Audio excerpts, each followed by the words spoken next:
Good morning, ladies and gentlemen.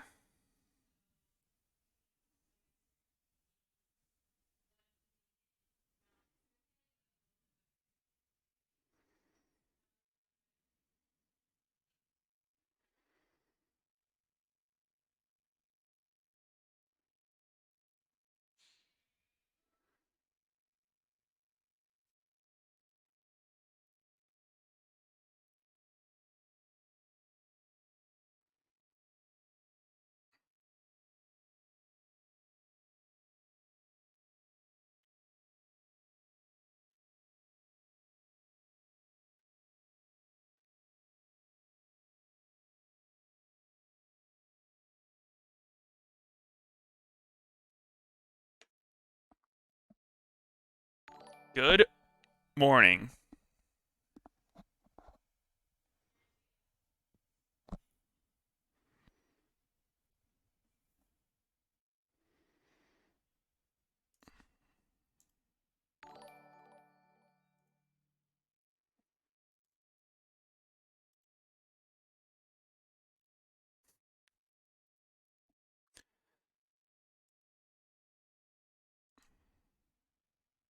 How's everyone doing?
Hi's talking about me.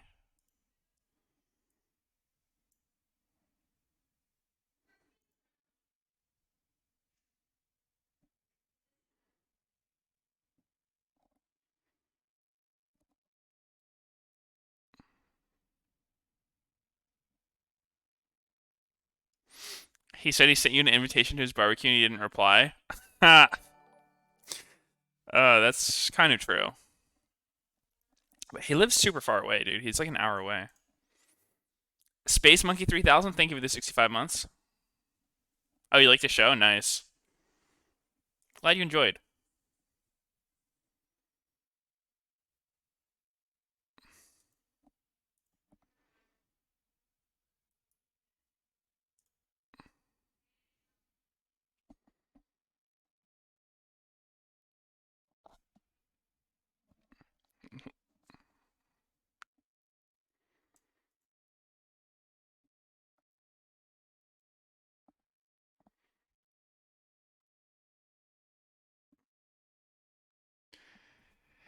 Okay, so the thing is, I didn't intentionally leave High on red. What happened was he messaged my girlfriend inviting us, and I was like, I don't know, it's kind of far away.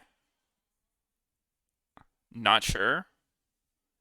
And then he messaged me later in a group chat asking like me and Sneaky if we wanted to come. And Sneaky was like, "Yeah, I'm still waiting on my vaccine to kick in, so I can't make it." I guess I probably should have just written something there, but I thought from the conversation with Yuna, um, we already were like, "Yeah, I can't make it." Down their greatest rival in Team Liquid, and Cloud9. But yeah, I could see why I would. Mid-season showdown champions. which should talk me for that. And we've just come full circle. It was these two teams that felt like they had been on this crash course to be battling at the top of North America. Cloud9 took the LCS last year. They took it this year. They repped the LCS heading to the mid-season invitational by winning the mid-season showdown. They battled on our behalf. They battled on North America's behalf, but now it's time to defend the title and see how strong these players can play once again. This is the time right out the gate where there will be the most uncertainty with the King substitution coming in for Sven. Stun gonna be found out there. Oh, he was making a joke that I left him on red because I made him play. Will kill him a flash, and the chase in. King finds it. Stunned into the turret though, and he's gonna be locked down. He goes 1 for 1. That's not the kind of trade he wants. And maybe there is a chance. The Nexus turrets are gone, but King is onto the back line. FBI will drop, but does not flash away properly from the ult, and they will trade back too. Wasn't even Highlight reel of C9 taking it in the butt. Cloud9. Tactical and Core JJ, it feels like this is the most vulnerable they've been in a while because Tactical isn't having his best split.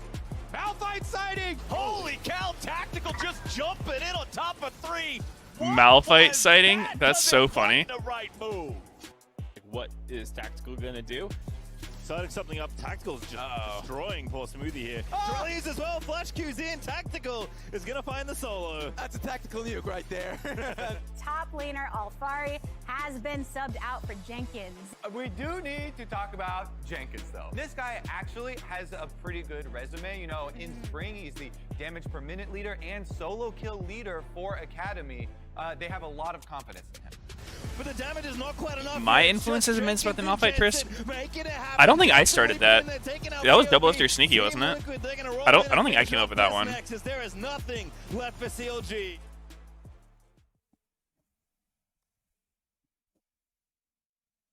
It was double lift? Yeah, I'm pretty sure it was double lift. That's a good meme.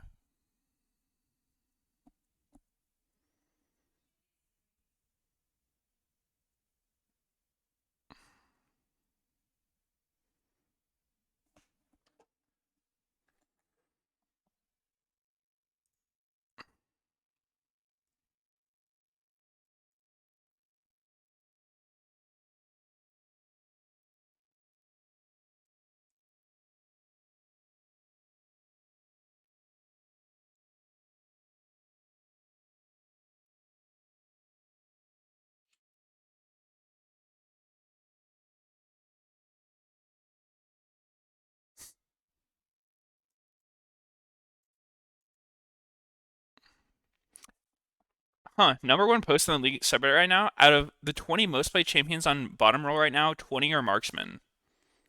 It's pretty good. Am I trycasting? I think so. Maybe when the game starts.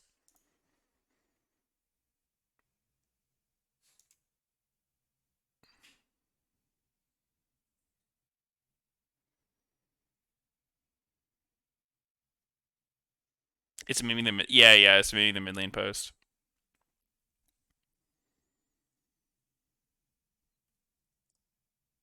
There's another post where Dopa says Chovy's the best mid laner in the world. But I just feel like Dopa hasn't played against me on mid yet, so like how can he really say that? Am I gonna watch the Mayweather versus Logan Paul boxing match later tonight? Probably not, but I'm sure I'll hear about it. Isn't Logan Paul like way heavier than Floyd Mayweather?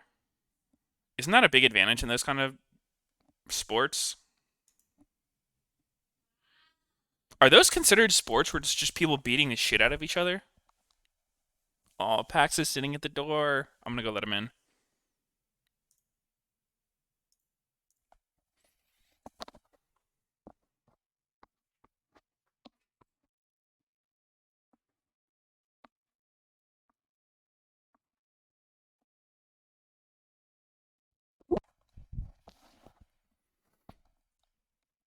It's an amateur playing against a pro. I don't know, dude. Didn't Logan Paul beat that other pro boxer's ass or some shit?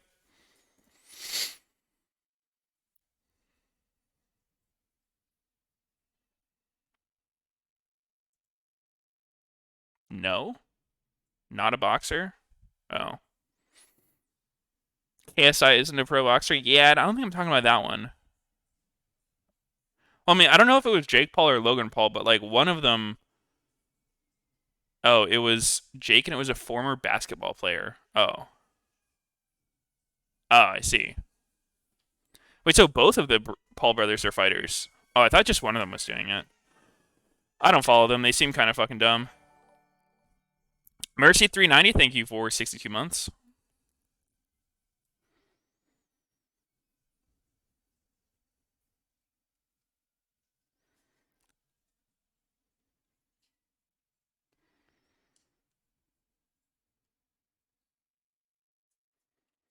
You're delusional if you think Logan Paul has any reasonable shot of winning? I don't know, dude. Maybe Mayweather's getting the fucking bag to take a fall.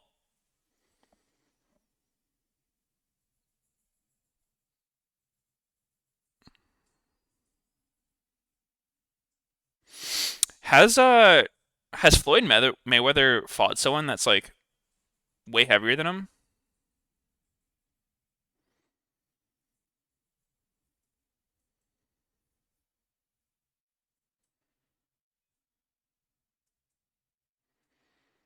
Jake Paul beat Ben Askren, who was an ex-MMA fighter but was known for his wrestling. Yeah, that's what I heard about.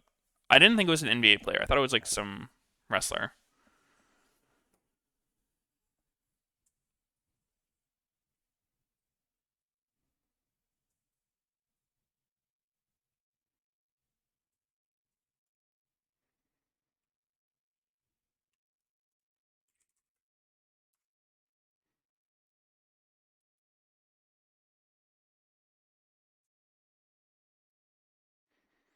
Oh my god, they're showing all the fucking highlight clips.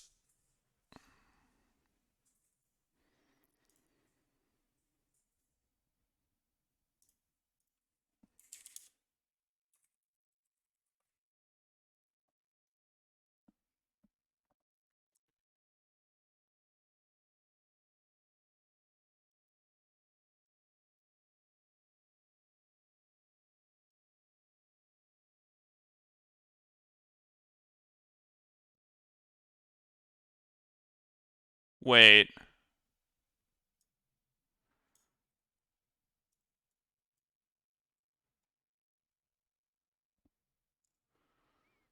Huh.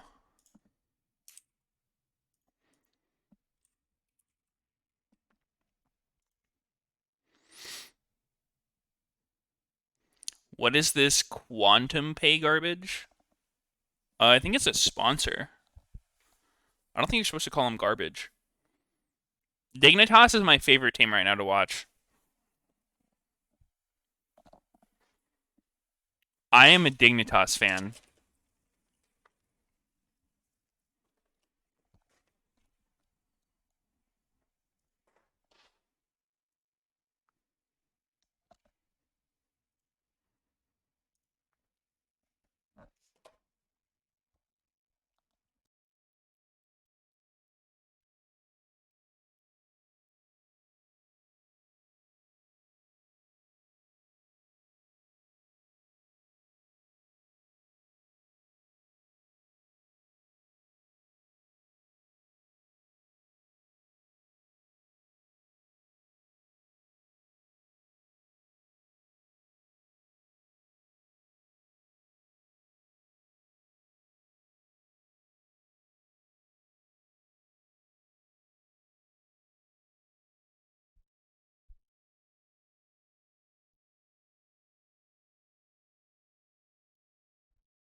Yo.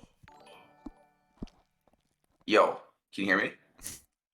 I can hear you, but it sounds horrible. You on that cup with the string attached mic. Wait. Oh, about now it's now? good. Now it's good. Okay. Talk again? Yo. Okay, nice. Let me turn you down. No. No, turn me up. No. Okay, I have to. Is the plug too good Maybe, for us maybe now? more.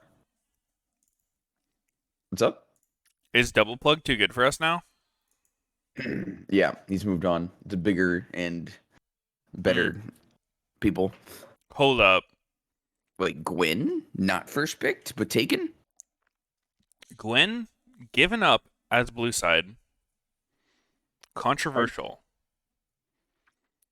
And Abadage showing more of that karma prowess. Making His 5 million a debut year to play karma mid. games, yeah, It's 5 karma million. only. Yeah. You wish, man. Dude, you guys see I'm the pretty thing sure at the his top? team is the one that cashed out by selling his contract. I don't think Abadage is getting paid a shit ton. Mm. He's probably getting paid whatever is normal for like EU players to come over, which is not much. You guys see the thing at the top? It's like who's winning draft. What? Spam chat now. So what? 93% say. What is this, dude? 93% of the 100 chat Thieves has thinks the that newest fucking champion. Gwen is gonna lose. Huh. Yeah, but Gwen is in the game, guys. Yeah, they must not They be. probably don't know what that champ is. They like maybe just because it's been banned so much in their solo queue games, they haven't seen Gwen yet. Maybe they think it's a poppy skin. Oh, it's switching. It's switching. Oh. Oh god, we have so much influence. Look at us. Yeah. Oh you think my it's us? god. Oh, Exclusively holy us? shit. And it just switches over it just like that. As soon as that Xin Zhao comes in, dude, they know. They know it's fucking Yep. lost.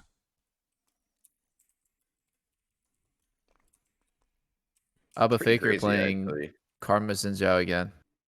Yeah, I like Xin. I don't know how much I like Karma, but it did look good when Xin Zhao got like an early kill. Yeah, when Renekton fucking traded his life for the word kill. He's Looks here pretty to good. dominate like no one has ever done before. Dude, Stinky, did you see that clip you linked me last night? Yeah, I was gonna suggest it to double lift. So good. I'm gonna link it too. Mr. Plug. Dude, you were up Feel me. so late. You linked me that at like 4 a.m. Oh yeah? Mm-hmm. Yo, Sneaky, have you seen Kog'Maw much in solo queue? I feel like every LCS player is playing it. Everyone is playing it, period. I haven't seen it getting spammed. Oh, I feel like anytime Enchanter, it's like Lulu. I know that the fucking enemy AD is gonna go Cog. Mm. Yeah, like I definitely seen it. I played it a bit. It's definitely decent. I don't think it's like guaranteed win or anything. Yeah, check my link to left.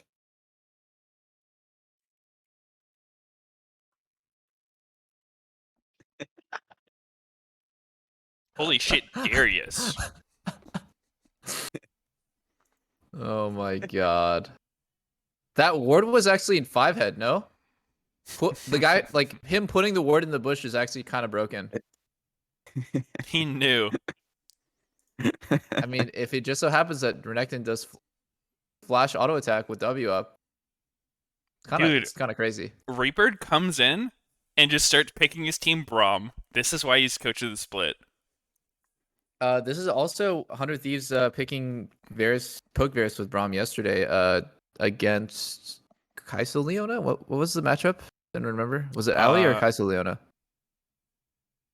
It was Ali. Smoothie was playing Ali. I remember because he did he got literally like two tapped. That by was the Varus one later. against Liquid though.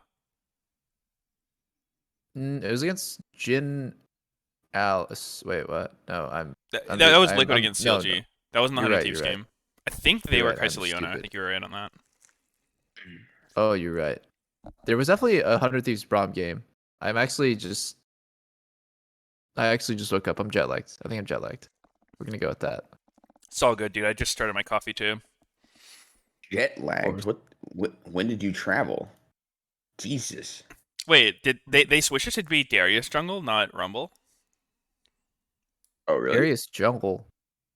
Darius versus Zhao jungle. Darius jungle was actually meta for a really hot minute. Like, I was telling you about it, how people were running Ghost Darius jungle, Yeah. and you're like, that sounds so bad because you want the flash E. I mean, But then you played it and you said it felt fine. that's not exactly how it went. I played it What? and I was like, wow, this champ's fucking terrible. But Really? I didn't try Ghost. Yeah. You didn't go Ghost, yeah. Yeah, I didn't go Ghost. But I'm pretty sure running Ghost on Darius is like borderline trolling. Yeah, I can see the Ghost being way worse than Flash in competitive, especially. Yep. In solo queue though, because people disrespect so often, like having like Ghost just to like fucking sprint at someone overextended is like actually good, but not in competitive. You need more snappy plays than that. Yeah. This is actually unplayable for the enemy team. No, it is Karma Braum. Yeah, I'm pretty sure you don't fight a fucking Braum level 1. Oh, I need to move it. You should just go to Okay, guys, I'm split the map. shrinking.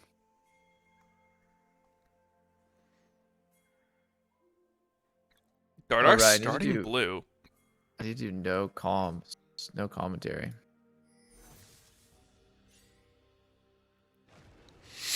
I want to see Dig steal the red.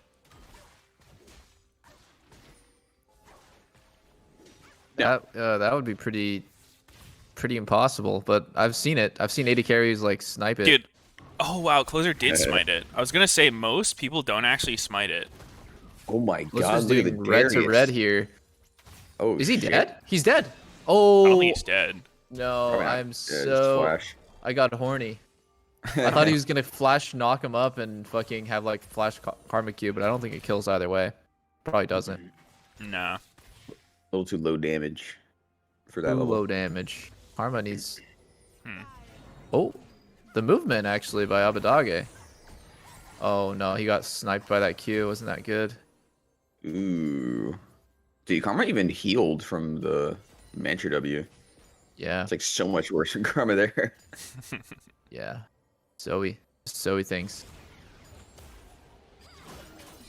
This is an interesting game because I actually feel like Dardock is actually going to get this gank off, right? This, because the enemy team so. thinks that the map is split. well, I mean, they know it's not E. split, but they probably think he's clearing, not ganking right away. Yeah. Ooh, wait, who he Q? What the? That looks so weird. Wait. He's just dead. Or is he? Okay. Yeah, he is dead, That and the wave was- is really bad for 100 How- Thieves. How is Ezra level 1, by the way? Okay, he He- just hit 2. But like for that whole game. I think they just had the wave pushing against them. It's kind of fortunate But- Afro was 2 while Neo was 1, Yeah, so yeah, something 'cause weird Neo happened was with 2. XP. And this sucks. FBI is actually going to get flashed on here, right? Yeah, and he's gonna get flash I grabbed wonder if by he'll Dardock. die. Yeah, I think he's Yeah. pretty fucked. He's Oh, looking okay, pretty yeah, he's pretty dead. fucked. Look at the team double TPing behind. It's Uh-oh. actually like so many fucking homies on bot lane. Oh, this is Darius. This is the Yeah, Darius this looks angle. like Darius King territory. Oh my god. Is it? Is it? I think Darius it's is no flash. the get the fuck Oh. out territory. Get Yeah. out. Get out. Not quite. He did a lot of damage, but He did. He did. There's no way they tried to do it. already got a spicy game. Yeah, Play here. I like that Fun. both teams just came out swinging with like double TPs, fucking everything just happening bot lane instantly. Yep. I think Zoe did not have TP, right? Yeah. He's already down here. I think FBI kind of played this bad, didn't he? Or is he fucked no matter what? I don't know. I wasn't sure if he was just guaranteed dead. Ooh. I couldn't tell. If there was anything to do with I the think mate. he's guaranteed dead because Darius could flash grab him if he did get enough distance, but he could have played better, yeah. Maybe just preemptive flash and then cleanse the root so that you kind of drag Leona further. And then the stun will last like 0.3 seconds or something. The production. He wanted to like see if he could flash the last second. Yeah, if I was yeah. Cog, I think Is that I a think kill? best would have been just flashing early, like out of the bush. Yeah. Damn, was that close. sleep just barely like didn't let Xin Zhao get that third auto off. If he was running Halo Blades, I think both of these ganks would have looked a little different. Maybe the first one is the same, but that one, he would have gotten the knockup. Yeah, And that's normally what I see Xin Zhao have is Hail, but I understand why he goes Conk. It's more sustained damage. I like Hale. I've tried both a decent amount. I think the early Yeah. ganks are just too good. It's kind of why you pick the champ. I'm still kind of confused in whether or not Xin Zhao's W is dodgeable on reaction.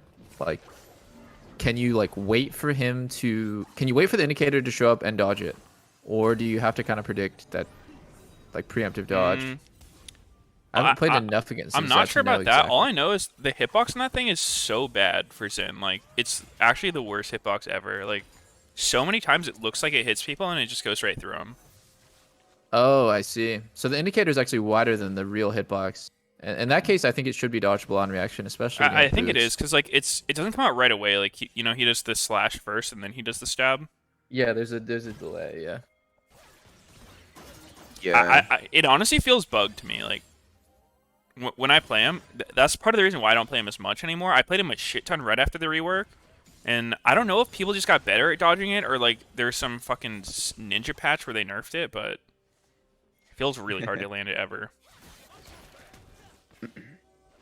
Probably just kind of like the distance thing. Like if you're far from him, you can dodge it, but if you're pretty close, it's pretty hard. I only hit it if they're currently knocked up. Now, the best feeling play on Zenja though is when you W flash someone and then like gives you like the massive E range to get on them. That feels so good. Oh, that does sound pretty cool. Oh, it's Dardoch level 6. Since I was not hitting 6 off the crab, so they probably need to back off after they do this. Oh, get him, Dardoch! I don't think he's gonna catch up. Oh, closer is gone. He is so dead. He's gonna get Leonid right here. Goodbye. Why did Dardoch ult that? That was a troll ult. I'm Yeah, gonna speed up to you guys. I'm a little behind. I'm at 25, 26, 27. 29. It just skipped 28. You guys see that? Yeah, it actually just skipped 28. But this game feels now like it's in Sumday's hands. He got the biggest benefit out of the thing that happened bot lane because his wave was bounced. So it was better for him to TP. And on his TP, he got 2 kills, didn't die, but like Fake God died. So What's your guys' number again? 53, 54, 55. I'm at 58, 9. Yeah, 8. I think we're synced up. 8, 9, 8, Sneaky? I don't think 8 comes after 9. Well, actually, the clock turned to 8 minutes. Yeah, I'm the same as you guys. Think we're good. Nice. Yeah, I think Someday does have a lot there. One of Thieves' lead, for sure. Yeah, bot lane's pretty rough. I think Kog'Maw is obviously really strong, but Ezreal is hard. Sometimes it feels like this is just like a really uncomfortable matchup where if Kog'Maw is strong enough to just walk up and just, you know, like space you on every auto when you're playing Ezreal, it sucks. But if Ezreal is just overpowering you with like this gold lead, it sucks to play Kog because you're just gonna get pushed under your turret, poked. So it's better for Ezreal at this point? Well, because he got 2 kills, yeah, it's like a very like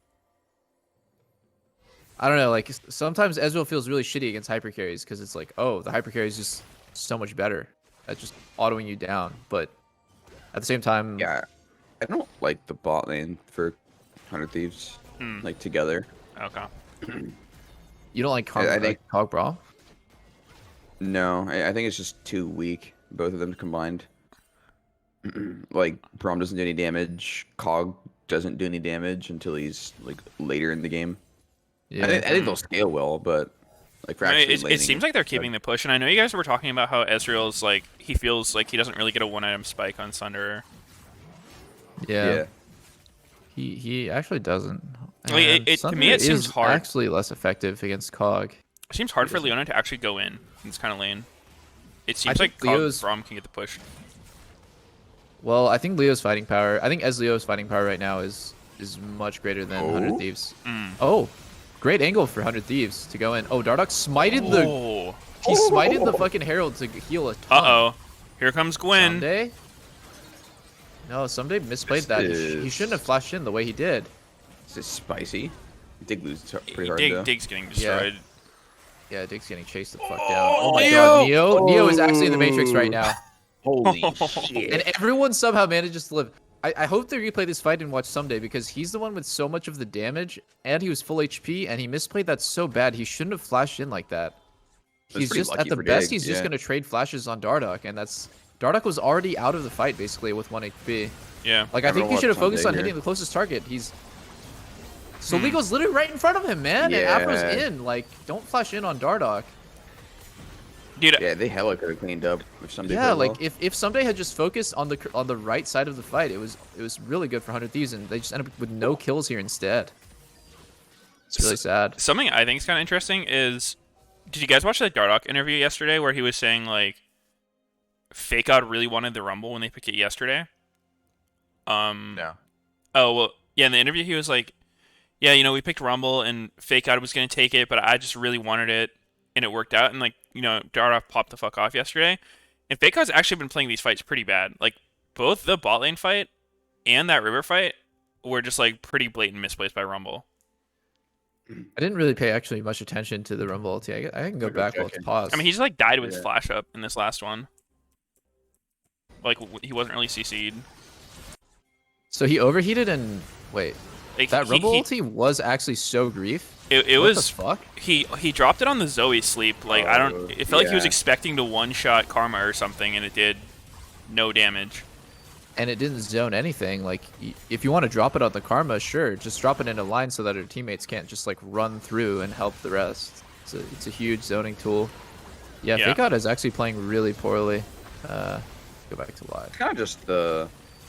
Actually, no, he could have flashed over the wall too. Yeah. I mean, Thank God. he 100% had flash. He could have at least made Gwen commit flash to chase him down or something.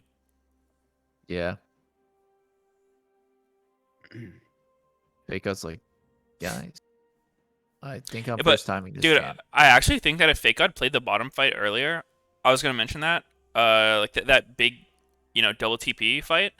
They could have won it because he flashed in, not overheated. Like, you know how that's the thing every Rumble does these days? They just overheat and flash in. He flashed in without actually being overheated, so he just didn't deal damage. Oh yeah. Why did he flash in? Okay, yeah, his flash was pretty grief. Yeah, it'd only be if he was overheated, but he wasn't. Yeah, exactly. He could have There's waited actually such a like huge one more difference harpoon. between the good and the like whatever rumbles, the bad rumbles. It like when I played against Hooney's Rumble and solo queue, I was just like, holy fuck, the guy is crazy. Like the amount of damage that Rumble can do when you like know exactly, you know, flashing in when you're overheated and getting just that one fat auto that does like 250 damage. Yeah, it's a big diff. And then a lot of Rumbles are also good at playing like the spacing game when they're not heating, when they're not overheating. Where they play them more like a range champion. Mm-hmm. There's no Sniping point to with be melee harpoons. if you're low heat. Yeah. True. Who do you think paused it? Oh, audio issues. Who do Yeah, you think had the audio issues? it looks like Dig, but maybe not.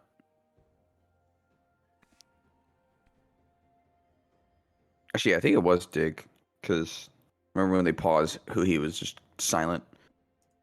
Hmm. I feel like he was on his team. They probably been looking at the ref. Yeah, I could see that. But that's just my assumption. I don't know shit. Maybe all of Dardoch's teammates muted him, so he can't rage at them. Yo, ref, can I get some audio changes? Yeah, what's up? Can I mute my jungler? This guy keeps bringing up my solo queue win rates. Like, I don't know, dude. He's calling me hard stuck. Can't really play. Like, I can mute him in game, but I can't mute his voice. Do you guys have any champ that's like, it doesn't seem like a hard champ, but you just suck balls at it? That's how I feel about Darius. Like, I don't think I've ever had a good Darius game my whole life. It's just, oh, I don't know, man. I feel like with the ults, like, I either barely miss it or I wait too long and they die, and I also miss it.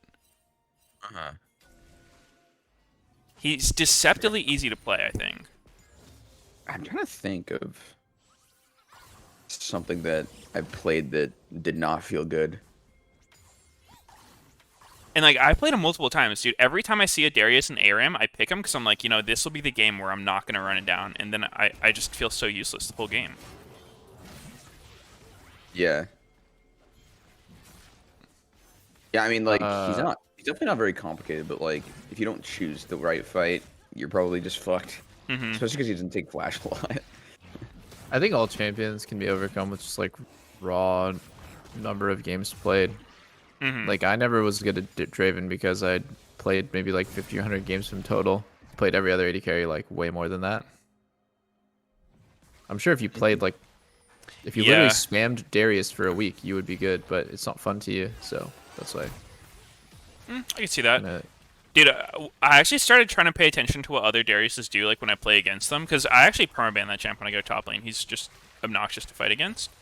And what a lot of them do is I think sometimes like I overcomplicate it and like try to get the auto reset with my W.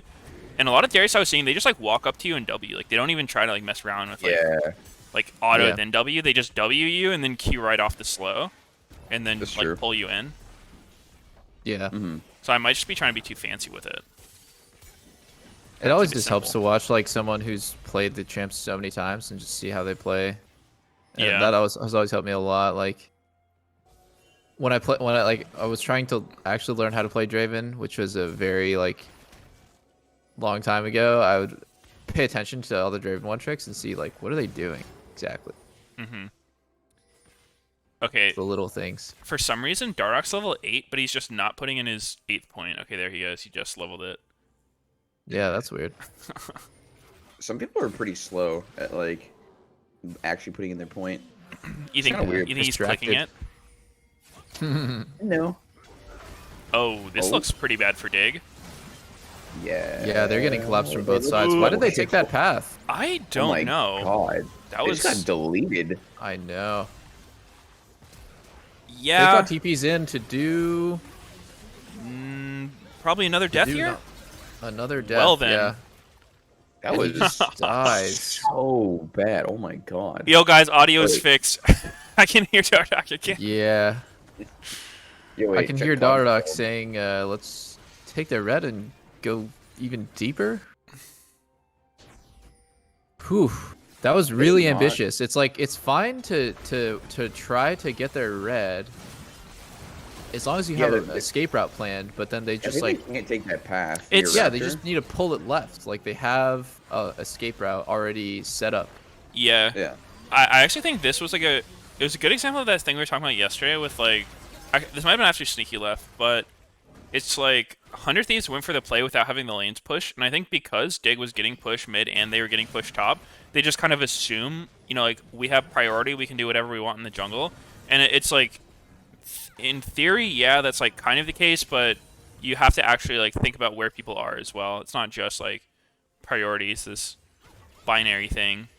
When you have it, you can do whatever you want. When you don't, you can't do anything. Is actually taking control of that Raptor brush is near impossible with tier 1 mid up.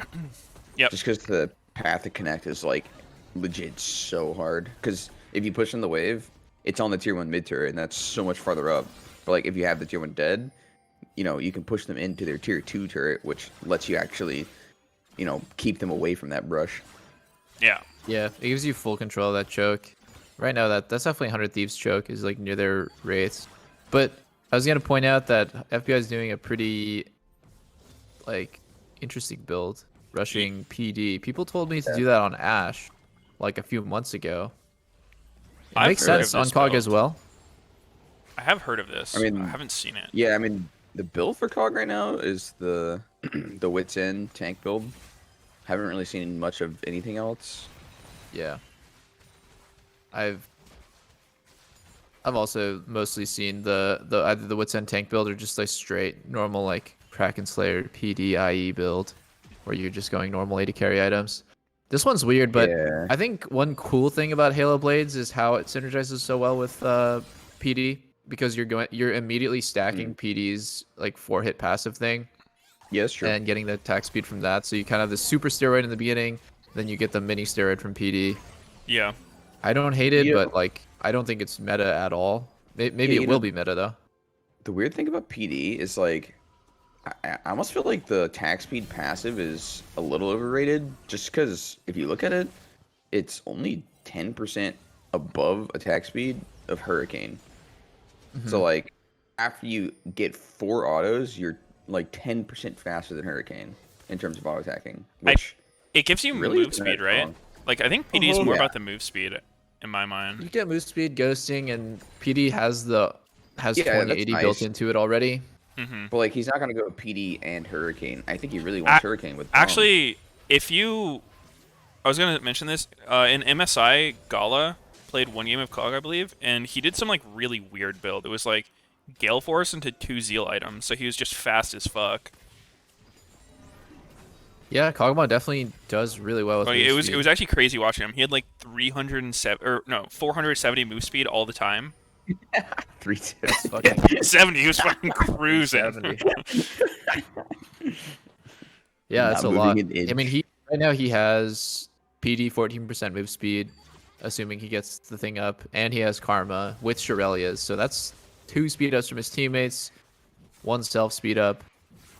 He's the fast boy. I wonder if he's gonna go Gale this game. It does make sense to go Gale against Rumble, so that you can just immediately react to Rumble to getting dropped on your ass. I really like Gale on immobiles that you really need to get away from shit with. This is another situation where Dig needs to play respectfully. I mean, they okay, actually ends up being 100 Thieves kind of showing where they are, but Dig has a tendency to just kind of walk in. Yeah, they don't give any fucks. That's what I like about They them. don't play with a lot of respect, especially when the enemy team does have control.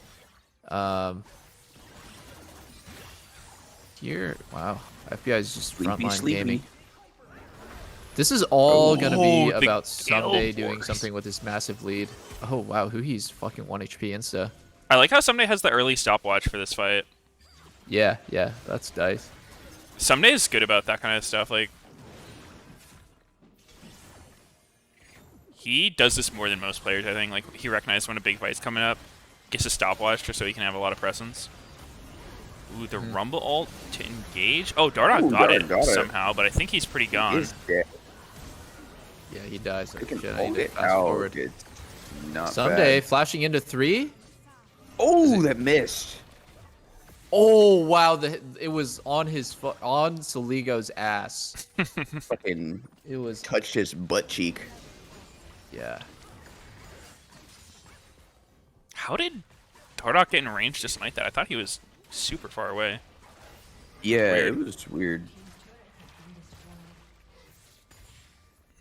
It always is the case, like in these instances where it feels good for the jungler that he got the smite off, but what you lose on the like end of that play could be so bad for you. Yep. So yeah, he got the second dragon, but Yeah, I think it's actually one of the most common mistakes I think I ever see in solo queue from a jungler at least. Is just like junglers feel like it's their role in the game to get objectives, so they'll just like run it down for the objective and not really care what Yeah. happens after. And I feel Yeah. like even if you lose the objective, like winning the fight is always better, unless it's like Soul maybe or Elder, but.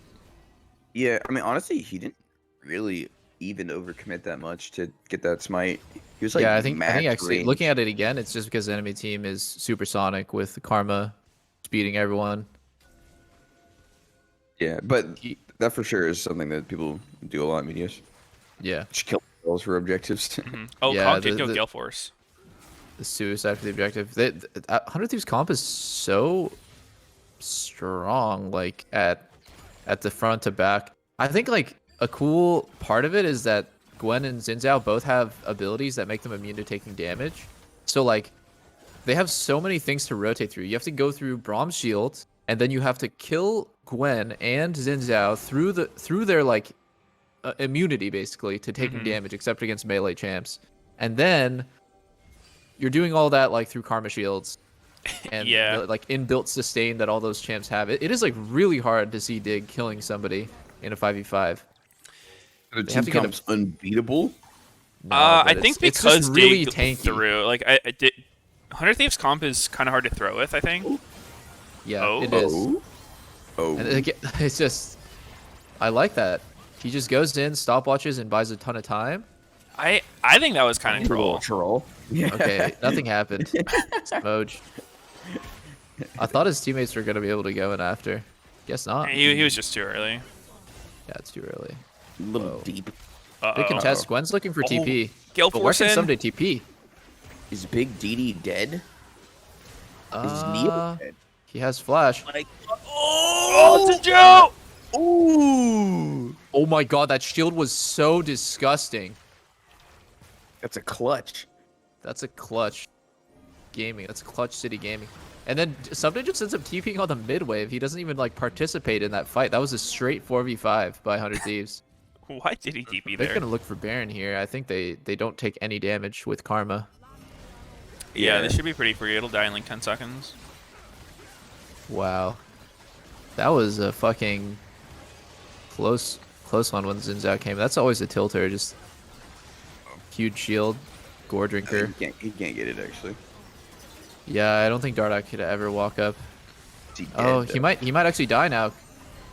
The Oh, enemy team is supersonic. Scissorman Oh, has the ult. Baker. Yeah, I'm pretty sure Dardock's dead. Yeah. They're just getting chased the fuck down. Unless They're all he can dead. kill him. No way he can beat Oh, Gwen. that was That champ is just disgusting. Oh, It was pretty close. it was but closer yeah, than I expected. I don't think that's winnable. Unless Yeah. somebody does something disturbingly bad.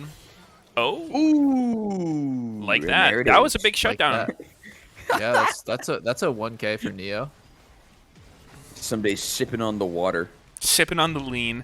I think Someday tried to maybe react to Ezreal's E with his W, take no damage, but he messed it up. I don't know. I'm curious to He's see if his down, cooldowns were even up right? there. I think he used it on Dardock. It's a long ass cooldown. Yeah, I don't know if it would be up or there or not. Then he's just trolling by pushing the wave. Yeah, he's trolling. for Definitely sure. closer than you'd expect between Soul Here it and is. like Dardock is. Coming. I wish they would show Someday's cooldowns. How did he die here? Ooh. Oh, that's how he died. Whew. That's a pretty troll death. headshot. It was a quick headshot. Oh, Pretty good shot from Neo. where? Uh-oh. Oh, I need to fucking fast forward. That's a fat fucking shield.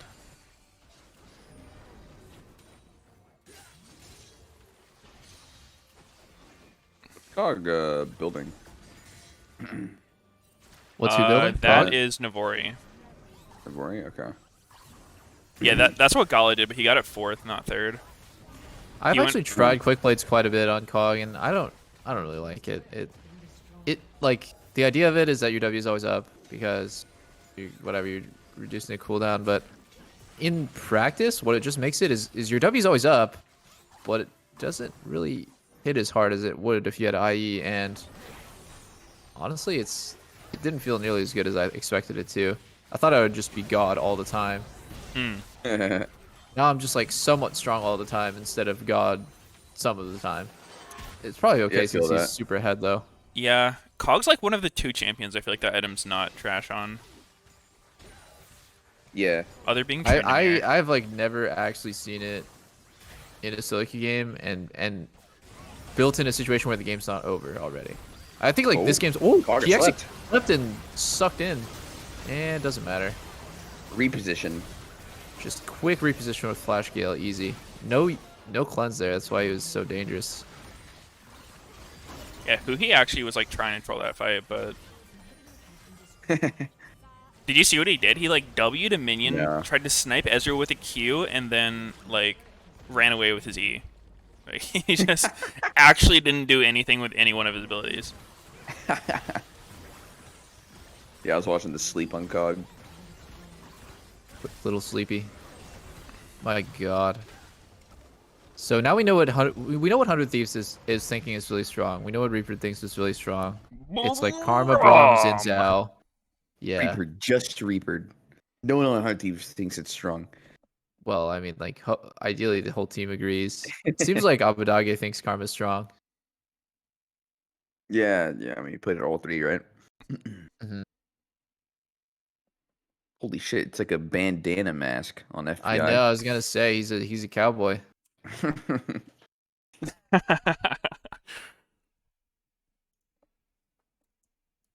The He's Defiest gonna Brotherhood. steal your LCS win. Dig. Dig One was thing looking I'm good until always that. worried about Dig is because Dardoch is on the team, if they start losing, they might implode. Yeah, I mean they've made it pretty far without that happening, so maybe they're over the hump. Or maybe it'll be like when summer's rolling around, the pressure gets higher.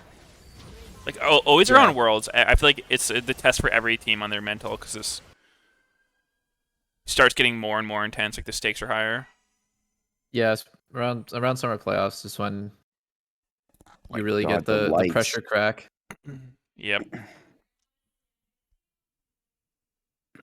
Yeah, that is true. Like I think a lot of teams collapse pretty easily, or a lot easier than spring because of that pressure. Yeah, because like a lot of what keeps people calm the whole year is they're like, okay, you know, we've got time before Worlds, we got time before playoffs, but then when it's rolling up, you can't really say that anymore. You're like, fuck, guys, we got to get good now. Yeah. Try to band-aid fix any problem you have in I whatever think way you can. I think Yeah, you 100 start Thieves getting is, irrational with it. I think they're cashing in on their Braum too early in the split. I think you need to say Braum for like playoffs Oh yeah. because picking Braum is always free wins, Uh-huh. but like you have to save it. Meteos fantasizes about Braum, I think. A little too much. Are we watching the same games or what?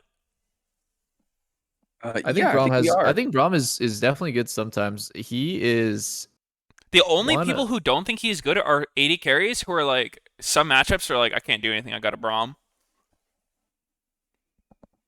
So No, I it's can 'cause he's understand good it at from 80 carry Nautilus. point of view. I think another Nautilus. kind of another like section of people who think that Braum is bad is the best 2 regions in the world, Korea and China. So They play him too. that could be something. They play him.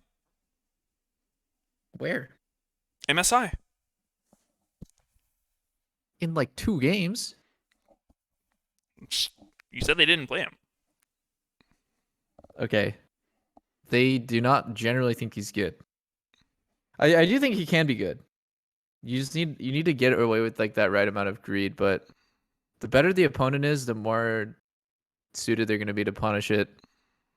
Because I think Braum is broken if you could fast forward the game to an even state in like 15 minutes, 10 minutes. It's rarely get there though. I mean, what's the punish to him? I mean, I think Fighting Brahm's your good bot when lane. it actually counters stuff specifically. Like this game, it was countering Ez and Zoe. Yeah. So it was like it was good against some picks. I mean, what I've Oh always shit! seen with the Hit him. champ is Thanks, he Cody. like I'm here he with pretty much wins Sunday. any level 1, right? So you can late invade in almost any situation. So like your laning True. phase is probably not going to get punished that bad when you can split the map. Very good gank setup, like wins 3v3, 2v2 skirmish. I mean, maybe not 2v2 matchups, but like 3v3s. He's the best support for it. And he's just like immune to I face don't jumping agree. anything. I think Well, Leona that is like one- way stronger, or like Nautilus is like way stronger in It would 2v3. just be he's harder to force the like 2v2 or 3v3 with than some of the other champs. I think that's would be his weakness. Like not that he can't, but like it's definitely a little bit harder because he has to have the right kind of situation pop up. Whereas Nautilus or Leona can just hit their ability and then it kind of happens. Whereas like if Braum just hits his Q, like you can't guaranteed get the stun sometimes. Yeah.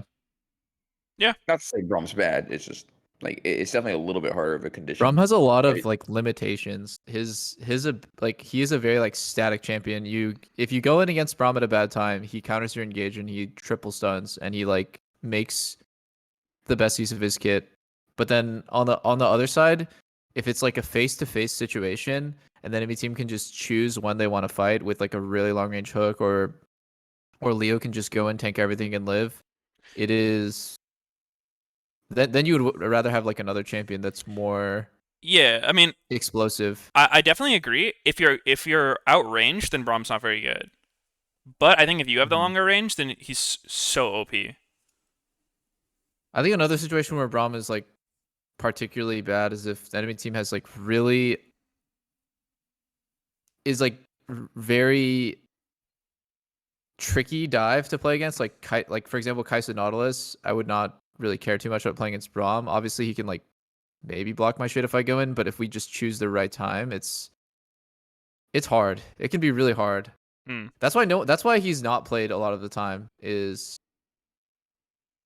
yeah, I just in my just bad against experience, a lot of the meta bot lanes. yeah, I mean, I get you. Like, I definitely think there's valid points there. I just, in my experience, the only reason I see people not play Braum is because the supports complain he's too boring. Like every team I've been on, they're just like, I've "Oh, I gotta literally fucking play never Braum. He's so boring." I've like never been on a team where my support complains that a champ is too boring and that's why they don't want to play it and that they don't have like a real valid reason for, why Mm. they don't want to play. I think that is a valid concern. Like that they think is boring because they don't want to practice it, which means that they're less likely to pick it. It's like, Yeah, man, I don't need Brom. Let's play something else in scrims. dude, that's why I'm saying 100 Thieves is cashing out too early. Like your support only has a certain attention span for which they can handle playing Braum. I really think you got to save it for playoffs. Maybe it's the Yeah. Cash App diff. Could be. Cash out app.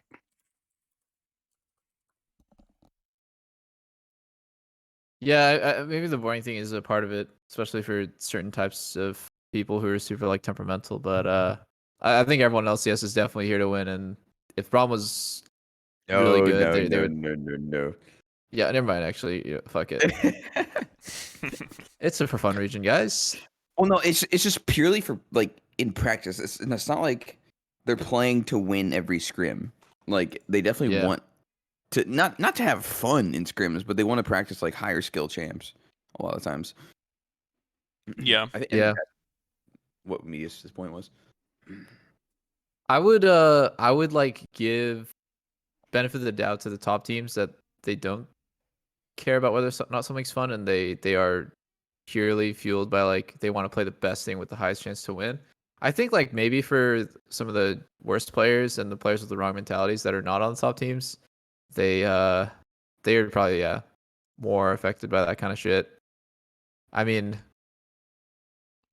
maybe it's 80 carry bias because you'll potentially spend an entire week playing two champs back and forth, playing both sides of the same matchup 50 times.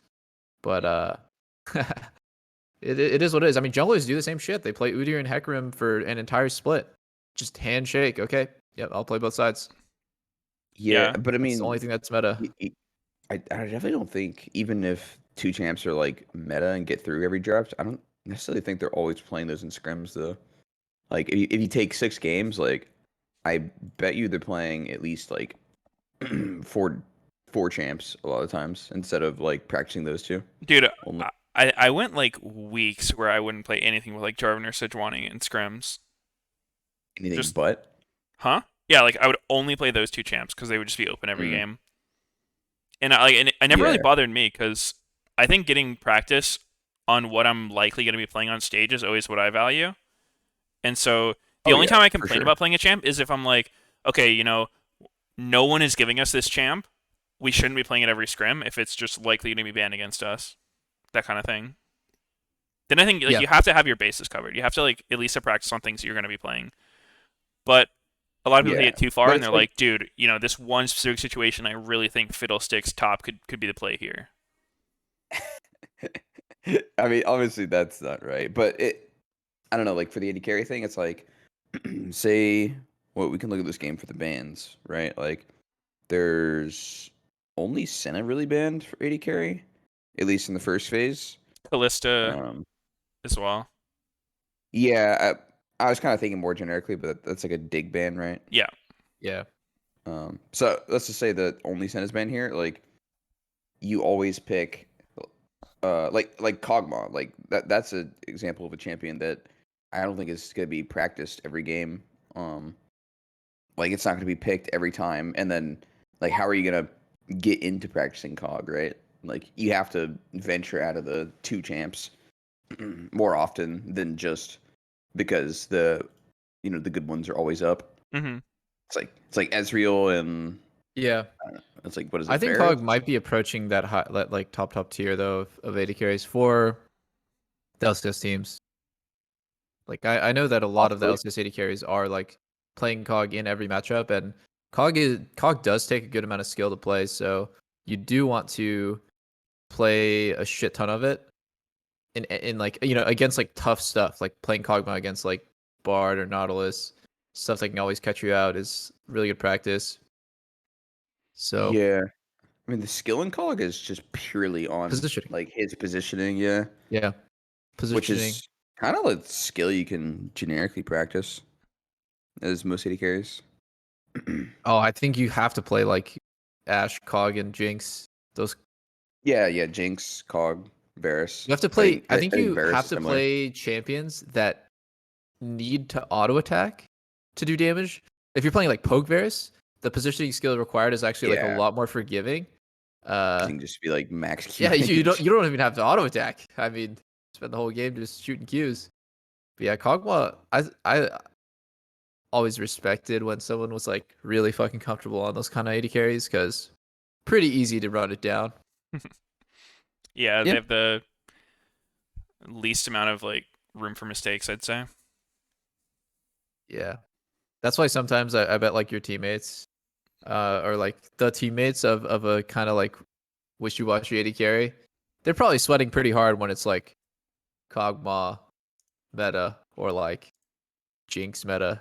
It's like kind of easy to fuck up and die on those champs. Yeah, I think a lot of people were scared to play Jinx. Still Mm-hmm. are, probably. Still are. Because Yeah. she's still Which is good. weird because she's even easier to play, I think, than Kog. She's more forgiving because her range Yeah, is like because you have your more. range like the whole time too. Yeah. Whereas Cog, drops back to 500. Yeah. Timing of 525, whatever your it is. W. Hmm. Very hard. Oh, let's see if people play it more. I like it. Yeah. Looking good. Lost. I want to see if Lost is gonna play it. I mean, he's been playing Trist both games so far. The split. Um, and everyone knows that Lost can play Trist and Kai'Sa. It's been meta forever. I want to see if he can pick up something new and look good with it. Hmm. Is TSM playing next? Oh, I'm not sure actually. They will eventually. I'd be kind of surprised. It really seems to me like TSM once lost on those, self-reliant AD carries. Because remember when he played Jinx last playoffs? It looked pretty scuffed because like either he didn't recognize that he was in danger or his team wasn't like giving him the proper support. Yeah, I do remember that. Yeah. Kai'Sa and Triss Maybe can like they'll. play on their own very easily. Yeah. Kai'Sa and Trist very forgiving, I would say, in how you can position. You can pretty much play where the fuck you want. Front line, back line, whatever. Mm-hmm. What is this? Is this a tweet? It is. Join the From conversation. somebody. I don't know who. Some Finakuro, Rand? dude. Oh. Should I look up their Twitter? No. Don't give him attention, dude. I'm looking People at hate Darius that much, huh? He's pretty annoying to play against for sure. There's that one guy, Jordan the Boss, who is consistently like close to challenger with Darius only, and it's like I can only imagine what would happen if he just played a better champ. Because at the highest rating, like Darius is not very good. He's like super annoying to play against when kind of low skill versus low skill, medium skill versus medium skill, but I always wonder He's what been happens playing. when these one tricks who play like really kind of shitty champs would just play better champs, how high they could get. Yeah, I think he's been playing Aatrox recently. Oh, I'm trying yeah, to look him up. that's probably better for competitive, yeah. Still not super He's had competitive. some like, yeah, he's had some games where he's legit just the most unkillable thing ever on Yeah. Aatrox. It was weird. Like I hadn't seen anyone playing Aatrox that just actually won't die. Yeah, Aatrox is fucking annoying to play against. So hard to kill, and it's so much. He's just that drain tank that can kill you whenever. Yeah. Maybe NA should just learn from Man. its one tricks. You know, people should play Riven. That champ terrorizes challenger games. Mm-hmm. What else? What else? What are other one Talon? trick champs that you guys hate playing against? So I hate playing against Shaco. Talon's gotta be the worst one, dude. Champ's so Oh, dumb. you hate playing against Talon? Yes, he runs into the jungle at level 6 and flash ults you at full HP and Oh, kills that you. is the worst, dude. That happened to me when I was filled jungle. I was just doing my camp, and then Talon all of a sudden just the ward pops up on my screen, and I insta die on my camp. I'm just like, Yeah, what the hell? it's like a consistent play. Like he can just 100 to 0 you effortlessly. It's so Yeah. crazy. And he's extremely hard to gank. Yeah. Oh, that makes sense. Yeah, Talon sucks to play against as a jungler. As an AD carry, I got used to playing against him, so I'm like, I'm Stockholm syndrome now. Like, it's all good. Who are super annoying things? I see Katarina a lot in solo queue, but it usually sucks. Mm-hmm. Like the cat players She usually feels pretty useless. manageable. Like there's stuff you can pick against her that like if you can just easily stop her ult, she's not that bad. Oh, Evelyn. Evelyn is I actually not even because of fucking self-made, but like actually Evelyn, just that champion, is one of the most obnoxious things in the whole game. What about Rengar? Don't care. Would way rather play against Rengar than Evelyn, Actually, I think Kha'Zix is my least favorite jungler to play against, just in general, because it's so fucking annoying playing against him. He's really hard to 1v1, and he just somehow kills people all the time and gets fed. Interesting. I guess we all have different experiences. What about you, Sneaky? Kha'Zix? Nah, Rengar's worse. I'm pretty whatever about either of them. Huh. Have you guys played against the Evelyn one trick? I've played against Eve mains. Yeah. I just pick Rek'Sai if they play Eve, and it's pretty unplayable for them. I've just gotten Yeah, so not that, unlucky that like- Eve is always fed as fucking camping bot lane. Yeah, I was gonna say like not that I don't have problems against Eve, but I think I see Rengar more frequently, and he's Yeah. just always fed. And he goes for the fucking like the Essence Reaver build. I don't know if you've seen it, Yeah, I've seen which is it. a weird item for him too, because it's like Yeah, you know it's sort weird. of mana based.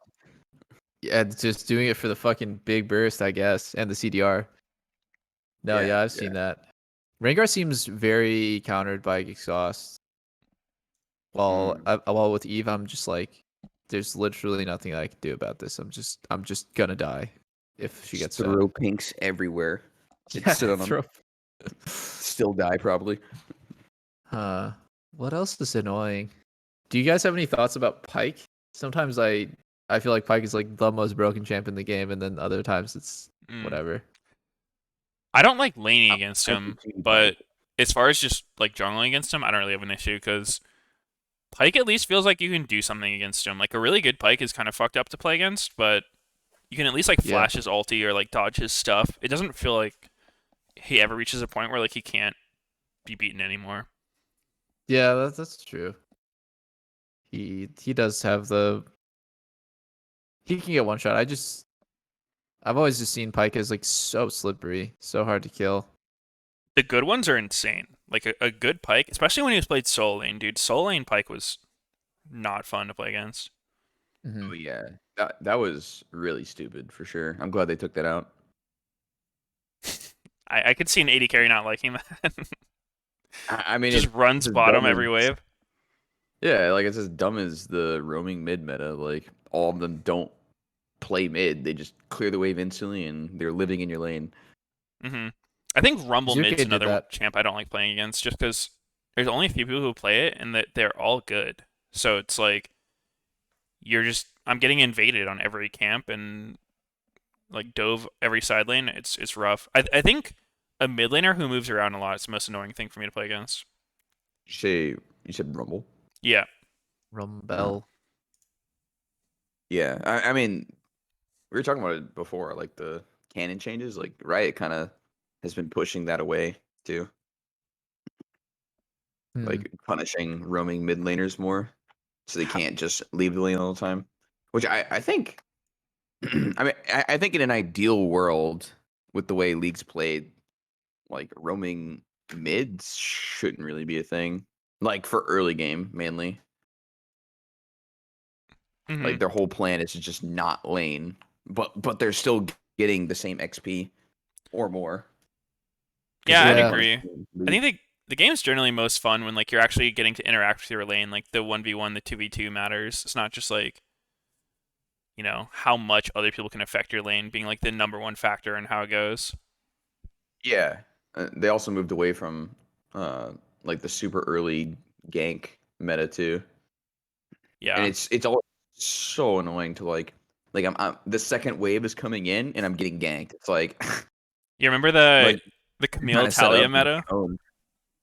with Yeah, the dude, 2-minute it's crabs? just That was so some of nasty. the most degenerate gameplay. I will say that one was pretty fun to be the jungler though. Like it was just comically OP. Like you just take red Kill and that's everything. it. You just run around and you're god the whole game. That was pretty fun. But playing mid in that meta was so bad. My god. Yeah, Guaranteed getting level 2 flashed on in guild. actually, it was in season 7 when Ezreal jungle was meta. Real quick, it's like you take red and you gank mid, and mid just Oh, can't survive. that was the Storm Raider Surge thing. Yeah, Yeah. that was a meta where like every jungler was like, "Is Ezreal jungle good?" And then we would discuss that shit for hours and hours. What was the other champs played during the time? I know Nidalee was. It was like Nidalee, Jarvan, Ezreal. It was Jarvan. a little bit. Yeah. So, dude, I remember that Level one 2 Worlds heroes. game, um, where Contracts was on C9, and it was like I think C9 versus SKT, and like there was the most fucked up level like 1-2 gank going on mid. Do you remember that? Was it what It, champ? it was it was like Contracts was on Ezreal. I think SKT's jungler was on Jarvan, and it was just like both Uh-huh. junglers sitting mid at level 2 for like the longest time. It was hilarious. They just like Yeah, let me couldn't see do if I their can next pull it up. camp. C9 versus SKT. Dude, what the hell? Impact hard grew out his bun, His his buns. ponytail. you, you think it was Jarvan versus Rek'Sai, or let me see the No, it second was game. Contracts was playing Ezreal. Remember that? Oh yeah, okay. Second game is that. Yeah, just like look at the level 2 mid. I'm gonna open your stream and watch. I'm watching you watch it. This is the gank. Mile. Ezreal red to mid. Yep. And then he goes to blue, and then he like comes back because Jarvan's ganking. Uh-huh.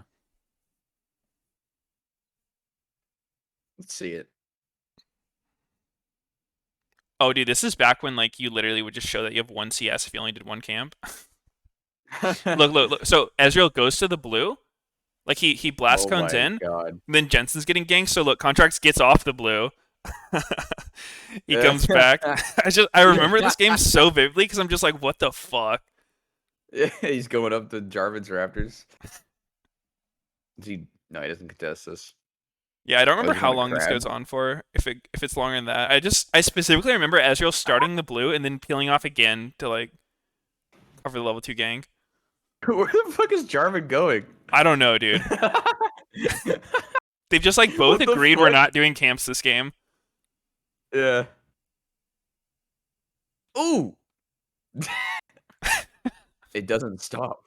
I know, dude. I remember this game. Fucking like, this was season 7. Yeah. Oh yeah, it's a sensor meta. Look at those dirty bot laners. Dude, the fucking 80 carries with Relic Shield. Yep. Oh, man. You know, eventually became meta that you don't buy Relic Shield. Wait, contracts is still good. Yeah, dude, I'm telling you, he was mid forever. I didn't even remember it being this long. What the fuck? 1 CS at 30 or 3 minutes and 30 seconds. So good. Jesus Christ. Just run around. Then the bot lane's here.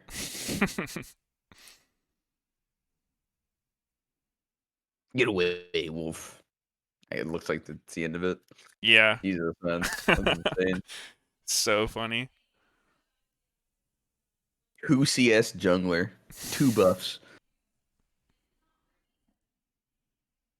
I actually really like it when you could count jungle camps to like tell where people have been. Uh-huh. Yeah, the only messed up thing was just like if you compared them to laners, their CS was just so whack. Yeah. Well, dude, you know what I There's, like, actually crazy think? numbers. What I actually think encouraged it was in that meta where like all those junglers on Twitter were complaining about catch-up XP, and they would show like 2 junglers with like vastly different CS numbers being like lol Oh, catch-up yeah. XP, and I'm like, motherfucker, if you do Krugs you get 10, if you do Gromp you get 1. Like, why are you actually using that as a metric?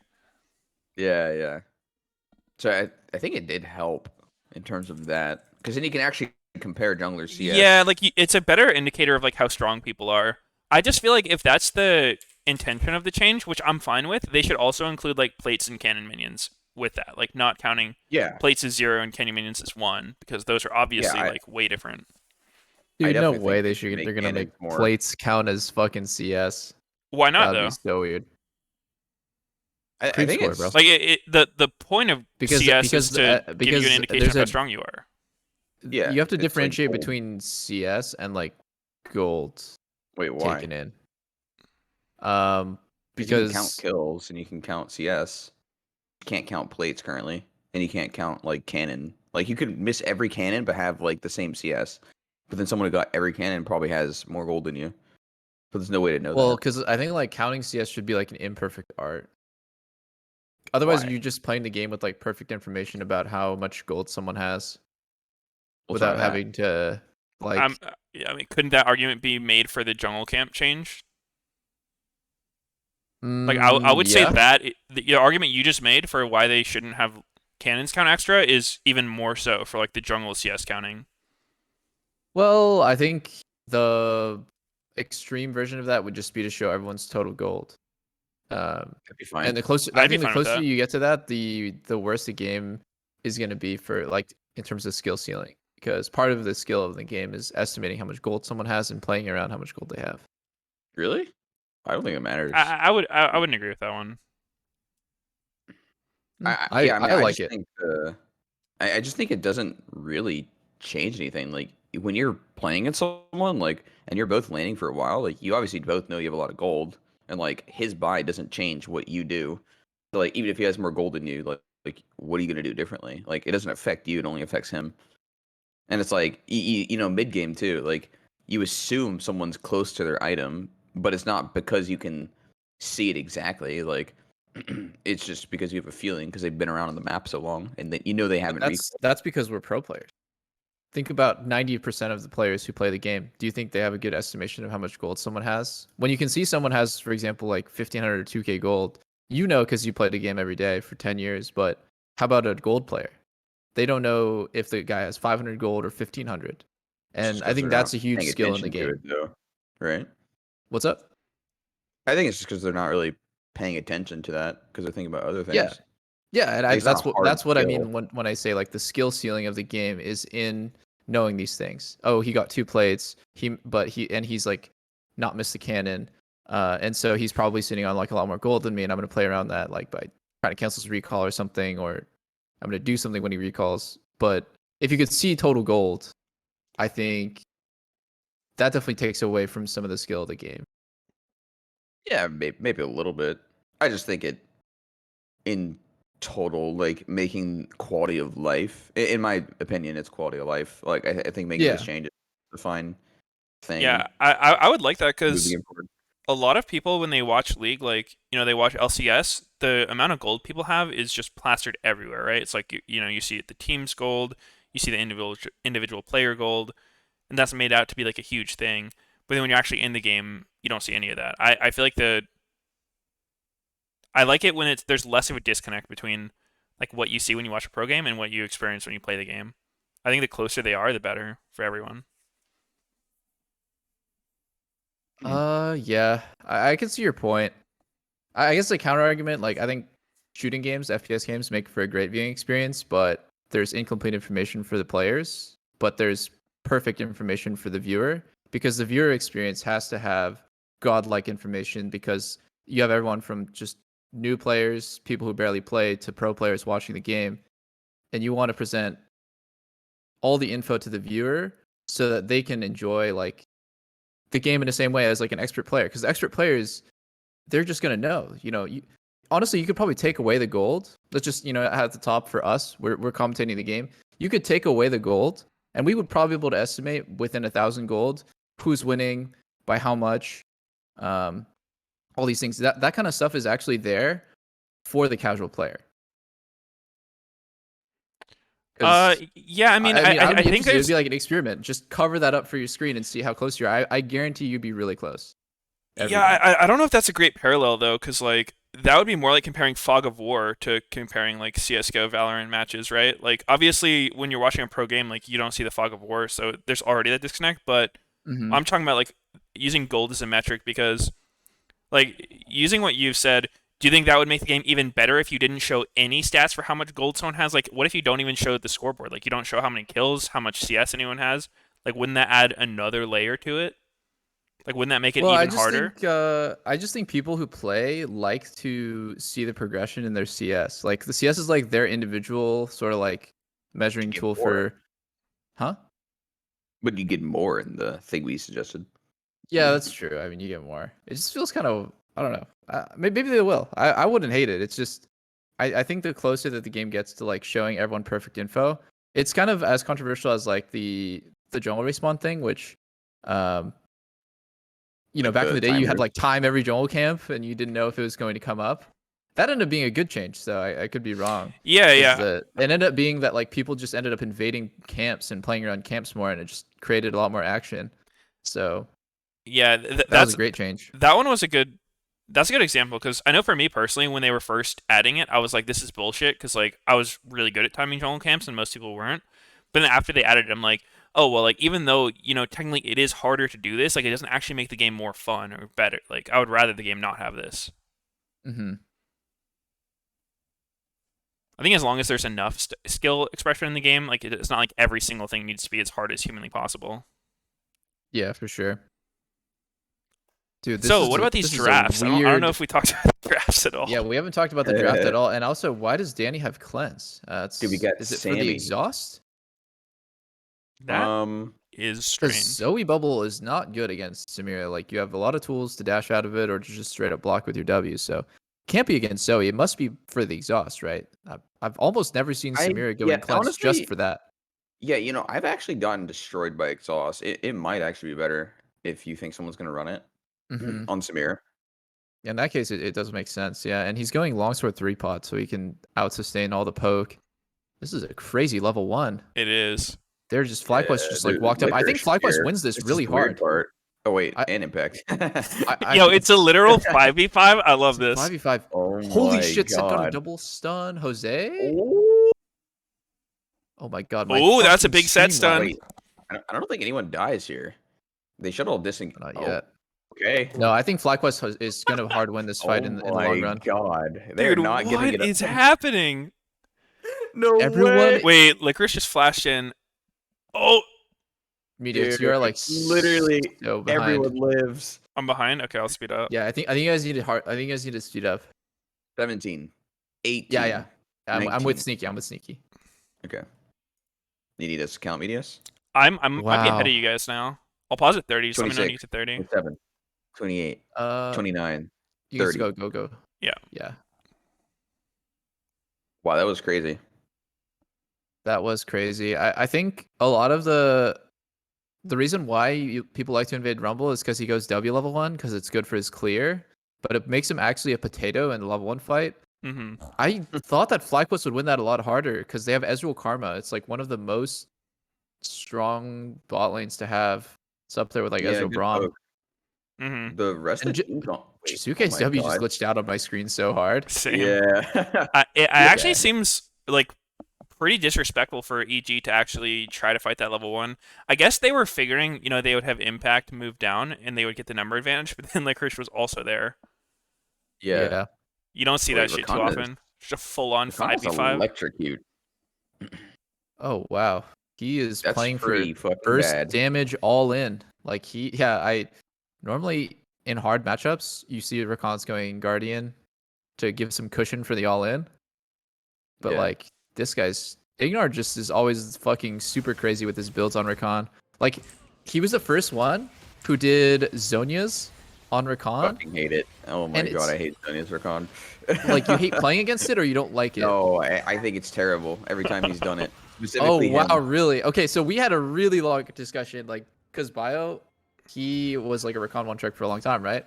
And we were like, dude, we Yeah. think it's good. And he's like, no, it's so fucking bad. Like, I hate it. And he's just like you. He's like, I hate it. And we're like, dude, I don't know. Sometimes it's like pretty good, because he can go in Zonias and buy a lot of time. Yeah. Ended up he wanted to do it.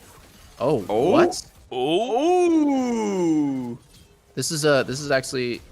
Oh, Jose! Wow. Oh, nice. That was Danny so with this close. Quick I think Danny fingers. actually didn't have to flash if he used the reset on the E on Ezreal. Like if he ran in front of Yes, us. through him.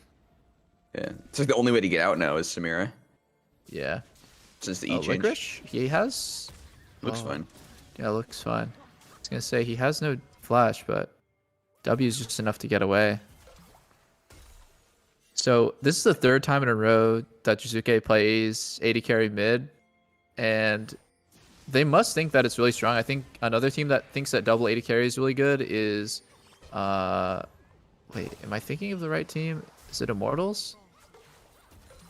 I Trying don't to remember. recall. They played it yesterday. They played Tristman. Yeah, I think it's Immortals. Dreams really just mispositioned this. He doesn't need to go so close because Johnson can get out because he has E. So they kind of fucked it up and let the gank be a 1-for-1. But yeah, it seems like a few teams in LCS think that double AD carry is really good. Yeah. I'm pretty indifferent. I think it can be really good. Just depends on how good you are at playing it. We will see this game. Because we were taking a dump on Jizuke for his his Lucian today. His play as an AD carry is really bad.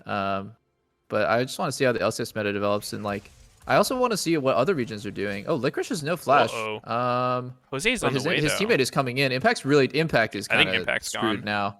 Yeah, Impact's kind of screwed. Unless he can dodge the Q. Oh. Oh, nice. Good try. That was.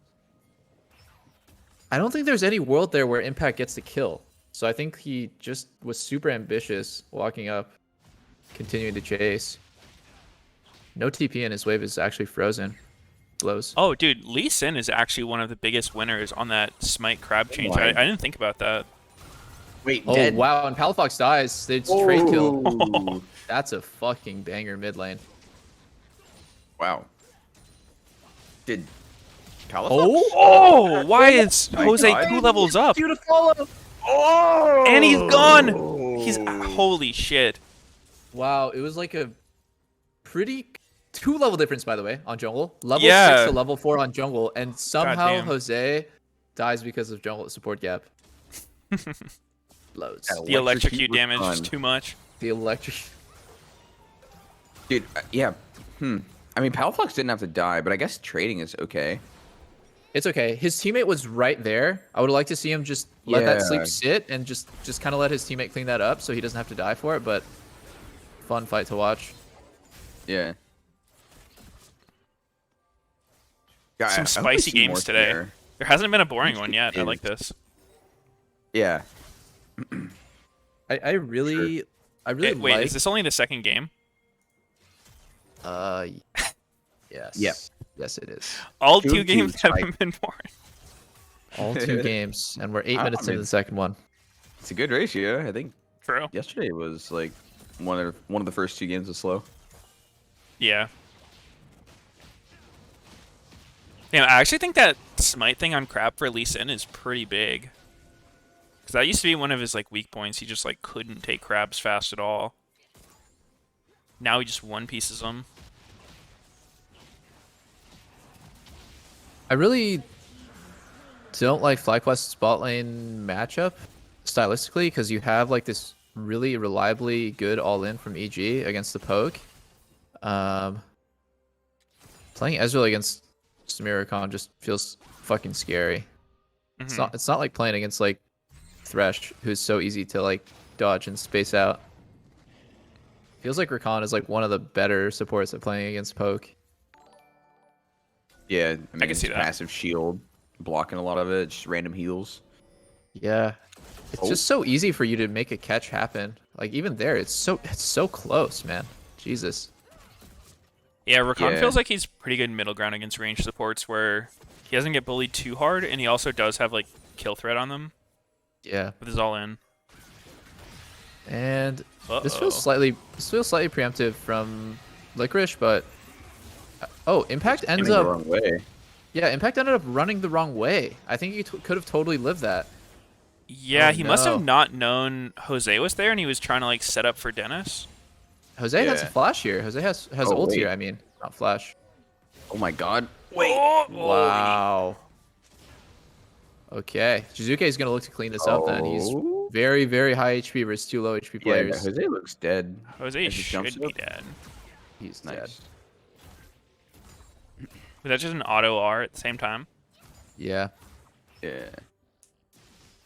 I'm actually almost done. I think E I just too. need to record this video about AD carry, sort of like little tips and tricks. But with Tristana, when you do the ulti into auto, you don't actually need to press a single button. You can literally just let your champion ulti the. You can press ulti on something and you will automatically auto afterwards. Seems Really? like something that you would need to like click on the ground and like re-auto too, and you can do that, but you don't need to. So if you just walk up to somebody and press If you R as walk to Trist, somebody you'll and auto them ulti- as well.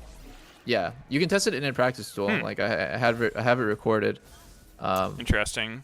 That's just how face roll Tristana is. Even like the like harder things to do are just automated for the champ. That is weird. That I'd think that was something you'd have to buffer, but Yeah, exactly. But the difference between doing it like where you do animation cancel, you like R auto like click on the ground and you know then re-auto something, it comes out a bit faster. Does Comes it up matter fast. if like fast other crap. stuff's in the way? Like if there's minions, would it auto No, minion? it doesn't matter. So like you can target something in the far back and with a bunch of stuff in front and it will still just auto attack right after your ult. Uh-huh. It's really easy to play Trist, guys. If you're an AD carry player, just play like Trist mid or top. Oh. So here's double TP, but I actually kick him. kick his ass. Yeah. Kick his ass. Kick his ass, Jose. Why is he not kicking his ass? Kick his ass, Jose. Oh! Holy shit. I thought it was Huh. kind of cool that he kicked him into his jungler, but nothing comes of it. That was weird. I wonder why Jose was showing so much hesitation there. It looked like a really just like free ward hop, kick one to the other one kind of angle. Yeah, kind of. Yeah.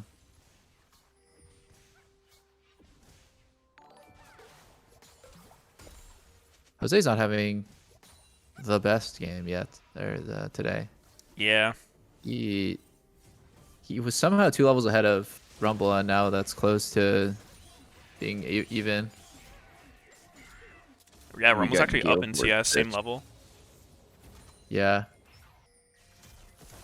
This is kind of what you need to happen when you're playing the pressure lane. You need to like, because FlyQuest is playing the lane with the shittier all in, but what they can do for their team is they can give HP advantage. Oh wait, So I think there may have been a spectator bug here because look, Set's TP gets canceled, so I don't think we saw the TP at all. So I think that's why they didn't go hard for this.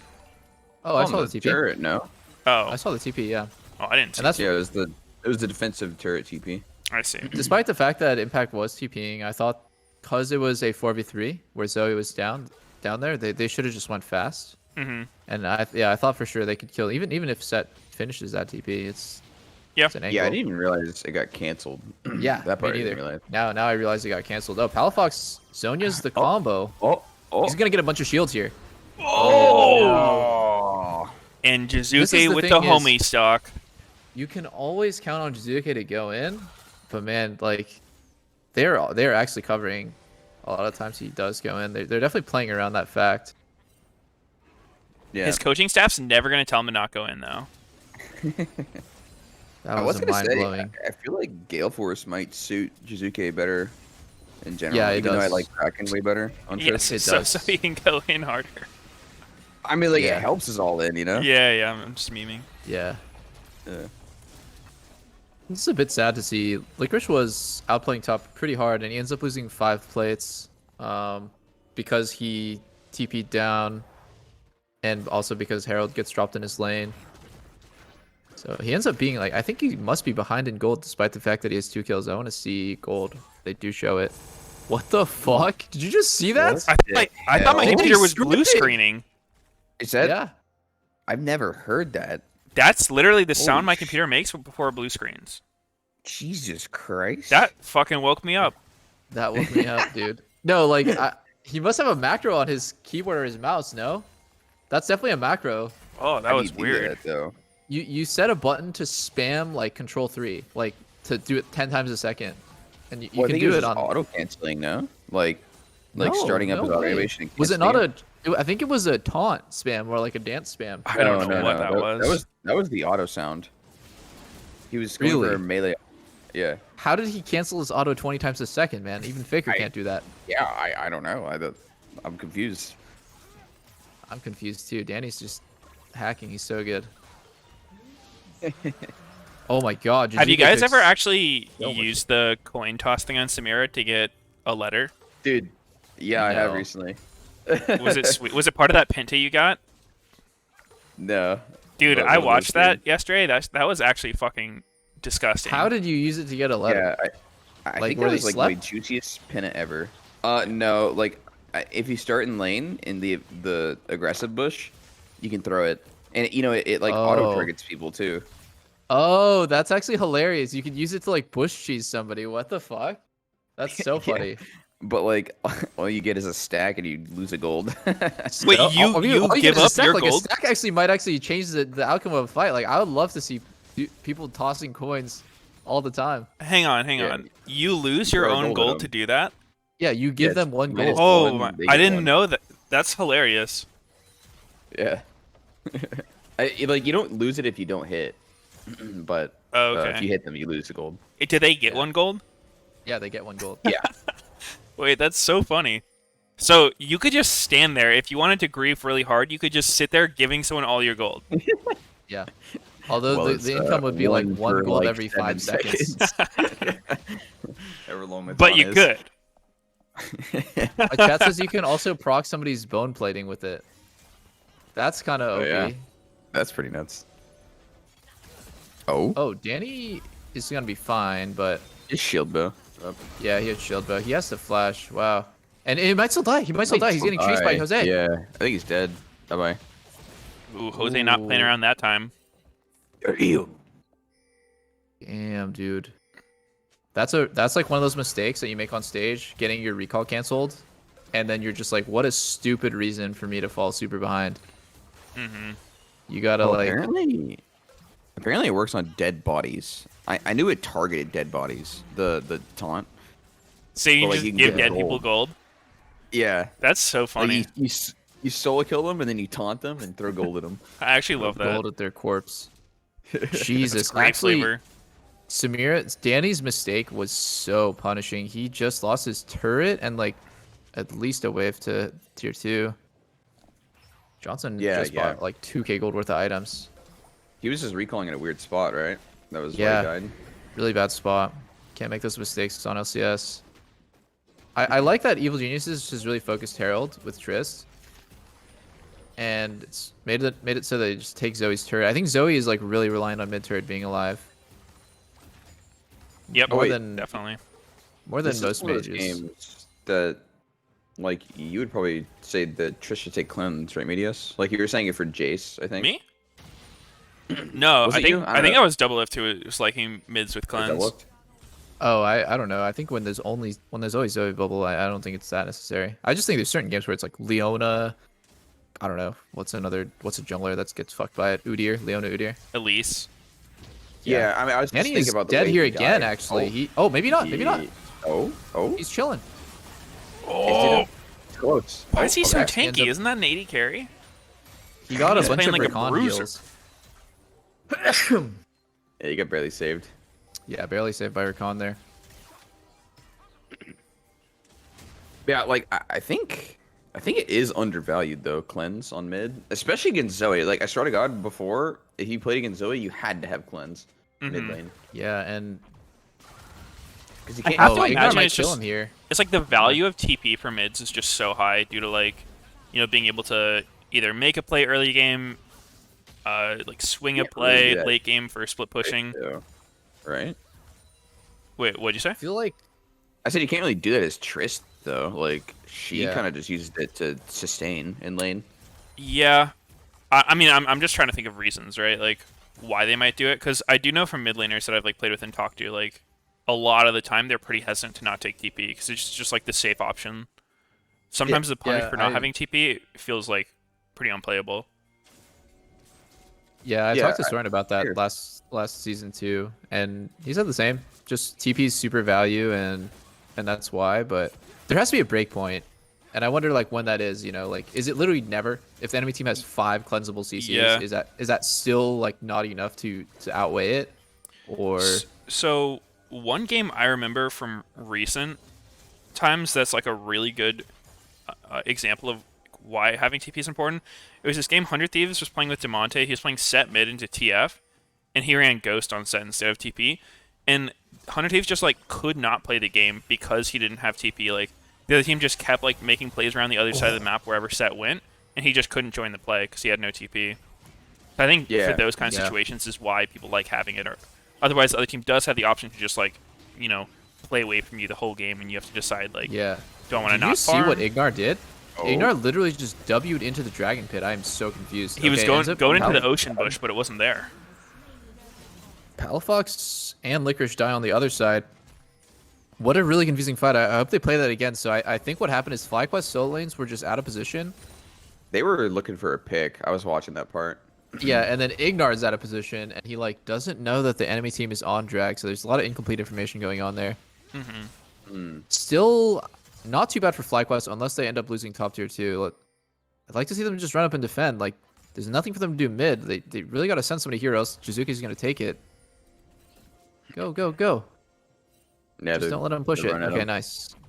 Oh, no, Oh. not that. That's not it. That's not it. That's Ugh. not it. He needs no, the no. the god bubble. No, no, no, no, no. No, Oh, no, it's no, a no, chase, no. boys. Do Yeah. not accept not getting this kill. You must force. You must dive right now. That was Alright. a lot of minions that died to top tier 2. Like, that was at least a cannon wave, and probably more that just died to the turret there. Not worth, guys. Start Baron. You have to start Baron off that. Yeah, I I just see. saw Ignar. That was a Yeah, really Ignar troll way to W's into the die. pit. He just probably thought that the entire enemy team was there and not just the 2 solo laners. But nope. Ends up that FlyQuest is really spread thin. Electrocute, ignite, recon. Just Yeah, aggressive. ignite pretty normal. Electrocute though. It's got to be like a lane all-in thing, right? Like, there's no other reason you would do that. Otherwise, you just like want a little extra damage for bursting them. Yeah, Yeah. he just thinks Electrocute is not a team fight rune. So I mean, he's just thinking maybe the Electrocute is going to swing our matchup, and it didn't do anything. But the great thing about Rakan is I don't think he's reliant on any keystone, any rune to do his job. Mm-hmm. You could fucking run. I mean, Glacial realistically, it Augment. won't change that much, but it's just The Guardian Shield could be very valuable. Yeah, Guardian's saving probably lives. the way to go. Oh, and the second time we've seen Set clapping Wukong on his own clone. It's like he gets betrayed by his fucking clone. Oh yeah. Oh, Licorice just dying in the side. That is so bad. And on the flip side, like Zuke Licorice- alive Oh. currently? Oh. Oh, he's fucking dead. Shizuke is wait. such a homie. Oh my god. Oh! Great prediction by Jose. That's blind. That's completely blind. Well, Yeah, Lee Sin's everything he blind. does is blind. He's Lee Sin. Good one, guys. Good one, guys. I haven't heard that one before. That was so good. It took a while to come up with. Thank you. You set yourself up, man. Wasn't us. Thank you for the alley-oop. I mean, dude, he played that in like a really fucking confident way. If that Q missed, the guy was just out. Yeah, but even the concept that Jizuke's, his team is making a play on bot, right? Like, looking at his perspective, there's no reason for him to be this aggressive on top. No reason at all. His team is killing Wukong bot. So, Jizuke is... Yeah, he's trolling. I feel Yeah, like I'm he's- just hard just shitting on him every game, but like, just No, but he's think trolling. about like the cons. Oh, it's not blind actually. Sorry, his E gave him vision. Still though, impressive Q. I feel like he should have just kicked and then Q'd. That was like one of the lowest like percentage ways of doing that play with your flash. I think. He Yeah. might have been scared of kicking him over the wall and not knowing exactly where he's landing. Yeah. Yeah. You kind of have to like throw the Q with the kick, and like already know where they're gonna land. Mhm. Otherwise, it's kind of awkward. Yeah, it is. A lot of good Lee Sins are good at doing it on reaction though. Like they're good at just You think so? literally. I mean, if you're the best Lee Sin, if you're a great Lee Sin, yeah, I think you can always queue off your own ulti just on reaction So like, without if you don't know knowing. exactly where they're landing, really. Just look at the direction, right? Looking at the direction. Well, no, because they can move before you exactly know where they're landing. Is all. Yeah, I don't know if you can consistently do it like that. I feel like, all right, we gotta fucking get the Lee Sin experts in here. I feel like you should be able to. If you're really fast, Do you want me to ask Alfari? yeah, ask Far. Ask Fudge. Ask Fudge. He's the only NA lead that's allowed. Yo, this is actually such a big deal for FlyQuest. Now, Zoe has Zonias, so I don't think Jizuke can play like an assassin anymore. When the mage- Zoenias. Zonias. Oh, look at this. Ignar flashes in. It gets countered. They blew Lee Sin's Jizuke kick. I on think that's Pez? totally fine. Oh, okay. And on the flip side, Impact's kind of getting caught. Like, he wanted to flank them, but I think this is pretty fucked for EG. They used Oh. Rakan and Rumble engaged there and got nothing. No, Palafox is going to die. He's Zonia's, but he's so dead right afterwards. Is he? No, he's Is not. he? I think EG Holy shit. extended I guess not. too far after wasting their spells. I think The this is doomed. homies. Oh wait, Yeah. wait.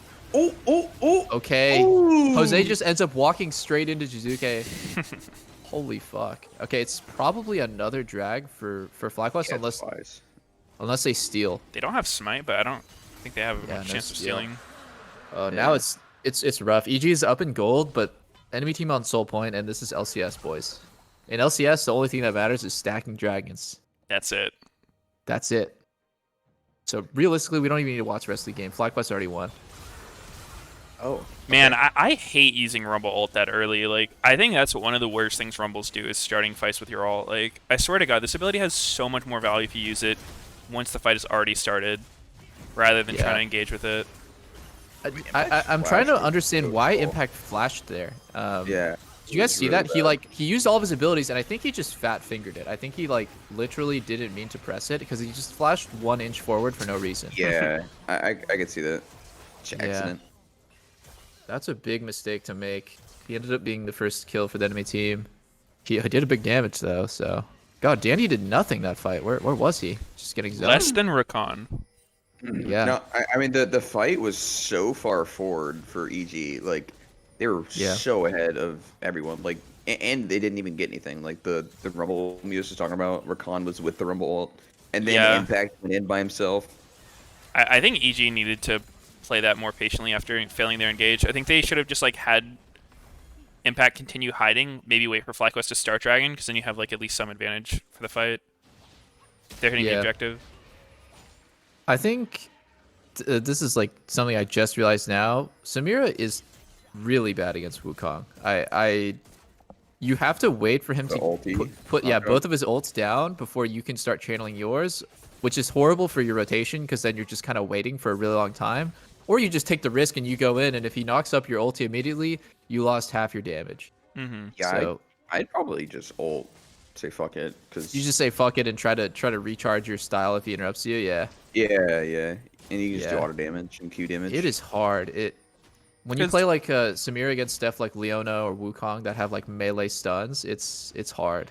I would say if you can make Wukong ult you and like only you just to interrupt your ult, it's not the worst trade because like Wukong's ult is a pretty fucking strong teamfight tool itself. Yeah. True. Just the fact that he's two of them though. Oh, Makes I also that feel really like rough. if Wukong is ulting her, she's either in the back of the fight where she doesn't need to ult. Oh my god, or- Jizuke just TP'd in melee range. Impact just didn't use his W this fight. Jizuke should be out. Wait, Licorice Ooh.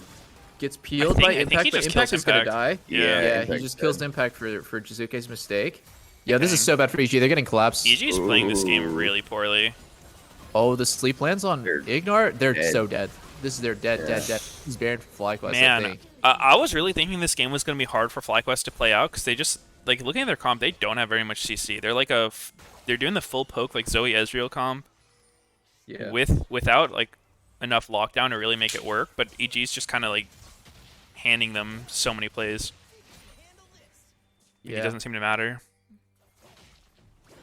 Yeah, I do want to Yeah. point out that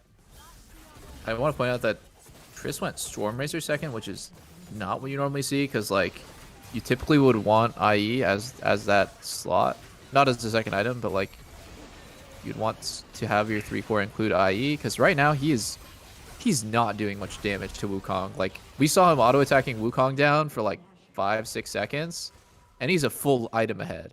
Mm-hmm. Like Wukong should be dying way faster than that, so I don't think EG has good win condition anymore. They lost their Because gold lead every- just now. Team comp been 3 AD, 1 AP. in Pretty LCS. I mean, It's pretty AP crazy. is like pretty weak right now. I think everything that doesn't include Gwen, yeah. True. Usually with Gwen Gwen, is at strong. top, it's 2 AP. But she's like true damage as well. Yeah, she's also one of those like, APs that's like not really relying on CC. So like Marquez does nothing against her. Yeah. Uh-huh.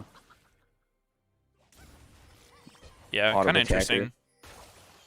I think FlyQuest is just playing a good game. They had some fucked up plays, but for the most part, I see them playing their range really well. They're kiting well, and I think the melees are going in at the right time. EG seems so disjointed. Like their front line goes in, taking a bunch of damage, but their backline is never really there to follow, or their backline is just dying first. So they just need to get. I feel like if I want to Yeah. see EG just do a normal fight where like the engage happens and the follow up is right there, right behind, but it hasn't happened yet. The whole game is just. Yeah, I mean they are up Super against weird. pokes, so like you have to be kind of careful in the way you do your engage, otherwise you get chunked out super hard setting up for it. Yeah. But I think that in this situation, like they're kind of doing the right idea. They're Rushing drag here. Oh, Impact is actually flashing out. Oh my god, that Ezreal Yeah, damage was it's actually insane. good for EG. yeah, if I think it's not activate. bad. But it's also like you don't feel bad if your FlyQuest and this happens because like you're just taking towers. Yeah, you don't feel too bad. If I was FlyQuest though, I would be like, I'd look over that decision and be like, we should have gotten Soul. I think Soul is way more valuable than mid inhib. It's more a win-win valuable. situation. I but think like, EG I like playing was for drag more. EG was playing so that like they could only try to contest that dragon though, and I actually kind of like FlyQuest's decision because, you know, they are playing the full poke comp. If you give EG EG that engage you were talking about, where it's just like the clean like Rakan goes in with follow up and stuff, like FlyQuest will still lose if they get engaged on like that, Yeah. and they didn't have the They- position. I like them just playing to basically like set up to siege or poke, like whatever they want to do, and then just like not give EG time to get a good engage. The upside to the play that FlyQuest is doing is their gold lead is going to be way bigger for the next drag. So they are kind of like getting that higher percentage next drag. Yeah. What is this, like 4 turrets now that they're getting off the Baron and the Baron gold itself? They're going to be like 5k ahead at the end of this round. Hey, look at that Baron buff power play. Power play, that's a 3.8K. 4k. The Red Damn. Bull Baron buff power play, you mean? Yeah, dude. Oh What yeah, are you true, saying true. right now? Where's the Red Bull? Their Baron's down in 7 seconds. They should still be able to get this inhib though.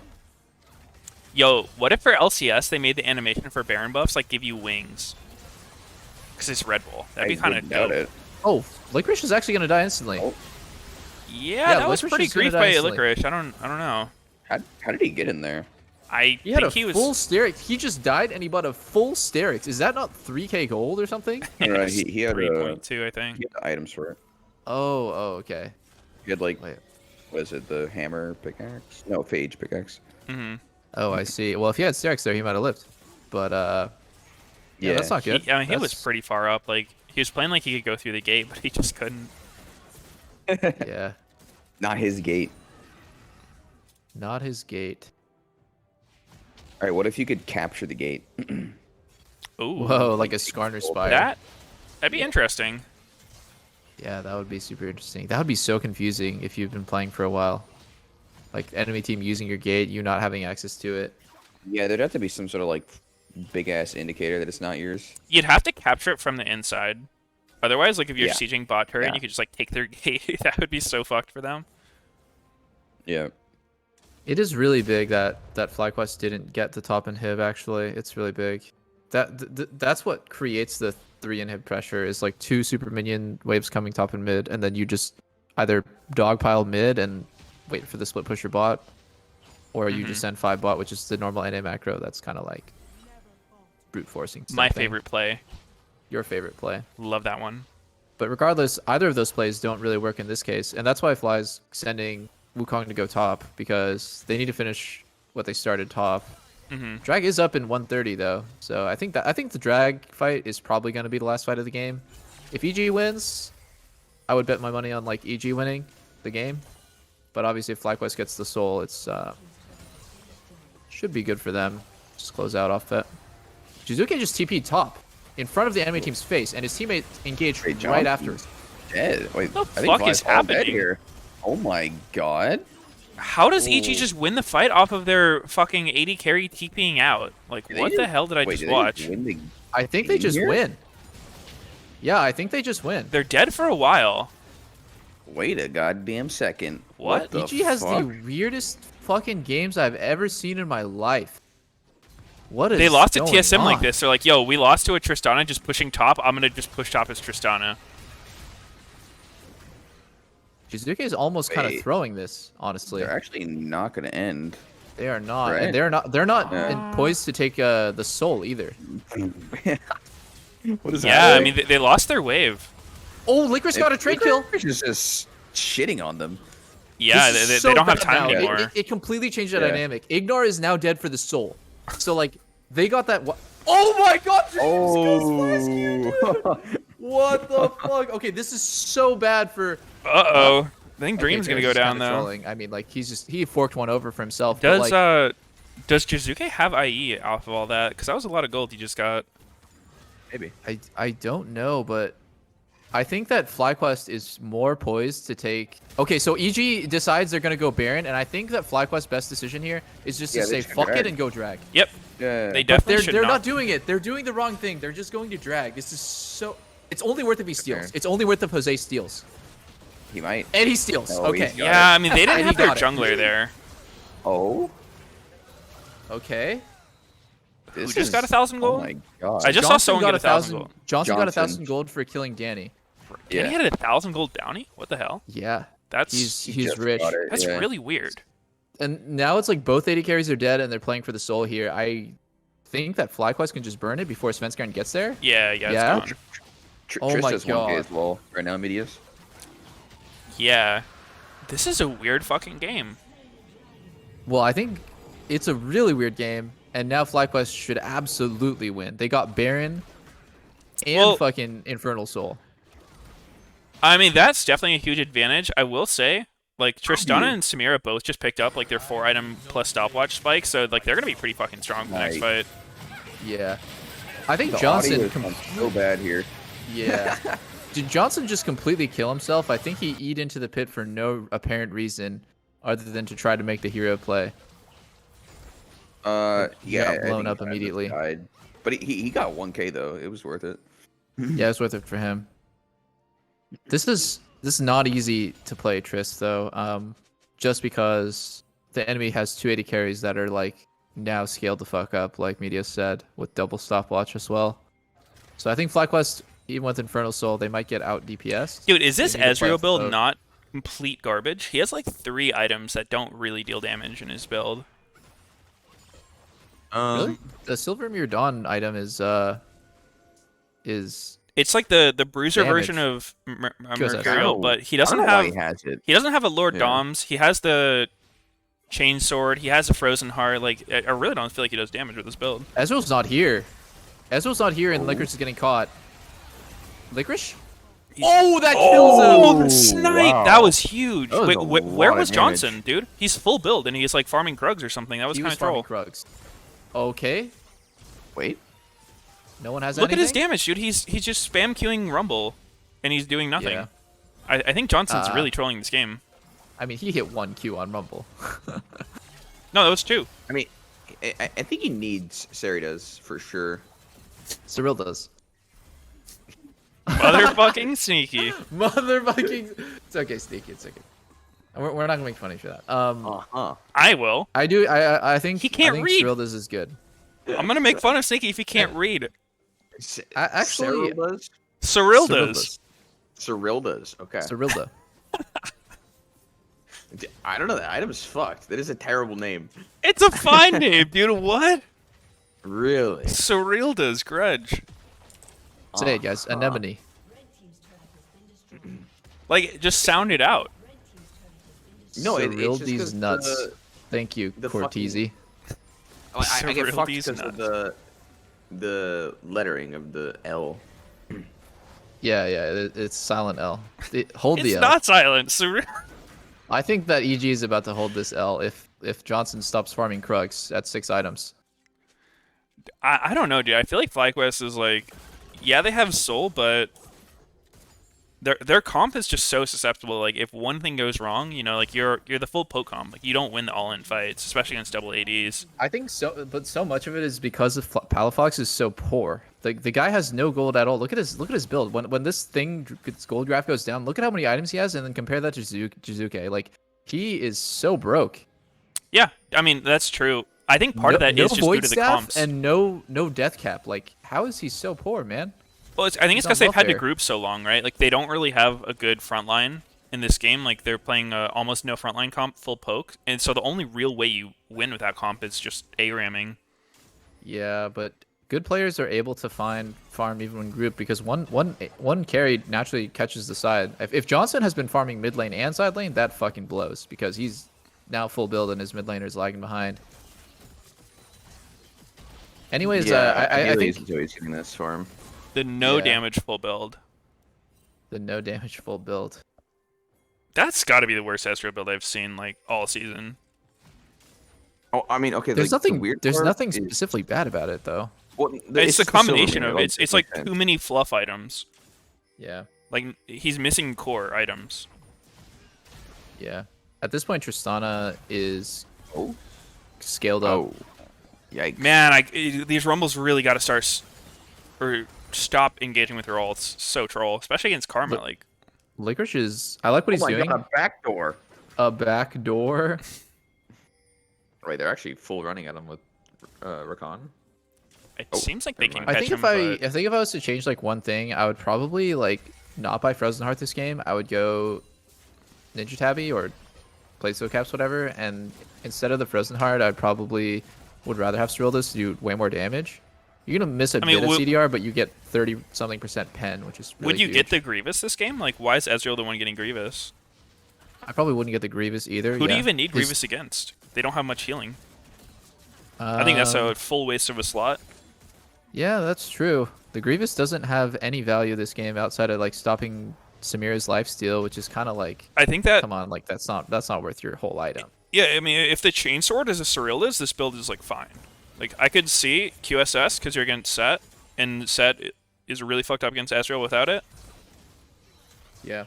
And they have Uh, some overlap because of Karma's Purifier thing. That is giving everyone Grievous wounds, so True. he's really overlap. 20 seconds on Elder. If I was EG, I'd be fine with this. I think they should be okay to give this and just have like position around Elder. Don't even. Oh, okay, they're gonna try to stop the Baron. Like I was thinking, this I think could be... EG should be able to get a good fight here. Like as a poke comp, you don't want to do this kind of thing. Like this is one of the worst ways to fight. But for Palafox Fly's and comp. Johnson are just straight 2v5ing them. I don't think it's that bad for FlyQuest. They're gonna finish Baron and get a ton of damage off, and then Elder's still gonna be up. It's working. EG, but, EG should just bum rush Elder right now. Like I think they should just hard burst it and have Jizuke ult Jose out. is Palafox just the most insane Zoe? Like I don't look see at the how TP. he just did that. Wukong sleeping bot. They're camping. They're camping. Oh, but his team went too fast. They got a gauge on. Uh-oh. Holy shit. Rumble died. Yeah, Rumble died. Okay, Jizuke's jumping in. Palafox is Flash. actually smurfing these late game fights so hard. Uh-oh. Oh, he's one. Oh, he lives with Jizuke 1 HP. trolled! He just saved him! Yeah, he saved him with the ult. Yo, this has to be Johnson's show right here. He needs to land stuff. He needs to hit stuff. He's fucking licorice Oh. in the butt. Oh, the E Yes. through the clone and the ult? That was kind of nice. The clone is betraying Licorice so much. Johnson. It really and is. Johnson Smurf. Licorice is still alive. Oh. Oh, shit! Oh. Oh, Johnson's gonna kill them all. Uh-oh. Johnson's gonna kill them all. Uh-oh. Oh, let's. Oh. It's over. It's over. It's over. FlyQuest, just finish the game. Finish the game. Fuck the Elder. Okay, they're gonna go Elder first. That's fine. That's good. That's a guaranteed win. Like there's 50 seconds on the carries. There's no way they can stop Yeah. it. Right? They have a mid wave. Mid-wave and Baron buff. Like I don't even think that Rumble ulti kills the full wave when it's Baroned up. Just we'll have to see. Baron Elder. Yeah. So I mean, this is the moment Yeah, of I truth. think that Elder If finish Rumble's was ulti fine. kills the whole wave, they can survive this push. But it needs to burn every minion down to zero. Oh, it's not I close. don't think I can do that into Baron. Yeah. No. I was Doesn't I was deal the thinking damage. like. I Damn. think the Elder just secures the game finish though here. Yeah, no, I like the Elder. I like think the it's extra worth it. step of doing Elder and not getting too horny for. Oh, Johnson is dying instantly. Okay. All right. Johnson and Johnson? Oh, he's alive. He's alive. Wait. Hold it. Oh my god, Hold Johnson's a it. god. Don't It's ever 'cause he's shit talk so his build tanky. ever again. He's so tanky, bro. Yeah, man. Okay, they're Pixel not gonna end, perfect they're not gonna gameplay. end. They're actually allowing the game to go one more round. I think they should just ram it down Ichi's throat with Elder Yeah. and yeah. Baron. Like just don't let up. Go lifesteal. Like I don't even know about this replay because the replay is kind of overlapping with like FlyQuest's I don't know if opportunity. Jizuke here. He trolled They- so they hard. actually Like he saved. has Zoe Oh, dead Jizuke and he just trolled ults so him for hard. fun. That was so bad. It He was. he just had to close. flash forward and just keep killing him. Yeah, yeah. He probably could have killed. I mean, yeah, he did flash on him and he instead of autoing, he just like he autoed one time and then ulted when he definitely could have just kept Yeah. autoing. Yeah. That was pretty fucking troll. Okay, that's a fat fingered Zonias or a W Zonias. I can't tell which. It wasn't. Is it W wasn't was a natural one. Okay. FlyQuest has Elder for only 50 more seconds. Like I really want to see an LCS team use Elder to the max. Like seriously, just we did see fight one. them. Hold up, Okay. dude. Look at Or Johnson they just were adjusted hungry. on his build. He adjusted an item. Boots. His He's boots? crawling, dude. He's not even moving. Look at his he's a turtle. Oh my a god, wild turtle. dude. That's so troll. That's literally the worst shit he could have done. My god. 20 seconds on the Elder. I think their opportunity is just gone now. It is really bad that they only got one inhib off Elder and Baron. That's such a huge. I Oh, do like the Licorice is engagement of fine. Licorice. I think that is the way to go. That wasn't as clean as they could have done it, but I think that's their best option. And it's been working every time they get it. Yeah, they should try to chain like Rikon into Set's CC and kill him before he can press a single button. That'd be good. And Licorice is really low now. I think they need to back off and just go back to splitting top. If I Yeah. was Licorice, I would just say, guys, I need a recall. I'm probably gonna make my way top side. We're gonna have to play on the next Elder and Baron. This is like flashback to the TSM game where they had like multiple Baron Elders and they couldn't end the game. Yeah. Yeah. Huh.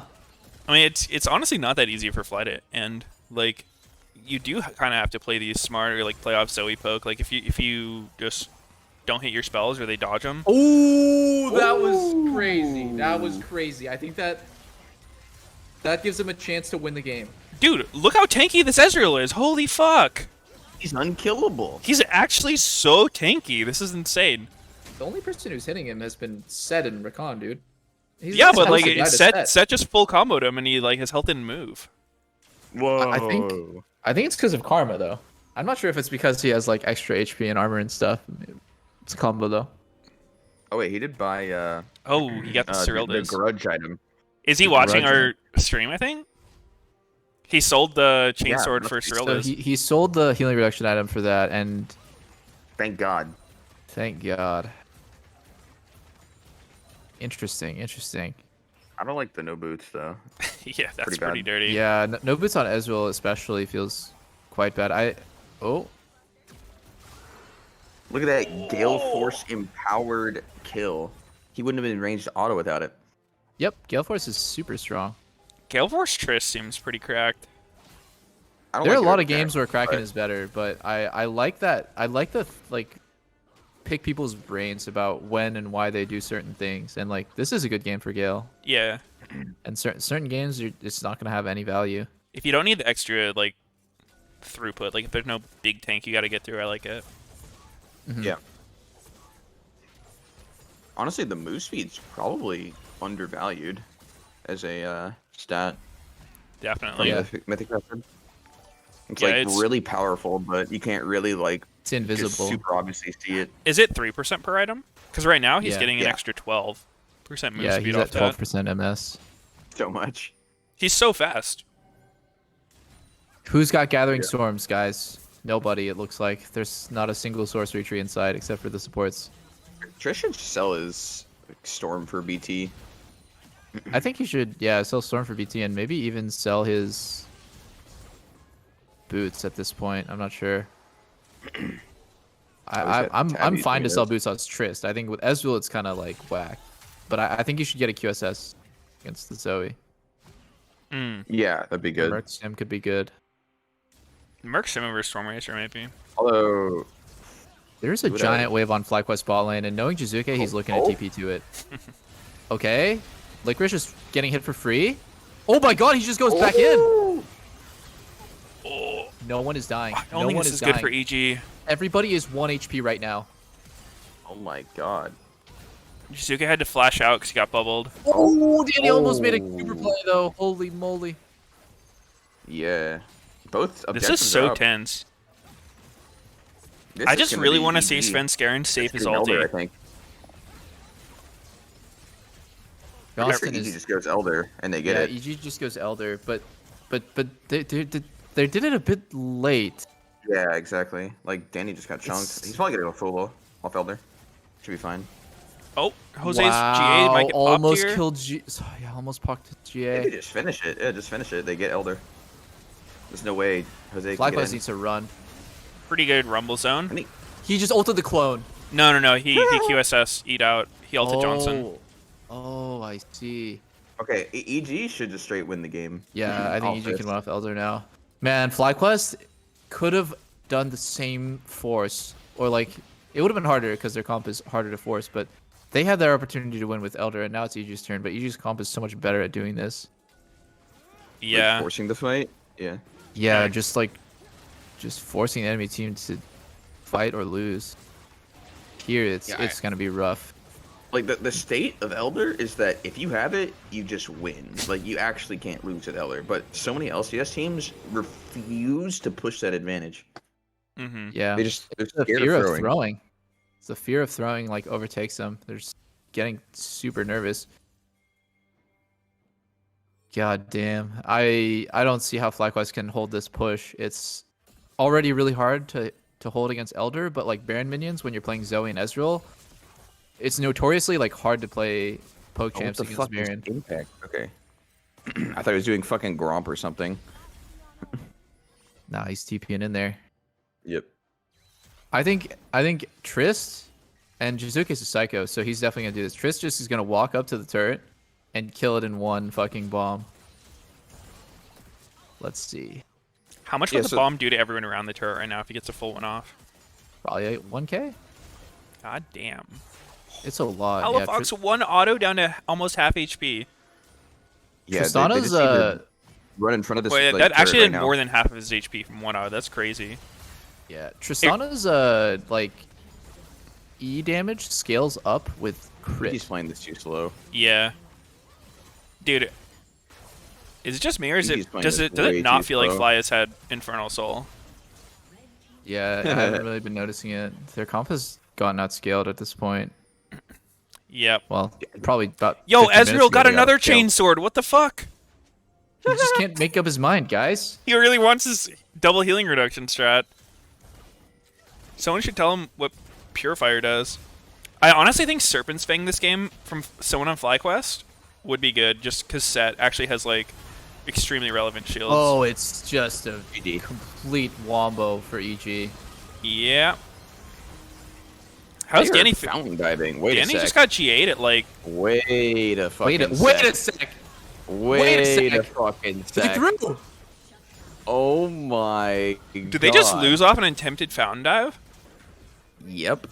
I think they lose. It's 50-second death, 60-second death timer. It's over. Yeah, I'm pretty sure it's Literally, over. The way every team in LCS plays Elder pisses me the fuck off. Oh my god. Why did they wait until Elder was off to dive?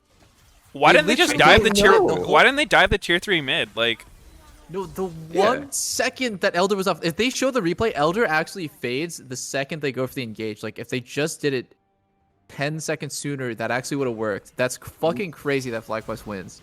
Literally, nobody plays up with Elder. They're just like playing as if they're not gonna kill you in one fucking auto attack. yeah, like I think if you have Elder, even if they're under their tier 3 turret, like you have fucking Elder. They have a turret. A turret's not better than Elder. Wow. Yeah. Holy shit, man. I mean, this I- game better was team so wins. back and forth. Better team but- wins, guys. Dude, that's an 0-3 weekend for EG, right? Yeah, that's I an think 0-3. so. Jesus. I'm gonna go back and look at that fight. Like, who trolled the hardest on EG?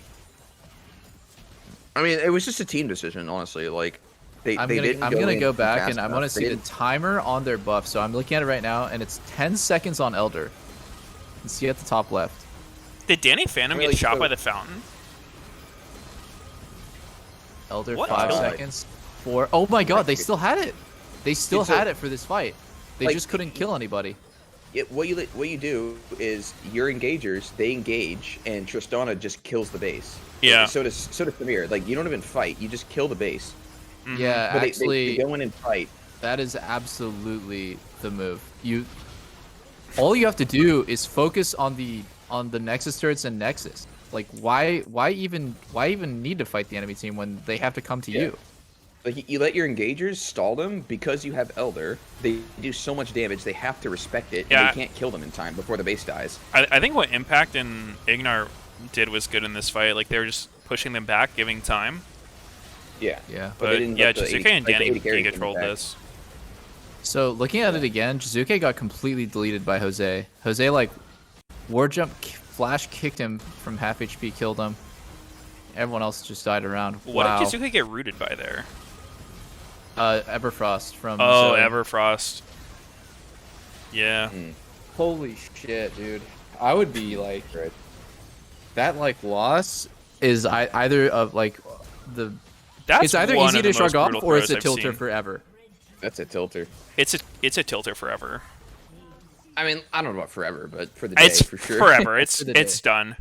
They need to Remember that disband. one time you didn't kill the Nexus Yeah. and you lost? They're all gonna have crazy PTSD. They're never gonna fountain dive again. I mean, it's fun. I think it's fun what Impact did, and I think it's fun what Yeah, Oh yeah, I I agree. Yeah, yeah. It is, I agree. Yeah, completely on Jizuke and Danny to not know how to play the rest of that out.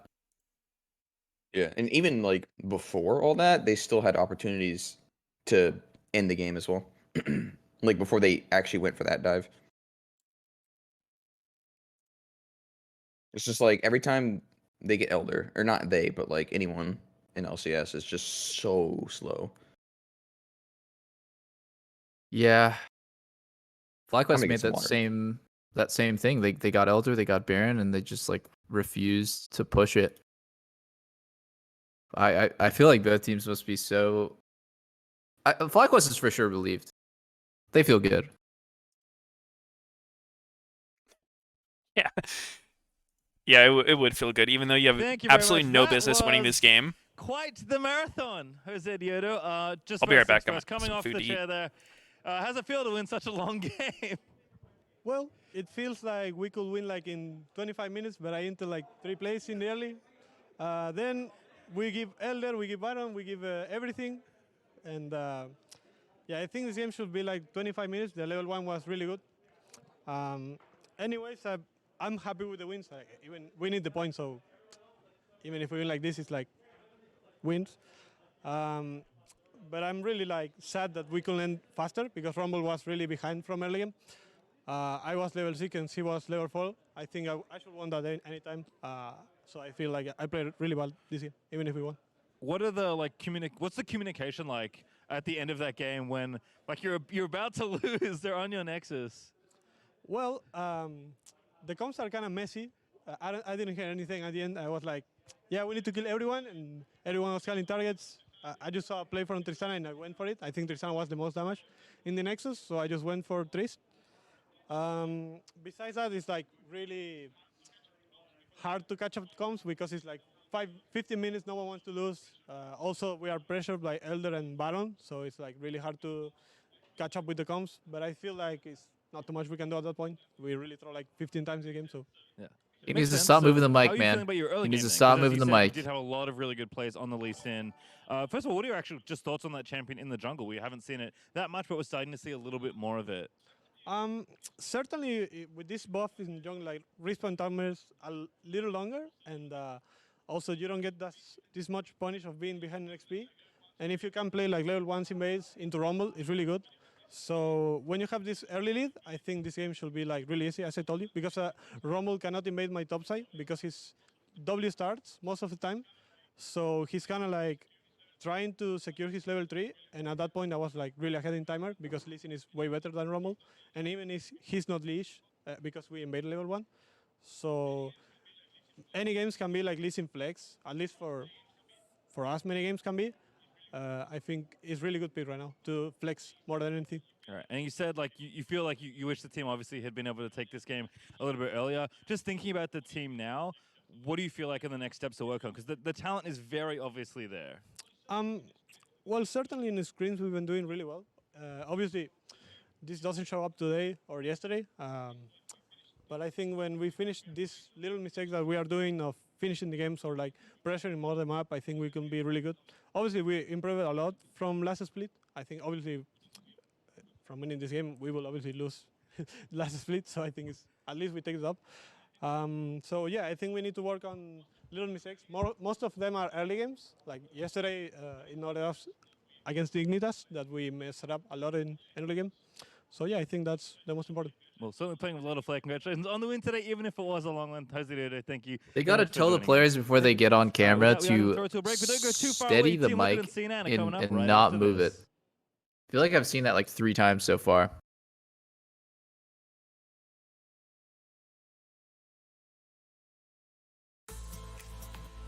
It's time for Assist of the Week, presented by State Farm. With their backs against the wall in Game 4 of the mid-season showdown, Cloud9 needed every play to be perfect against Team Liquid, but Blabber was still down for some horseplay. Falling back as the team. Tactical is asleep. He's in trouble with the onslaught of shadows over the wall. Tactical is down. Cloud9 find the enemy AD carry with Core JJ having a flash over the wall. Fudge looking to go after him, but Jensen takes him down.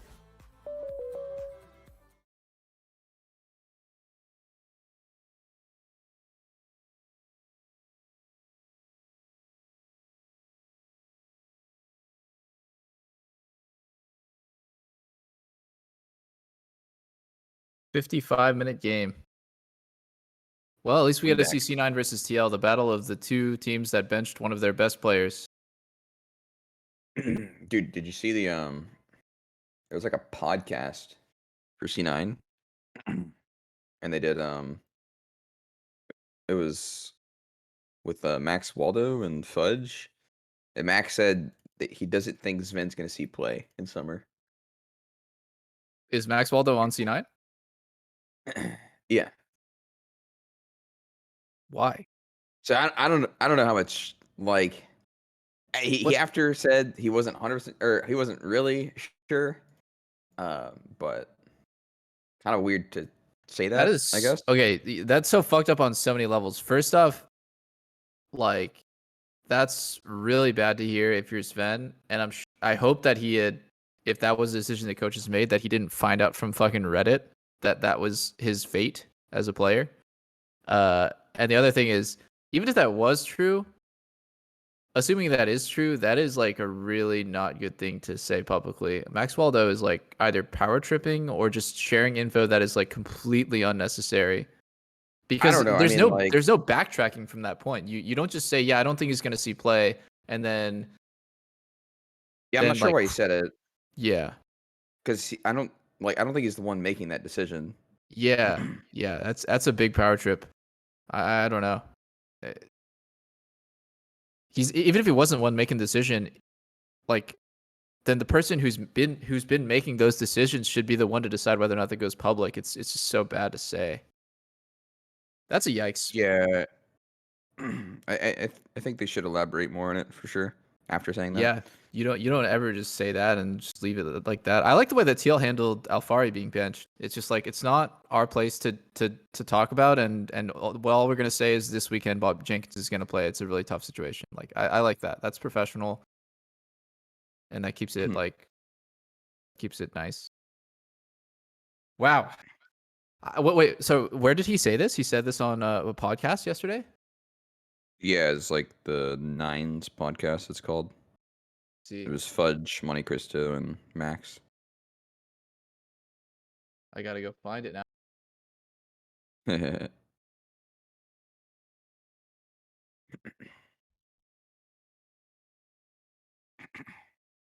Did you get it linked to you by your chat or something? No, I was just browsing. I saw it. I see. I see. Kind of like how I found that Oh, I that found it. Perks clip.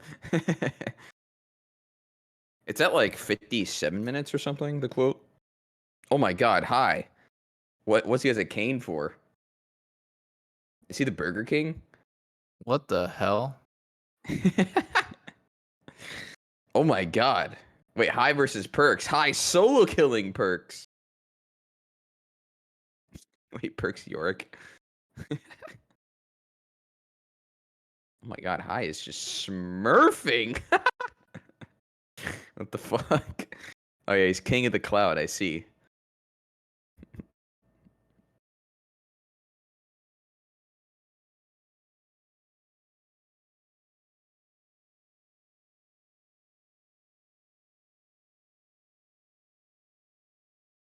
Is High unbeatable in 1v1s?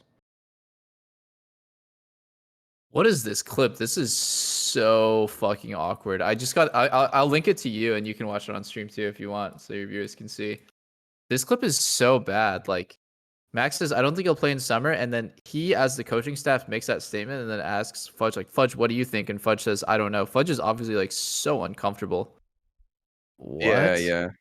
What is wrong with this guy? That's what I was saying. Like, I don't know why he'd say it. I'm not sure. Yeah, I don't know why he'd say it as if it was his decision, and if it isn't his decision, then just don't say anything. That's really Yeah, because bad. it's pretty huge. Like to not play in summer for Sven Yeah, after just winning. I think And, like, from the outside, we don't have any information, and it's like we don't know why he's not playing. yeah, But then to say he's not gonna play in summer is another thing. yeah. To say I don't think so, and for that to come from your coach and not just like some random Reddit analyst, right? Like that's literally somebody who actually has influence over whether or not you play, and you could see that like he's just smiling, saying I don't think he's gonna play this summer. It's just bad, bad.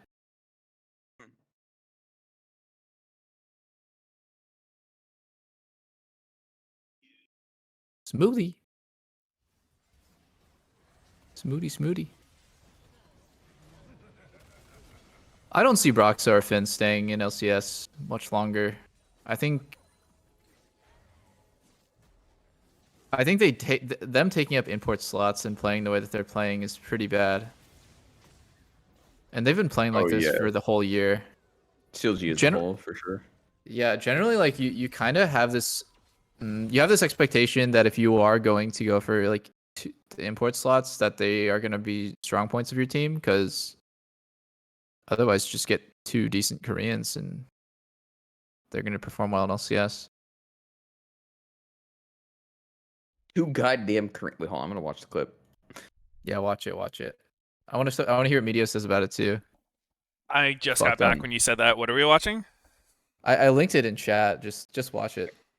It's fucking bad. Blabber and Svenskeren previously like have kind of this 6th player mentality. Is Be back Sven up. able to kind of get back up to the main roster right now, depending on performance? What's the team's attitude about how the roster scenario is going to play out? Because obviously Sven is I know he's a grinder. He plays a ton. He's a and grinder. So I don't think his work ethic is really like Yeah. the issue. Yeah, it's definitely not his work ethic. I agree. I agree. So we're just checking the reasons off. We're getting closer to the truth slowly. I don't think Vin will play in summer. Okay, fair enough. Yeah. Fair enough. Fudge, thoughts? I'm not sure. We'll see, right? I mean, Yeah. I actually don't know. Like, I don't know what the plans are moving forward. I don't know either, but Huh. Why did Max Waldo seem so happy about that? Yeah, I Yeah, don't know. that is also a big part of it.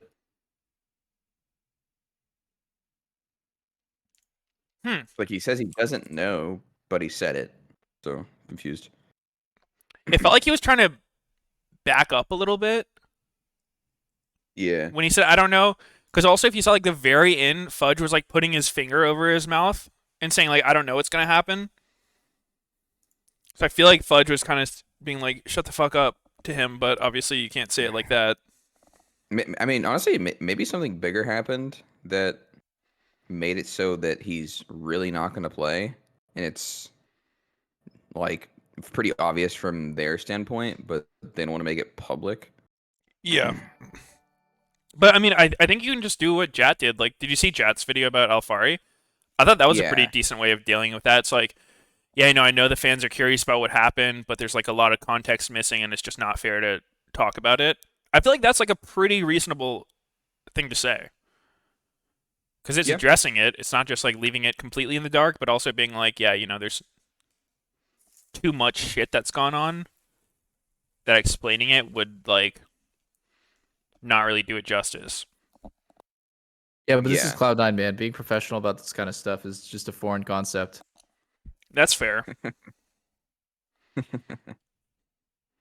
What if they had a video with Jat laughing, being like, he's never coming back.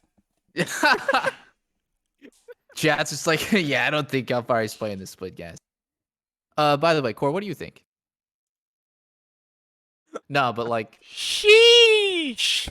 Jesus Christ. Yeah, on a serious note though, it's a really bad thing for the region that Alfari and Sven are getting benched, and these are some of our best players, and they're undeniably good enough to be on the best team in the league, and their placements are obviously not. I don't think King is good. Don't think that Jenkins is good enough to replace Alfari and be on a top team. But like, I actually think Jenkins is pretty good. I don't think he's like probably better than Alfari, or Alfari deserves to be benched, but I actually do think Jenkins is pretty good. Well, in terms of play, you mean? Yeah. For Alfari. Oh yeah. I'm talking about like the relative strength of the player to their replacement. It's bad. It's Yeah, bad yeah. for the region. Yeah, makes sense. Yeah, I mean, like they were both saying, it's like context that we don't have that maybe was bringing the team down in terms of play overall or stunting their development. We have no fucking clue. Yeah, like with Alfari, that one's more understandable than the Sven one. Like, if I had to guess, just purely speculation, it's like Alfari's probably had something to do with like getting complacent. Like it sounded like he wasn't really practicing, which I think that's a pretty valid reason to like, replace someone if they just feel like they don't give a fuck. But with Sven, like obviously he plays a shit ton of solo queue. He's trying. Must have been some kind of like attitude thing, is my guess. Yeah. Yeah.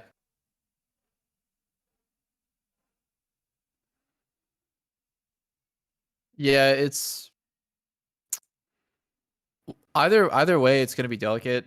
It's about their influence on the team, and it's always a team decision. The teammates have to kind of buy into. It's like very rarely just going to be like everyone on the team is unanimously like, no, we want to play with Sven. Like it's totally worth, despite all the shortcomings. Or like, yeah, we don't know. We just don't know.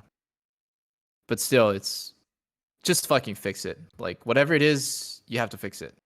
Fix it now. Fix it now. No, I mean, I want NALCS to win Worlds.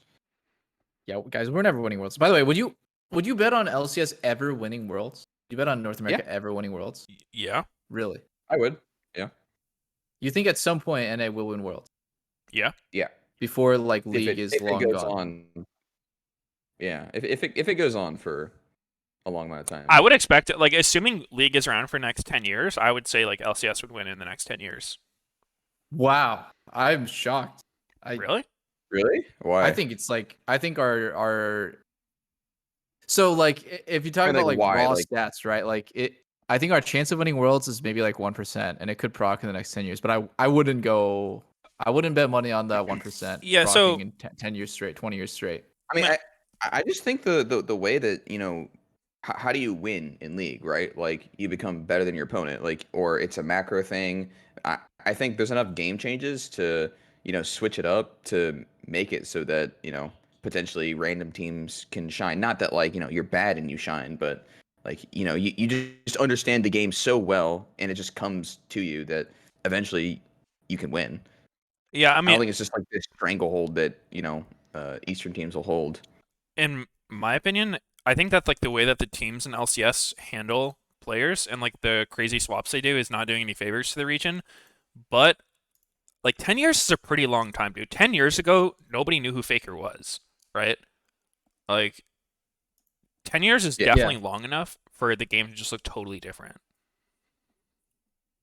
Yeah, North America does well in other kind of games, like, you know, didn't they win the Iceland thing for Valorant? Yeah, they won VCS. Yeah, I guess so- my like logic behind it is that League is not popular among kids, and there are a lot less. If we're talking about 10 years ago or even like 6 years ago, there was a lot of teenage kids who were like us when they started, and they love League. All their friends love League. League is huge. They look up to players like us, and they watch our streams, and it's a big deal.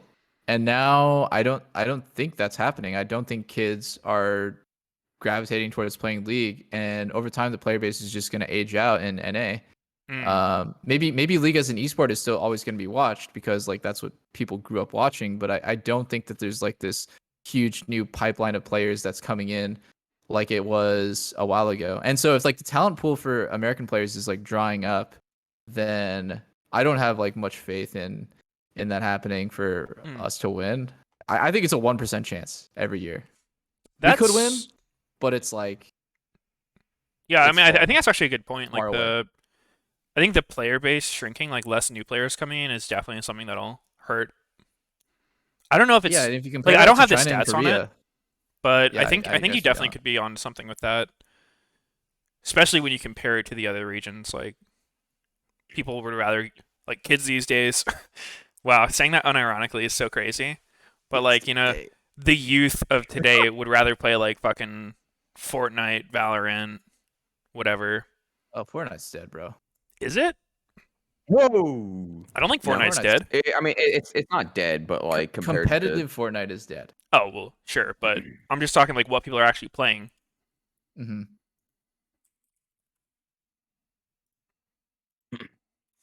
Because I know for me, like if I didn't actually just enjoy League as a game, I never would have went pro. Like I played so much League years and years before I ever thought about being a pro player. Like I never played ranked for a long time in League, so I was like, yeah, that shit's too tryhard. I just want to play for fun. Yeah. I don't know if people still do that. Warzone. Call of Duty. Yeah, I mean, actually, America dominates COD. I think it's hard from our perspective to know exactly like the trajectory of, League's future or how many people are playing and stuff. But I think it is a valid point that it's probably not growing as fast as some of the other stuff that we've seen in terms of like Yeah. esports. Yeah, I'm trying to Google some But stuff now, seeing if I can find anything on like what people You play. can see on sites like OPGG how many ranks, but UWG is better, just FYI. But like you can see on sites like that Whoa. that the ranked player base in NA is like a fraction of what it is in Korea, and then China is like undisclosed number of people, right? But you can just naturally assume that like they're 20 times bigger. Yeah, okay, this is interesting. The first link I found from reviews.org says WoW and League of Legends are the two most popular games that people play online in America. Mhm.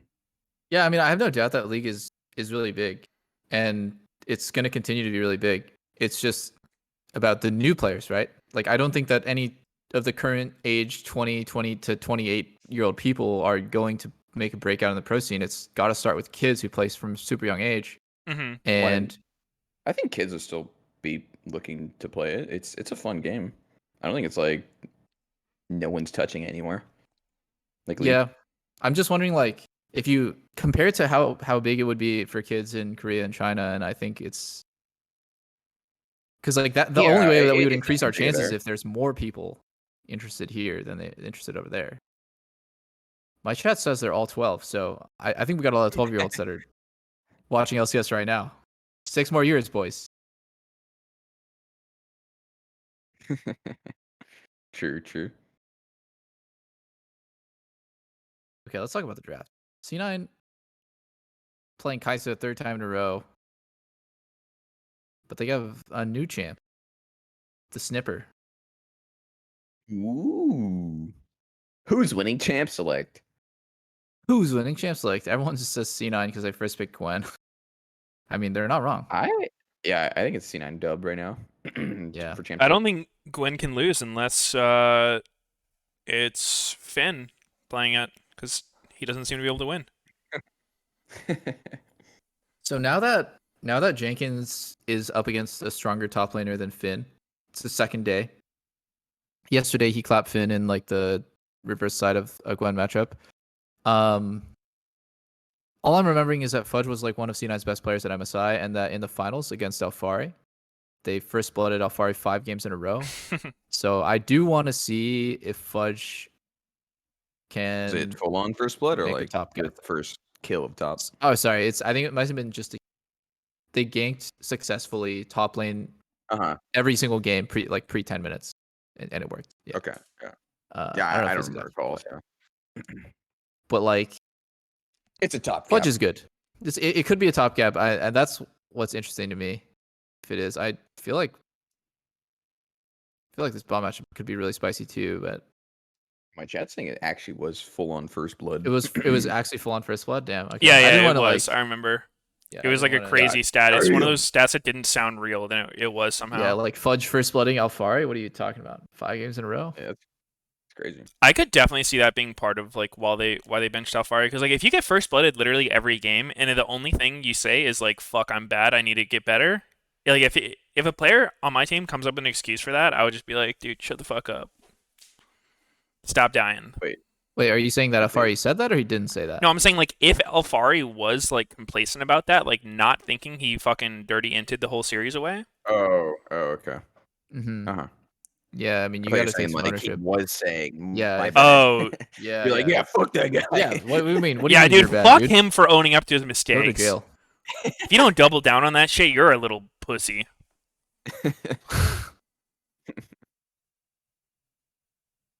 Okay, but who's winning draft now? Zin with the Silas. Is that a Lulu Bach? Absolute. That's a this Lulu is an Bakken. absolute like C9 draft. Wait. Win.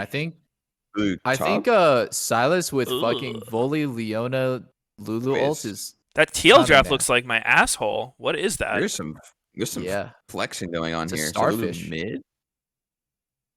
I mean, they could swap Volley and Lee, right? I mean, it's not Lulu support. I don't think Leona's going anywhere other than support.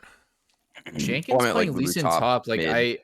I'm like really interested now in top lane. This is a huge test because Lee Sin is super hard to play. Not in lane, but just like the champ is hard to pilot in fights. Oh, and they See? switched it up. It's Lulu Lulu top. top. Okay, okay. Get fucked, Meteos. I said it wasn't Interesting. going to be Leona anywhere other than support. Why am I being yelled at? Yeah. Why am I being attacked? Yeah, I mean, so C9 has like really one of the most dive you can have in a comp. Like this is just all 5 of them diving in hard as hell. Yeah, it's really C9. C9 always likes to play like super heavy engaged, lots of melee, lots of playmaking, and they got their. I feel like they got Exodia. It's beautiful. Yeah, Every champion helps set each other up. It's just like 5 fucking perfect. I mean, we'll have to see about this matchup top because Lulu top is kind of rare, and it's also versus Gwyn, so it could just get monster stomped or actually own. Yeah, Lulu usually lanes well against melee. Mm-hmm. Yeah. I think generally she lanes well 1v1 into most things. I know that Lulu was a Kennen counter back in the day, and Bob Jenkins is a Kennen one-trick, so I assume he's played against a lot of Lulu. And maybe even played him. Maybe played himself. I think the annoyance of playing against Lulu is like many flags. Holy shit. I didn't even notice. I know. Doing the salute. Actually, I need to move my cam again. 1 sec. Boom. Yeah, top has no flash too. It's just the Ignite Gwen. They're probably gonna look to gank the shit out of Lulu. Yeah, definitely. I think when you have this kind of comp, like you definitely want to play toward top lane in this sort of game. Just try to get that Gwen rolling. Do you think C9's gonna play top, and what is Teal gonna do? I think they probably like try to match it. That's my guess. Like Volu tries to match Sinjao near top lane. But I don't think it needs tunnel on that, right? Like you have options. I don't think Gwen's gonna get shit on by Lulu by any means if she's not. They're doing a swap. It looks like Silas is going top and Gwen's going mid. Pretty cool. Yeah, pretty cool. It's also less of a punish to not have flash when you're mid. The lane is shorter. You're not going to get ganked as easily. Yeah, I like that. That seems smart. And also the last thing is like their runes might be fucked up. Like I think Lulu might have. Oh no, never mind. They're both AP. I'm trolling. They're always gonna have AP runes, but that's random guys' thoughts on the draft and the tweets. Random guys' thoughts on Reddit about champions. Bonka. All right. Oh my god, this is a fucking level 1 duel. Yeah. Oh my Fudge. god, wait. Wait. Fudge? Oh, he's dead. No. Nope. 1 HP. Oh, he's not dead. 9 HP. I thought he was dead there. Yeah, the pot countered the kill. Yeah. Well played by Fudge. Disrespect by Jensen. Disrespect by Jensen, yeah. I mean, it's honestly. Honestly, that's hard to know. Like who wins that? Yeah, I think it's well played for always the aggressor in these fights to know like you've done your homework. If you know confidently that you're gonna fucking win that all in. I mean, there's no retreat with Gwen. You have no flash. Yeah, I mean the thing that I would say is I guarantee you Fudge has played Gwen versus Lee Sin probably several times on both sides of the matchup, and I doubt Jensen's played this matchup before. Yeah. I feel like he's played it, but not that extensively. I mean, are people really playing Gwen mid, though? Like, I don't think Jensen would be... yeah, I mean, maybe. They're looking mid. Both junglers are looking mid. It's going to be a trade crab, it looks like. Blabber's going bot crab, Fudge, or Santorin going top crab. Yeah. I like this. This is fun to watch. For sure, like, the early level stuff is something that's, like, you can practice real quick that Jensen probably hasn't, but Fudge has. Dude, like, early laning's... I feel like that's one of the hardest things. Like, that whenever I play against LCS players in off-roll, like, I always get fucked real early in the lane. And then it makes the rest of the lane hard. Yeah, like, being good at those, like, first base, I guess. First round, actually hard. I really wish the spectators would switch the like portraits and CSing so you can line it up. Yeah, they usually do that, and they forgot this game. They were asking. Yeah, they usually do it later for some reason. But they should do it like the second they see it. Yeah. You're right. Looks like Jenkins is getting the better of Perk's top lane. He made Perks miss a wave. Yeah. Mhm. Almost expected though. No, Silas is not a good top laner. It's a really long lane. Silas struggles to farm in like long lanes. That's why mid Yeah, is so he good may for have him. also backed because there was the threat of Volibear diving him because he knew Volley was up there for the crab. Yeah, I always see King getting zoned from the wave. Like he really has to work on his laning. This is not a matchup where you need to play like a pussy. Mm-hmm. Like no one is like afraid to play Ezreal versus Kai'Sa. Oh, and Tactile messed up the W either, so he's That was weird looking. sad about that. Mm-hmm. Ooh, Swifties rush for Yankins. That's the We got second time we saw Yankins that. and Yankin. He did that with GP as well, to going early Yeah. with Swifties. Yeah, he did do He that. just likes it for laning, I'm guessing. It's good. Ooh, There's good definitely trade. a point in time when that was like what everyone did everywhere.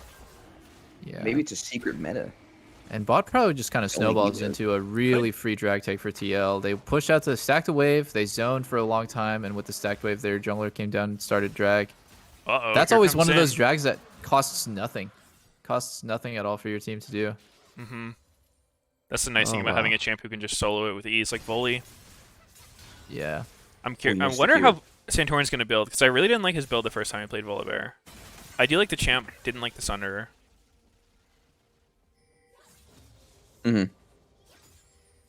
Mm-hmm. Yeah, I'm not sure what he's building this time.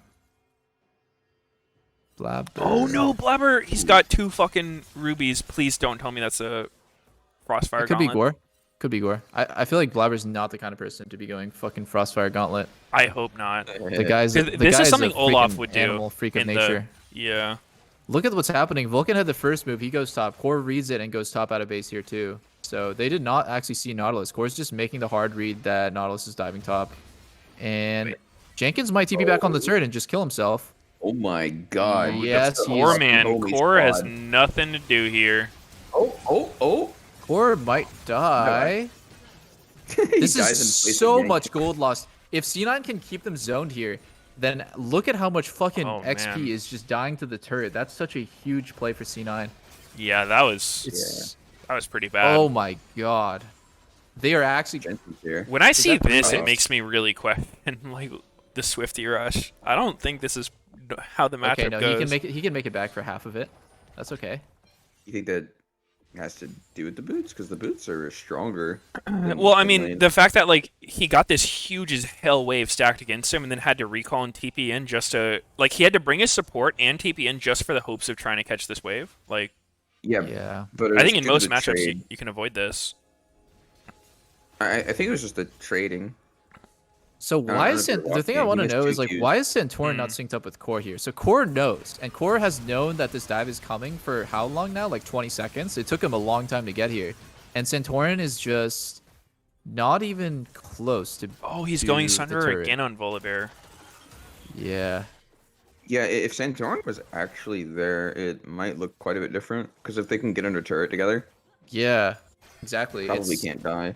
It's not easy to dive fucking Volley's Leona, but Jenkins no flash here.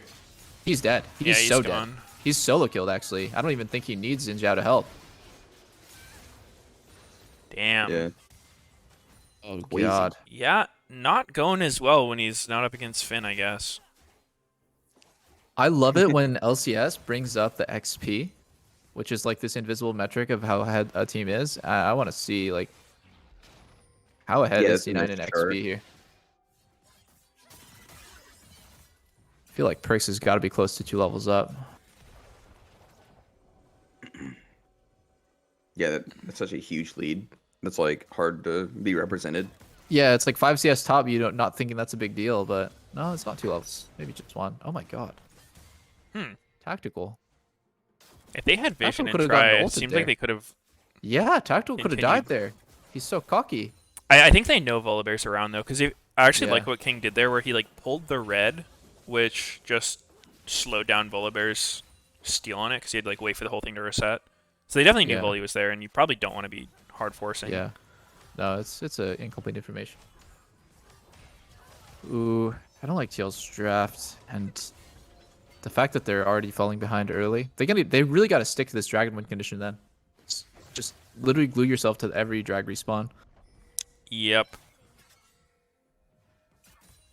Jensen's up quite a bit of CS right now. Dude, Interesting. if I'm TL and I see the top lane situation with C9 having Herald, that is so fucking miserable. Like, you pretty much always have to be there. If they can ever go top lane without being matched, you're just boned. And so C9 using that info can just like not go top for a while, let TL waste their time trying to defend it. Yeah. Yeah. Because like that turret will just die in one wave with Herald.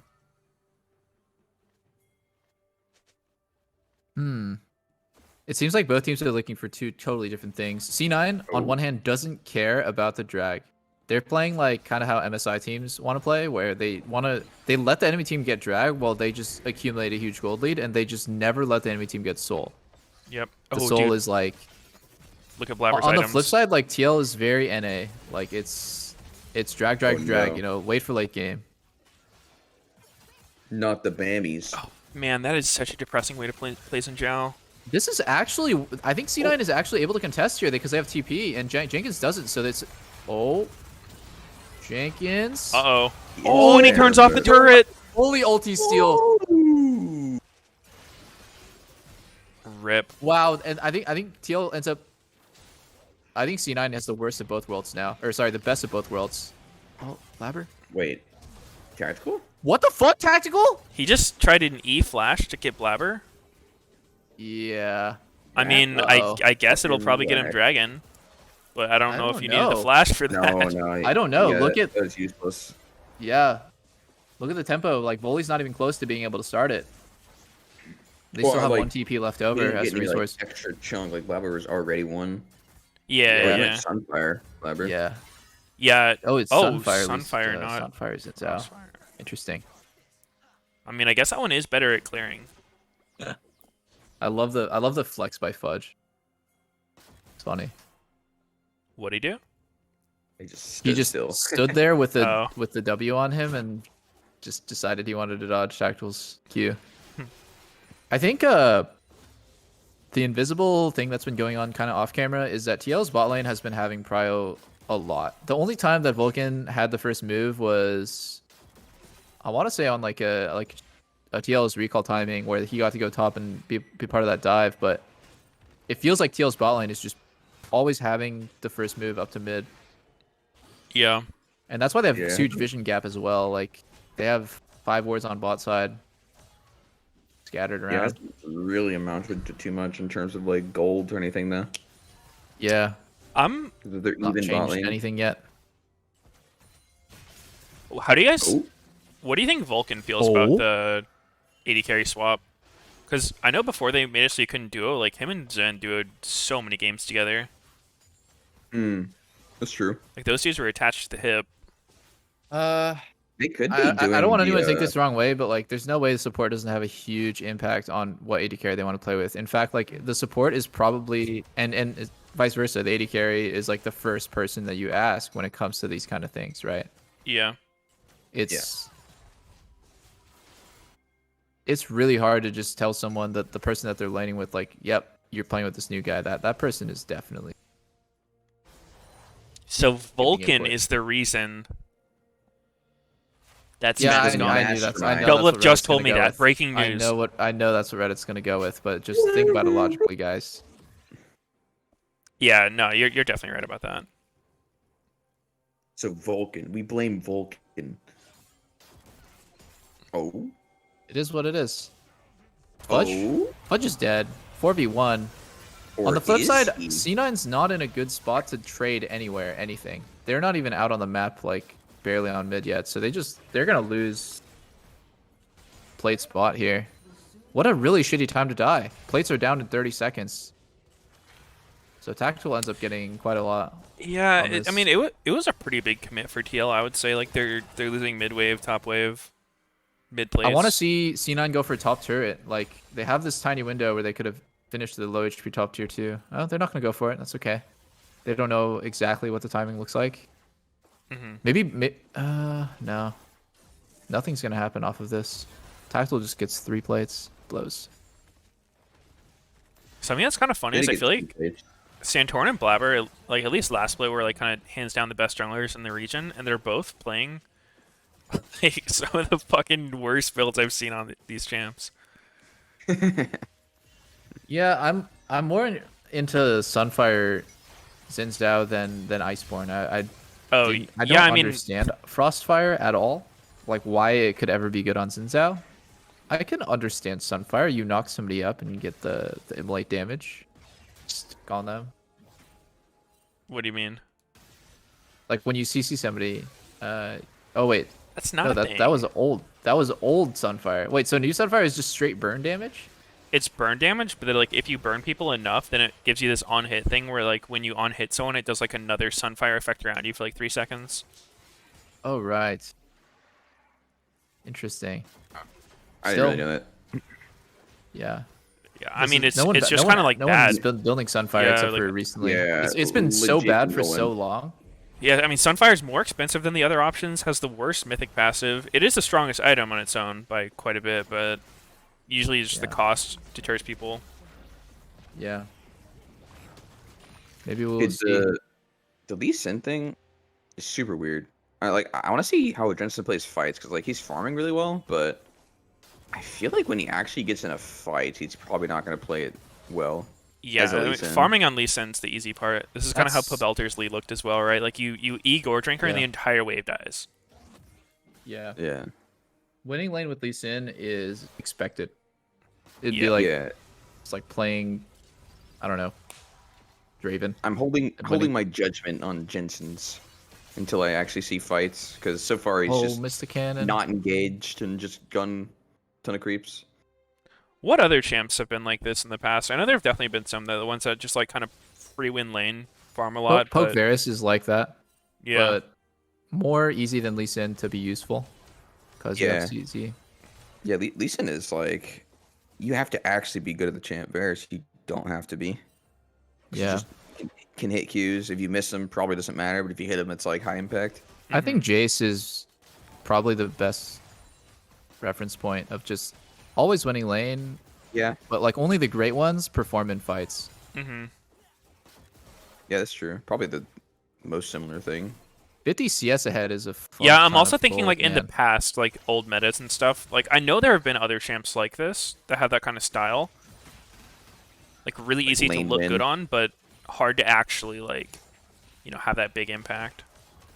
Mm-hmm.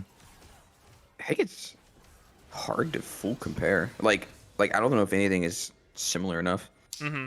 I mean, it might not be, but I do feel like there's probably some. I can't think of anything. I know. I feel like Rise has been like that at points in time, right? Where like you can just easy one-shot all the waves as Rise, run around getting a billion CS, but then like some people are just really bad at fighting on them.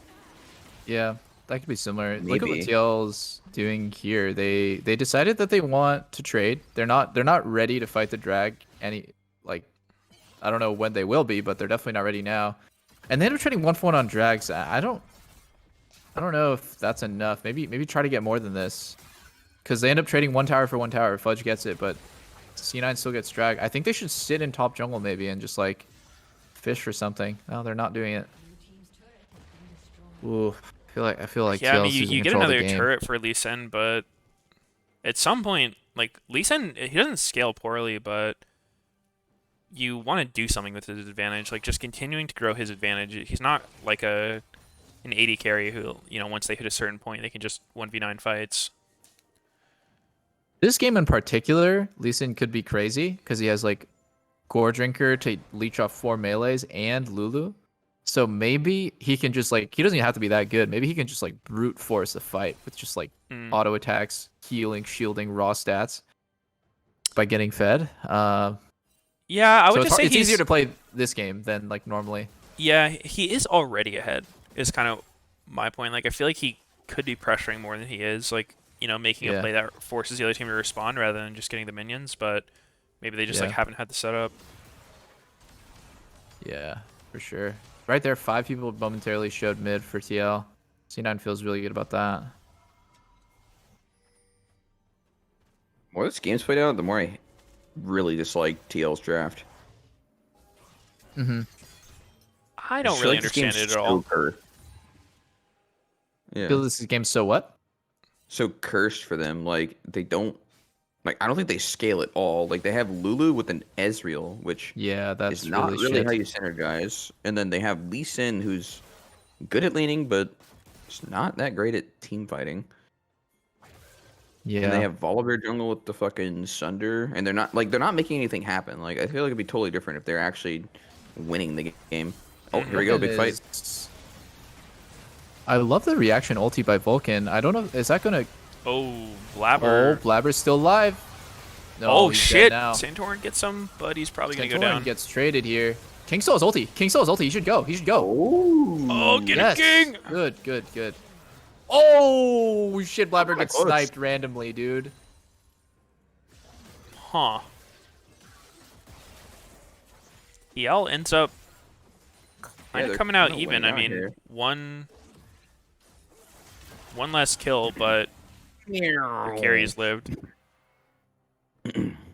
Yeah, that's an okay trade, for sure. They get turret mid. Oh, they did Important. finally switch him on the scoreboard. I didn't see when they did that. Yeah. It was quite a bit ago. Well, It was like me, I 8 guess. minutes or something. Maybe it's the tactical show. I feel like King is playing pretty fucking bad, guys. That fight too, where he like ults in and insta flashes out. Like, come on, dude. You could just ult He did differently. get a And kill on it, but yeah, maybe. I'll watch him. I didn't really see him in this fight. he killed Lulu. I like that Vulcan right before he got hit with the Leon ulti. He buffered his ult so he doesn't take much damage on the stun. Yeah, that was nice. We kill Santorin, Kaisa. Yes. So here he has ult. Yeah, And he he kind of didn't have just to go ults into directly melee them. range of 3. I would have liked to see him just ulti a bit differently and not have to flash out. Mm-hmm. Yeah, like if he went like auto range of Lulu instead Yeah, of exactly. melee range Then he 3. doesn't have to flash. That's a second really bad Kaisa ult I saw him do. The first one was when he threw the game against Oh yeah, Golden the Guardians double Nexus on turret. Nexus turrets. Well, thank God for the Reddit analysis here. Oh my god. They're dude. running out of time This against is- the comp that doesn't scale at all? Could be. You never know. Wait, what? I read that as opposite. Is that guy saying that CL's comp outscales? Yeah. Does yeah, he know what Silas and Kaisa do? doesn't seem like it. Yeah, I think they should quit it with the Reddit analysis. I agree. It's really, really bad that that's getting any sort of attention. I feel like the people who want to read Reddit comments go on Reddit. Like, who's sitting here being like, "Oh, thank God the broadcast has fucking Reddit comments. Now I can read them twice." Honestly, it might be triggering because it's so big. Like, I feel like if they made Yeah. it smaller and put it somewhere else, it might not be as distracting. Mm. Because it Oh, becomes yeah. like the focus point when it's popped Yeah, up. They should have it like those Chinese streams where it's just a ton of shit posts going all over the screen. You know what I'm talking about? Yeah, cover it's, everything. like unreadable. Yeah, I don't know. Third drag right here. Trickle out of the screen. TL. Oh wow, C9 is C9's trying to do like a blank with perks with volley ulti, and they don't see him yet. Now they see him. Now they see him. Oh, he's on tactical. Oh, he's going he got hard. tactical. Oh, he got Okay. gets tackle. He's not volley ulting. Tactical's chilling. Does he not have a Zonia or something? Like, why is he not just going in? I think it's good. He's buying so much time. Yeah. I guess he doesn't need to. Pretty good for TL. Oh, tactical? Tactical running it Ooh, down. big bully Tactical ult. just running it the fuck down, Damn. guys. Yeah, Perks waited for a pretty good moment there. I are love this game dead. is like why Perks is so fucking good, man. Like he knows what he has to do. He still has Zonius at the end of that fight. He still has it. Yeah, I like- thought he was going to go in on that initial E tag on Ezreal. I feel like that also could have worked, but I guess if they just want a zone to take Dragon, that's also an option. Yeah, it works out. Sure. Yeah, it works Perks out. It gives him that extra opportunity later to go in. He just bought a shit ton of space for his team. Yeah. Man, Tactical is every single game he will just have like one int moment, and I think that one is probably gonna lose TL the game, fortunately. I mean, their comp already kind of lost him the game, but Yeah, like they're in a situation where they can win, but then he runs it real quick. yeah. I just want to see what happens here. I mean, so he's kind of just Like I like the he's front line. in You right should now. you need He a front killed line with himself. Ezreal. The E in was too crazy. It was Yeah, Yeah. that was a little It's like he optimistic. can't actually do that, but he How felt is like that was the Jensen's only way to lead force been? the fight. yeah. Didn't look like he was able to do a whole lot that fight. Yeah, he's been okay. It's just the team comp overall. It's hard to Yeah, make it I work. wouldn't judge him too harshly on this game so far, at least. The more I see Divine Sunder volley, which to be honest is 2 times now, and they're both Santorin, the more I am just amazed that TL is letting him do this shit. I mean, this seems like Someone such on a the team solo needs to queue speak build. up. Like, I'm sure this works when you're fed as hell. Like, it seems really good if you're fed. But Yeah. realistically, in competitive games, man, like, you can't rely on being the most fed guy in the game as jungler unless you're playing someone who, like, farms unreasonably fast. And that's not Volibear. Yeah, like, why is the Xin Zhao the bruiser going Sunfire Cape, but you're not doing it as volley? Like, your job as volley is honestly just to jump in and tank a whole bunch of fucking damage while stunning and slowing people. Like, you have that functionality, and if you're not playing that way, then just don't pick volley. Yep. There's got to be better picks Sunder's too if you want to squishy. deal damage. Too squishy. Yeah, this seems like a build you would do on top Volibear or something, but it just really comes down to the level. Like, just that's one of the biggest disconnects between competitive jungling and solo queue. Like, this is more what jungling looks like in a lot of times where I've played, where, you know, it's like you're just the tanky support type guy who's going to be underleveled. And when you're in that situation, like, you know, you got to kind of understand that and build accordingly. In Blabber's case, like, he is building that way. Mike. Oh, so close, so close. Perk's actually on that last fight. He based and got a full void staff, so he's doing like 30 to 40% more damage than he was doing in the last team fight. It's fucking humongous. Lulu has the putrefier. Yeah, Lulu has the putrefier. I mean, it's not the worst shit ever, but I mean, you don't apply it like Karma does. You can only put it on what, like one person every time your E's up. That's it. Yeah. Not sure that's getting the value you need. Does her the E or anything Shirley apply back it? in? Oh, I don't know. I thought it was only heals your shields, but I don't know 100%. Might be buffs. I don't know. I'll look it up. Yeah, I mean, he has Ares, so I think W does count if he has. If Ares Ares on him. up, yeah. This is probably the sort of game ending sequence. 50 seconds on drag. C9 has a really easy way to play it out. They just need to stand there and dare the enemy team to walk up, and TL needs to somehow find a way to get in without getting engaged on, and honestly just fight. Like, I don't think there's any real poke at this point.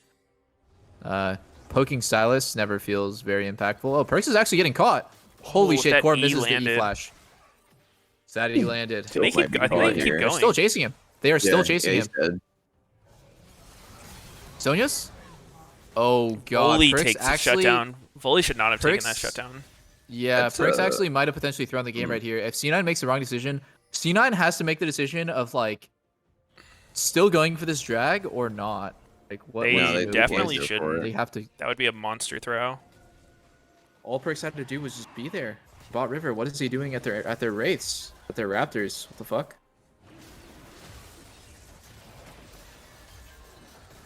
I looked it up. The Putrefier will not give its allies the bonus Grievous on activation of Shirley's. Okay. But it would give one if he procs Airy from it. Is it only on like shields and heals? Is that how it works? Yeah. Okay. Yeah. And But yourself, right? he You does yourself have apply- it. Yeah, he applies Chempunk on any magic damage. Or Yeah. like he does a 40% Grievous Yeah. on any magic damage that Lulu does. Yeah. I'm just gonna I want to stop seeing people playing stuff like Lulu top and Karma mid without a hyper carry on their team. I'd like to see him stop in general. Bad. I don't like watching that shit. Stop Yeah. it now. That's true. But Huni plays a nasty Lulu top and okay, Jensen flashes out. That is not going to be up for Baron now. So I think one added benefit of having Gwen on your team is she's probably the best solo laner at doing like top laner at least at doing Baron, because she takes no damage and for some reason it just seems to do it insanely fast. I think it's true damage and massive attack speed. I remember I had a jungle Gwen in my solo queue game, and he's just like, "AD, come, we're gonna 2-man it," and he just fucking railed it with me in like 10 seconds at 20 minutes. Damn. So I wonder if C9 is going to use that pressure. I feel like it's one way TL can win the game though. You know they're feeling pressure when they have to check Baron with an Ezreal ult. Yeah, and the blue trinket is in the pit now. I don't think that's C9. Do they see it? Are they gonna kill it? One play I really love is, and I think C9 actually does this really well. They're the team that kind of taught us how to do it on TSM. Start Baron and have your bot lane split pusher collapse on the enemy team from the right side. Because the enemy team is so focused on looking at you doing Baron. Their camera's panned over at Baron, right? And their focus and attention is there. And then the split pusher bot just kind of walks up through the jungle and gets the flank. C9 is really good at doing that. I guess that was before Perks came, though, so that was like a Niski era thing. A sneaky era thing. A sneaky era thing, probably, too. Oh my god. The legend of Sneaky Castro. Whoa. I miss watching Sneaky in pro play. They might do it When's right here. Sneaky coming back? They might do it right here. So Silas is going to hide, and when the enemy team walks up, yeah. they're going to turn and engage. Let's see it. Oh. It's dead. Oh, it's just dead. Okay, never And mind. it's gone. And it's gone. Oh, what if the volley E stole it? That would have been fucking hilarious. Does a dickload of damage. I stole a dragon the other day with that. How much does it do? Like 800? Not 800. On dragon, maybe like 400. Oh. What about Baron? Probably 800? about the same or less, because Baron's got a lot of more. I thought it kind of giga chunked, no? I think it's like, I'm going to look it up to make sure I'm getting it right, but I think it's like a 750 cap. So Yeah, it's seems 750 cap 800. against monsters, and then Baron has 120 MR, so it'd be like a little bit less than half damage. Probably do around 300 to Baron. That's pretty shit. Dude, I wonder what Gwen's DPS was to Baron there. Wait, Baron has 70 fucking MR? Turbo fast Baron that we talked about. When did Baron get 70 MR? I thought he always had 120 of both. Who knows? Yo, TL looking top. Okay, it's warded. Fudge just chilling. I don't think TL's gonna get 2 miracle picks. I think this next drag is when C9 is just gonna cement the game. 50 seconds. I like TL has to hit some crazy shit. They have to get a crazy pick. They have to get something good going for them before drag spawns. Oh, Santorin gets ulted. Why? I don't like that ulted. Jensen goes in. Jensen goes in and kicks. Blabber away. Okay, that's not what you wanted. Oh, my Mercs god, is Mercs. They have a kite back. Oh, King's in though. Bye bye. King's in. Yeah. Oh, that was pretty nice by Let's King. go. Yeah, it was good. He just waited and waited until he had the right time to go in. And this time, no Nexus turrets. Perfect. Oh, Vulcan misses the hook on the. That was a pretty sad looking hook. I was just watching to see if Core was gonna juke it or not. Okay, GG. They don't even need Ocean Soul. It's just Man, TL not looking very good at all this game. Yeah, I mean, Does it Jensen seems get like benched a now too? calm Dude, the thing. last time a Liquid player had a bad Lee Sin performance, it didn't end too well. true, true. Who's Liquid's Academy mid? Damn, I don't know. I want to see the top team stop fucking musical chairs with their roster, but TL looks really. Oh no. Sag. But dude, that's Smooth. that's part of the fun of playing General Manager Tycoon. It's like Roller Coaster Tycoon. You just fucking do whatever you want, man. Throw your players around everywhere. Lose a game? Yeah. Like, if you stick with the same roster after losing a game, you're just not doing it right. I want off of Mr. Jet's Wild Ride. Why are they so sad? Oh, Jack comes over to Santorin. He says, "Hey, bud. I don't think our academy jungler builds Sunder on Volibear." Santorin needs to wake up a bit. It's just that build, man. Like you just look at him every team fight. You're not strong enough to make those items work. Yeah. Building correctly is part of playing well, and it's been a long time since I felt like Santorin was a top tier jungler. He's got to fucking wake up, man. Sunder. I don't know. That's not why they lost. It was a draft. It was what happened top lane. It was a lot of things, but that's not a good look for TL. I feel like losing sucks, and you should be upset when you lose. But man, the way I don't know. Maybe I'm just biased now, but like it felt like TL was just so fucking triggered by that game. It was the sheesh contest. Good Yeah, point. they were Good still point, guys. depressed.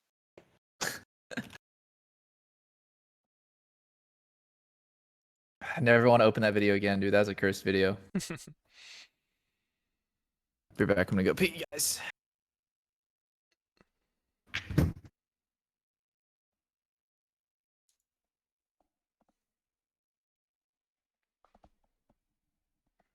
Bye.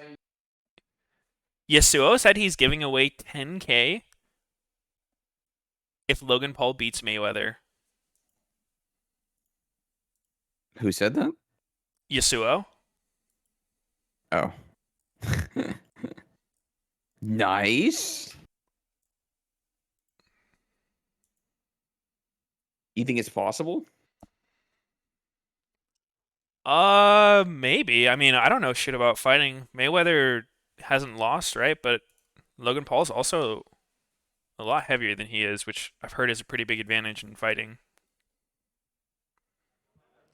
Thank you very much, Flowers. It's Yeah, been a I very don't know long shit time either. since you and I have seen each All I other. know is that fight's So it's happening nice to see tonight. you here in our Apparently, first I don't. I'm not gonna Finally watch picking it, up but your I'll first probably win hear here. about How's it, it and I all might see a going? highlight if there's a I sweet mean, knockout. I'm sort of I'm mainly Mm. glad that we finally got a win. Yeah. It wouldn't have been Yeah, I fun don't know to how you start watch that 0-3, shit. but to be fair, we didn't have the best practice heading into the season, but yeah, it feels good to get one win. How Finally. much time did you actually have with the team to practice? Because obviously the change happened quite late. Yeah, I mean, I found out 2 days before we started scrims. Oh. And we started scrims 3 days before our first game, so we only had 3 days of scrims. All right. So how's it going in just a short amount of time? What's it been 3 like days playing of with the team, gelling scrims? with your new support and everything like that? I mean, I've known, like, I live, like, Yes. the Cloud9 Academy I team mean, I guess it took a and break, the main team, the LCS probably. team, we, like, Yeah. pretty, like, close. Dude, in honestly, terms that of, could like, be how much we a see pretty each other. understandable You know, reason for we why C9 always hang out. didn't Like, look I've too known hot this the first guys week. for a while, right? Even last year, like, I knew Vulcan and Blabber and Fudge, obviously. But Yeah. the main thing I've been needing to First get to is just first how week the back LCS team after likes to taking a play, break from rather than, like, the scrimming personalities or is anything like that. so Right, you played fucking in a pretty ass particular for way in everyone. Academy, I'd say. Yeah. Very dominant. What kind of shifts did you have Yeah. to make kind of coming into a new For sure, team? pretty rough. I mean, the main thing I've noticed about playing in the main team is that I need to move around a lot. You know, in academy it was just like, all right, I'm basing, going back bot. I'm basing, going back bot. But here it's like, no, we need to go mid. We need to make sure like we're ready for this play. It's like it's a lot more active. Right. And who's kind of leading that for you? Who's kind of been helping, like, lead you into your new role as the AD carry? I mean, I think everyone's helping a lot, but I'd say mainly Perks. You know, he's got that G2 playstyle that's influencing the team. Yep. So I'd say that's like a big part. Perks is helping me a lot. For sure. And then one of the cool things, for me especially, is... Why does that, King all have some sort of different AD geriatric carries pose where playing in the LCS, it's like which is his back is about to unbelievable. give out any Is there second? any of them, or any AD carry in general in the league you're looking forward to playing? I mean, I'd say FBI. I think he's like the Hold on. best ADC in the league. But I think it's gonna be fun investing all of them, right? Yeah, I mean it's crazy. We all played against each other in OS in 2017, but now we're all back here. So I think it's gonna be fun to invest all of them. And it might be a little while away. How do you think you'll do against FBI? I mean, yesterday I felt like I didn't do the best, obviously, but I mean, I'm obviously gonna get better, you know. And I beat him in OS. So I think I can do it again here. Hope so. What did you say, Thank you so Double? much for joining me. It's been a Thank you. pleasure. Congrats on you. With that, we Posing like an old man. He's got his like hand on his lower back. It's really strange. Oh, King. Yeah, no one actually stands like that normally. He's nervous for the crowd, man. Yeah. The big LCS The crowd. big LCS crowd. Wait, High has such a deep V on. I didn't notice that till someone wrote that. Yeah, dude. I That's said a that. His V is giga deep V. fucking. I mean, I think he should just own it and just get a deeper V every time That would be until it's great. just down to his like crotch. What was the movie that was that Zoolander that had the deep V? I don't know. I never watched that movie. I haven't seen that. I think it The was. deepest V in the world. Yeah, I should show more skin. He's not showing enough. I want him to wear shorts next time. Yeah, short shorts though. The shorter, the better. Yep.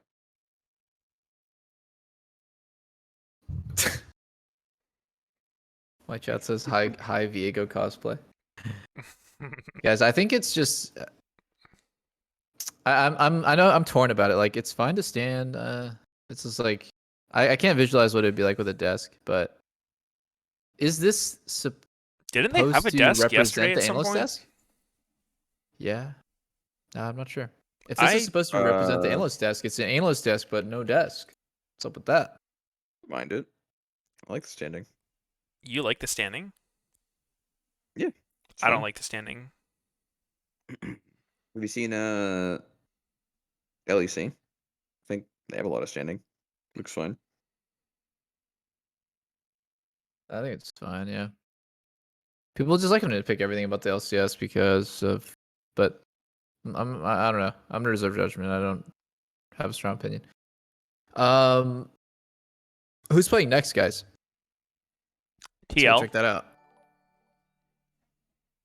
Honestly, the cameras from just everyone's home cam were so much worse than this. I wonder why that Glad to be is. back in the studio. I don't know. I guess it's just like the shitty close up with garbage background for everyone. TSM FTX. Against the Golden Gamers. Ooh.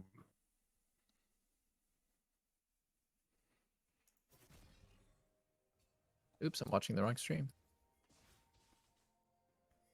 What were you watching? I was watching like the muted actual stream. Oh.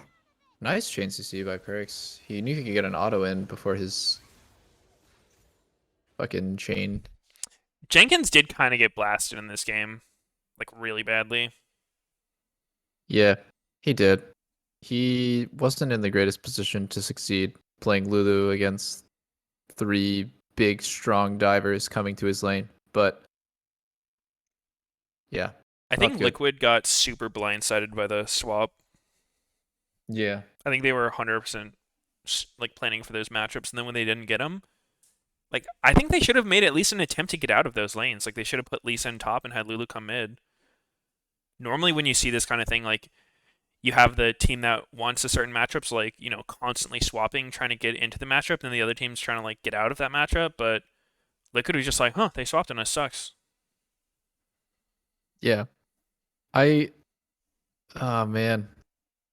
Whoa. Whoa! The lobby. Oh shit. And the lobby's leaked, and now I'm joining. Yo guys, how about an epic prank for the co-streams? What if we just logged on to TR and joined the LCS lobby right now? Dude. Wouldn't that just be so litty? Let's go. That would be quite epic. That would be super epic.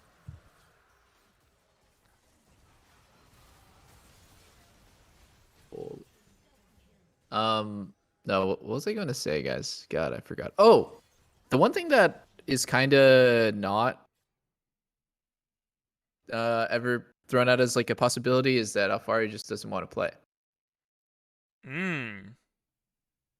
Right, like maybe he's so furious at his team that it's not a situation where his team is like lost trust in him. It's just like I will not play unless certain conditions are met, or I can't play. I refuse. Maybe. Yeah, that's definitely a possibility. Maybe. I don't know, man. I'm so stuck on the thing that like he hasn't been playing League. Like to Has me, has he not? that's what I keep hearing. I mean, unless I'm just going off shitty info.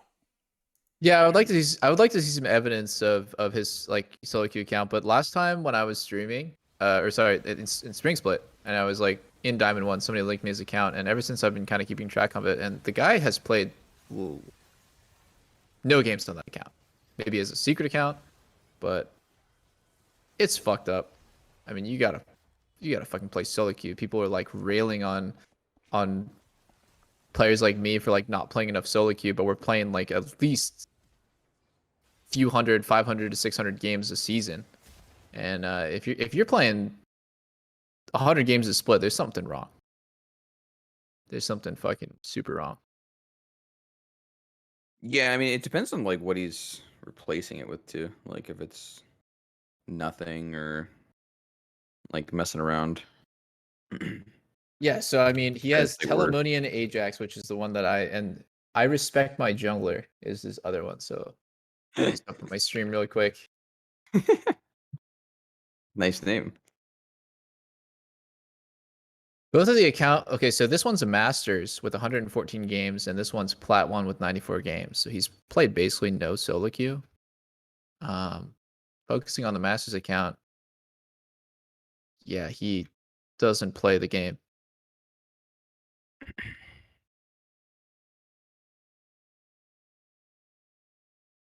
Yeah, I don't know. It's one thing I heard was remember Sinatra was talking about like when he was at his best in Overwatch.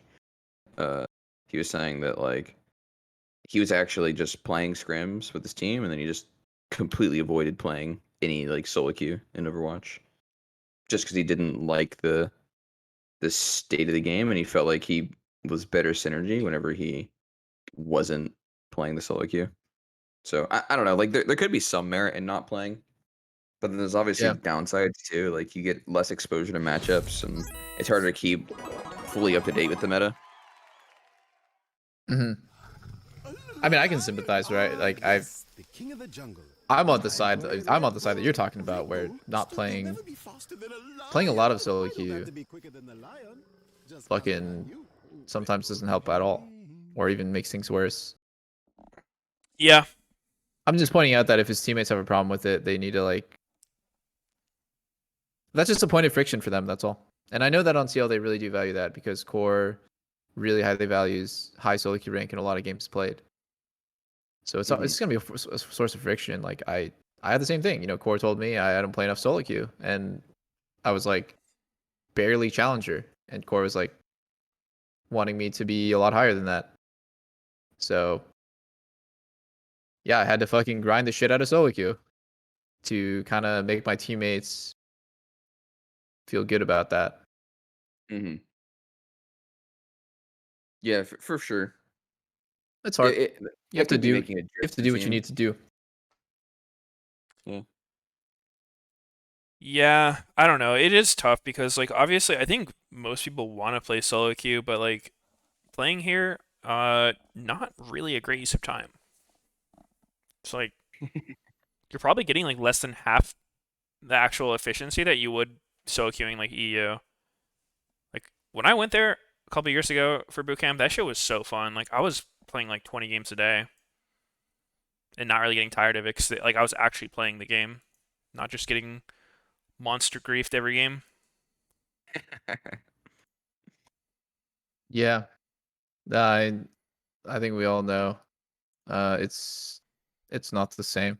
NA solo queue is not the same as other regions, and you need to find whatever it is that works for you. And I think for some people, it's hard for them to understand that like different people will need different things to improve or want to do different things. Like I watch a lot of VODs. I like to study the game, and I like to play some, but not grind nonstop. It's rough. I don't know if I don't know. Alfari, God, that's such a crazy question mark. Is this gonna be one of those Doctor Disrespect things where like literally no one ever knows what the fuck happened? I mean, I know what happened with Doctor Disrespect, but I can't say. Oh, okay. Well, I mean, like we were both told, all three of us. Yeah, Actually. yeah. I mean, we know. But like obviously we can't tell anyone. But I would never say anything. I Smile. promise that I wouldn't. Yeah, like repeat it. I'm not even gonna tell people that I know because then it'll just make them more curious. Yeah, I just don't want any attention to be brought to the fact that we know. Yeah, I try to be like real humble about it, down to earth, because it's so normal for me to just get this privileged information that no one else has because I'm special. Like I don't feel the need to tell anyone. Mm-mm. Yeah, that's smart of you to I think hide at like your I think at information 10K without subs, knowing. we might be more inclined to like let the public. Uh-huh. Yo, by the way, isn't it so TSM to just lose to Golden Guardians? I mean C9 did it. Why There's not? more pressure. Yeah, when there's more pressure on them to win. TSM I is think always it'd just be- trying to be C9, so it would make sense. We Wait, gotta. Did you guys see Fudge's tweet? He said unbench Alfari. Jesus, Really? that's funny. Yeah. That's kind of controversial because replies are going to be to unbench then. Yeah. Hmm. Okay. Kind of weird. Fastest item transform. Oh, support. Okay. Thinking jungle for a sec. Yo, dude, somebody actually put a GIF from Dino Trucks as a response to Fudge's tweet. I've been watching this show on Dino Trucks. What's Dino Fuck is Trucks? that? It's like this. It's this show on Netflix. It's like it's a really kid show about these half truck, half dinosaurs. I really didn't expect to see a fucking picture from that on Twitter. Is it new? I mean, ish. It's not like old, but it didn't like just come out. I think there's a couple seasons. How do you know about this? Are you just watching cartoons? What is this? I've been watching some bullshit on Netflix, dude. I watched the fucking. Wait, there's a desk. What the fuck? There's a desk now. They heard us. Maybe they just What the coin flip. hell? Every time that they put them on, coin flip on whether or not the desk is there. They wait for us to complain about it, and then they bring in the desk. I didn't really complain about it. I was just curious what you guys thought. It's in the same area too. I think the desk looks more natural for them. Yeah, a desk is desk way also better. allows you to have notes in front of you, and I liked to prepare notes when I was on the analyst desk. Are you and sure read it's straight not from the because script. you think their legs look awkward? Dude, Maybe it's they not just the all legs, need it's to the do hands, leg bro. When day. you're just standing there, like, what the hell do you do with your hands? No matter what you do, it's bad. I Just think you do what Primal's doing. Like when you're talking. You mean like when you're not talking? Any way, dude. It's so awkward. are we like three degens who never go outside talking about? Or I feel permanently at a desk? unqualified to talk about what people should do with their hands when I'm like fapping during my. I'm standing around like, what do I do with my hands? I start sweating. Yeah, well, as soon currently as you start scratching my thinking about it, balls. it's like, well, shit, I don't know. Touch some grass, nerd.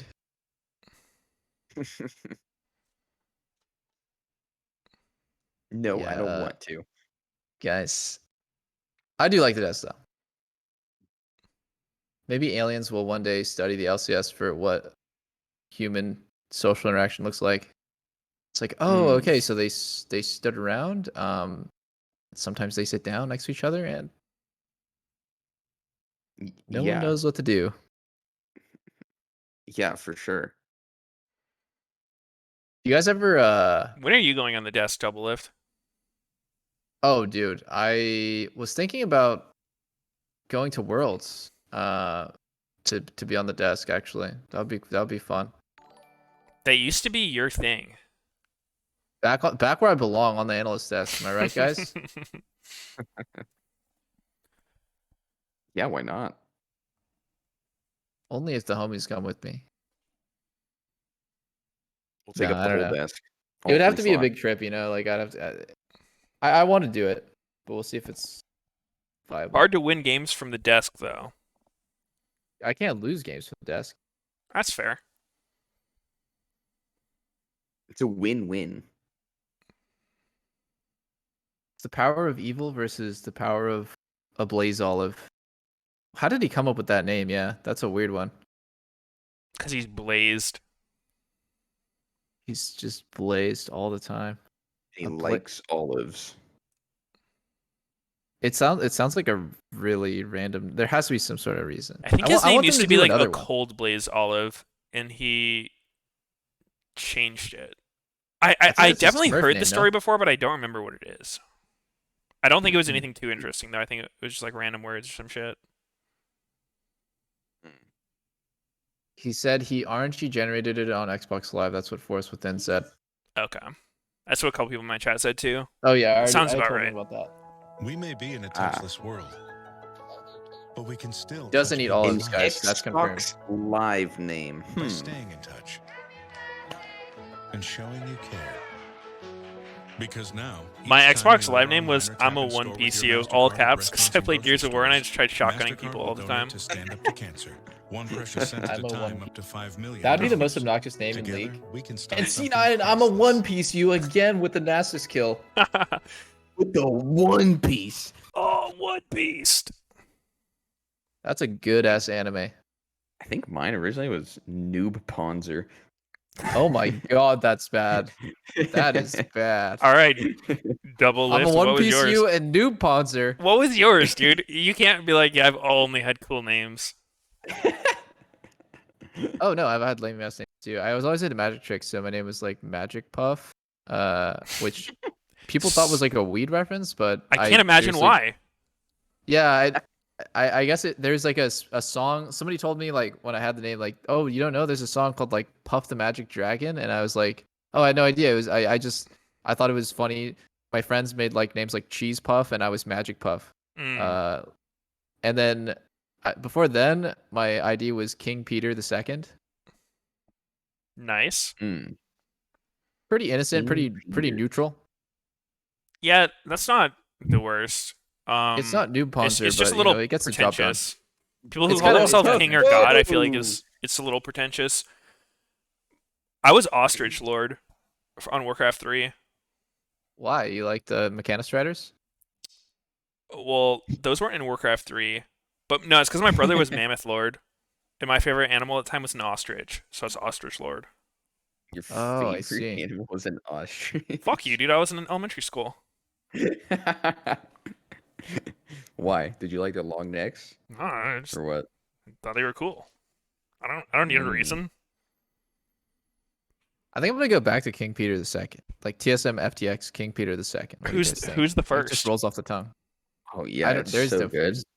That's so good.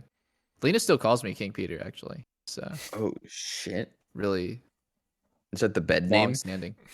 Yeah, of course. Oh, King Peter Oh, King Peter. the second. Oh Jesus. All right, now you guys have to share. My your stream's PG, so special I names. can't add on to this discussion. Sorry. I'm too mature for this. I had another name. My friend's names in WoW were Badge, like BAJ, and then his other friend was Raj, so I had to make one with that. And I chose a Fadge. It was great. Huh. We're the three homies. The three homies. I like it when homies have like matching names. Yeah, Yeah, I like that too. Actually, it's fun. yeah. Do you guys ever have a friend who like named themselves after a friend, but added sucks at the end? Yeah, I've seen Or, it. like dog. I don't know if I can remember any though. I would be Meteos' dog. Yum. Yummy. That's hot. Is that allowed? like- Think about it. Like, can you name yourself Faker's dog and just become an LCS player? No, you can only do no, I don't Fakerly. think so. What? Yeah, you have to turn it Faker into dog. an adverb. Oh, like deft and deftly. I Mhm. see. I see. Somebody should take on our mantles, guys. It's like Robin. You know, like the old Robin gets pieced out, but there's a new one who takes up the name. Is there a new Sneaky out there? So like I pass my name You on. pass you bestow your name on somebody. You'll kinda carry cool. on the legacy. I'd sell it, dude.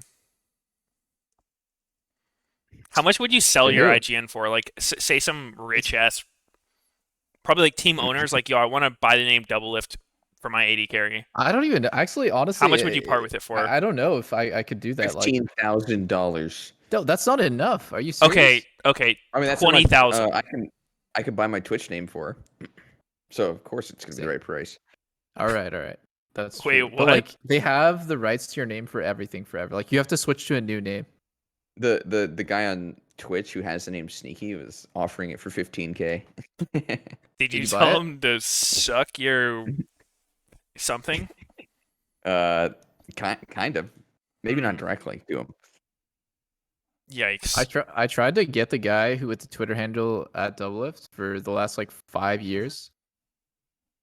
Uh-huh. Oh, Sneaky, apparently you can report it. You can report that. I mean, he's like he's a streamer He'll though. take it Like away. he's like Oh, Get he's the a Word streamer. Yeah. He's not just like a guy with one follower on Twitch. Really? What a I legend. don't know if he consistently streams anymore, but yeah. I think he's verified on Twitch too. Verified name stealer.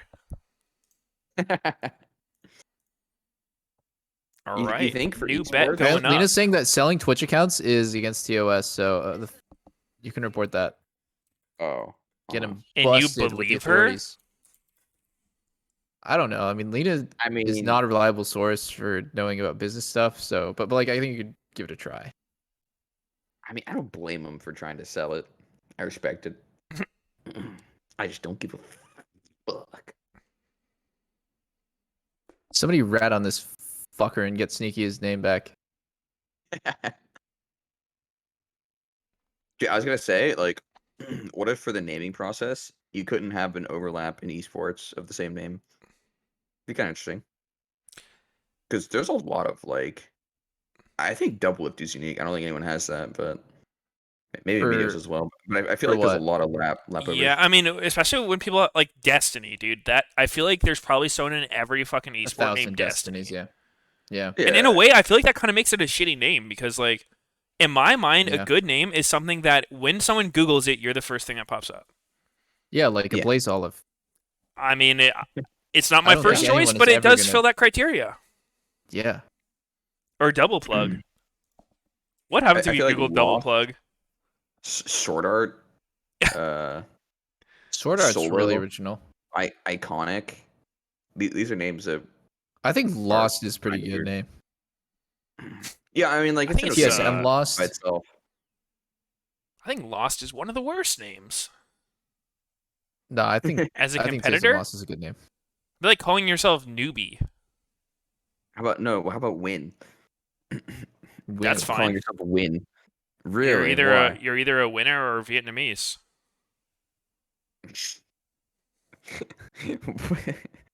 What the fuck? It's just as bad of a name as And you're Lost, is it banned. not? How am I banned? That's their last name. You win some and you lose some. It's Guys, an L. the draft that we never talk about. It's shaping up to be a dive comp for Golden Guardians, which maybe what they need. They need just some They need really to dive even simple lower in the execution rankings. bullshit. I don't think you can dive any lower than 4-16, guys. Wait, is CLG lower ranking than Golden Guardians? No. I don't think so. This is actually like one of the greatest storylines for LCS is like who can end up Bottom with the feed. all-time shittiest record for LCS? Coast. Team Coast, I mean, yes, but think about it this way. Now there's what is it? 45 games played per Yeah, per this is season. the most we've ever had. We gotta, All right, we how gotta figure about out who's the worst. 1 in 44?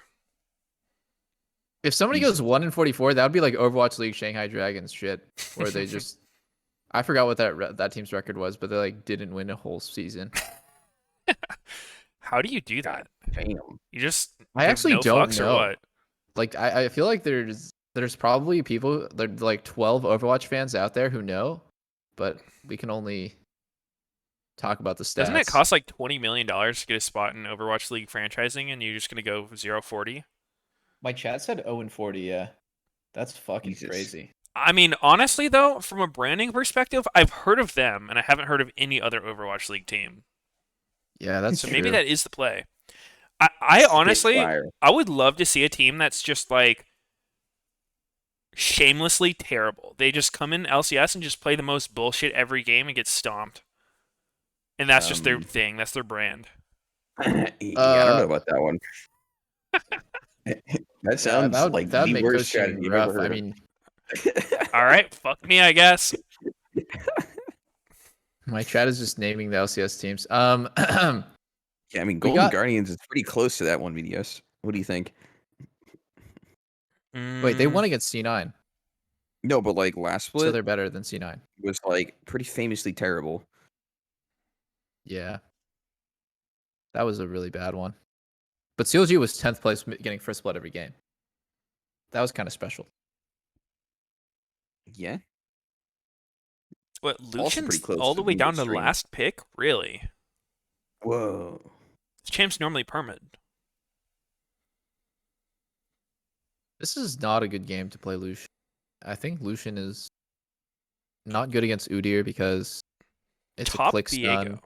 And it's, yeah, top Viego versus Nocturne. I actually really like Huni finding counterpicks and stuff because he's usually pretty cutting edge. The one thing I'll give Huni is that he's usually the first to come up with shit like top Hecarim or top Nocturne. Or maybe he's not the first to come up with it, but he's definitely usually one of the first people to like bring it out and perform decently well. I remember last split, for example, Gnar was really meta, and he was the only guy who was shitting on Gnar with Jace.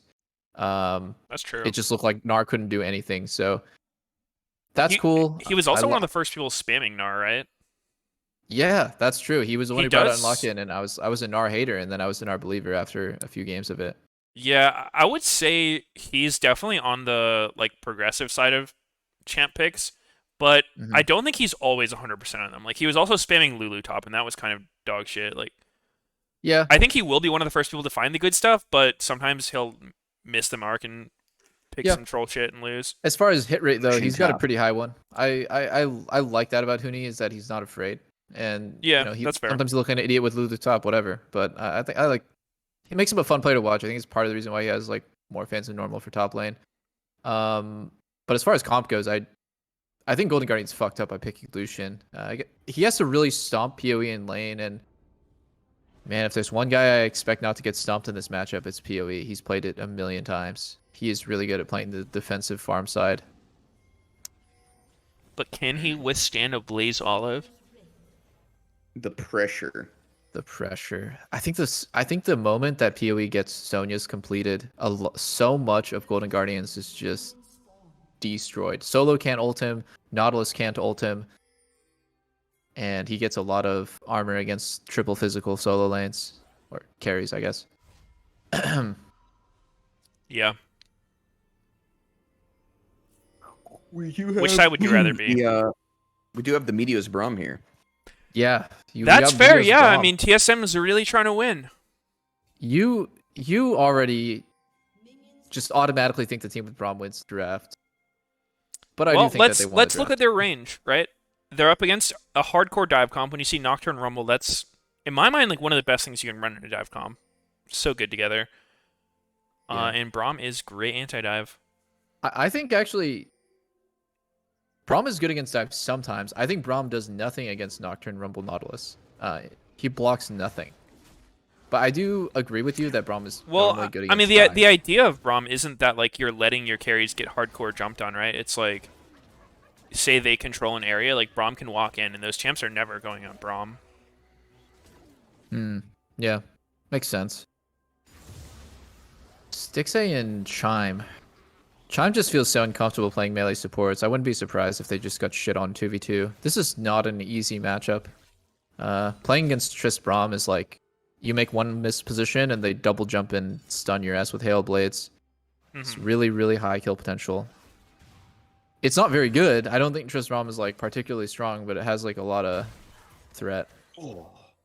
And we're PTA. already seeing Yeah, some I time mean- getting dumpstered. I don't think I like Braum with Triss too much. It feels like Varus or Cog. Like it really just goes with the range thing. Like if you have good range and you can hit them and force them to go on you, then he's so good. Yeah. But he I does think struggle what when he can just walk happened- up and hit you. I think what happened in bot lane, like already they're getting shit on. That's 2 sums from Golden Guardians and a huge chunk. I think what happened is Chime got chunked out at level 1 when he absolutely should not have, and I think Kaisa Nautilus should have for faster too. Because Kaisa is really hard to contest for 2. When all 3 melees get to like 40% HP, she just insta one-taps them, and Nautilus is really good at just pressuring for level 2. Because you can Yeah, go they have W. the better push for sure. Yeah. So that's in theory, already they going to should get change two a really first. big dynamic. And like right here, they're doing the 3-wave base with, I think it's a staggered base from Sword Art. I think Sword Art is actually going to stay and freeze. This is so bad for Golden Guardians. Now 6ix9ine needs to make the choice if he's going to try to push and get frozen on, or if he's going to just let Lost get that free base off, which is a lose-lose situation. Would you call that a cheater recall? I would call that a cheater recall, Meteos. He's cheating. He's and cheating. down goes Solo. Yeah, down Those goes Solo. I darn wonder if- junglers, man. Solo's one You should have weakness. the Triss items. She had Yeah, a the Cole is- longsword. No, she had a longsword, and then at tier 3 turret, it swapped from longsword to Cull. Really? Huh? Like What it the giga fuck? lagged. Huh. guess I it saw was Cole. lag, yeah. I only saw Cole. I only saw Cole, but I didn't check. I'll pull back. Solo is getting mega. Oh, mega alright, no, campied. I'm just fucking blind. Yeah, I was about to say. I Because only like saw Cole. he bought longsword, and like I guess I stopped looking, and I looked again, and he had Cole. I was like, what the fuck? Yeah. The cheater recall by Trist is like actually extra good when your support staggers with you. So like your support just sticks around and matches if the enemy bot lane stays and you stay and you miss no XP. Damn, that's rough. So Solo can't flash auto there because he's fucking invis in his E. Oh, that's a blower. He missed the Q, right? He missed the Q, but dude, he flashed it. I mean, I can't Yeah. blame Solo for that. Yeah, I mean that's Philip would even kill him not a here. hittable Q unless Huni just doesn't flash it. Yeah. Solo is one of the more gankable top laners, and we exploited that in the finals 2020 summer, but I think everyone ganked Solo. yeah, everyone ganks the shit out of Solo. He plays with no respect. No goddamn respect. Actually true. It's the Hashinshin So- effect. It's like everyone knows you're super gankable, but you're too stubborn to like want to play defensive, so you just die to it, and then it makes people camp even more. Yeah. Sounds like a UK thing too.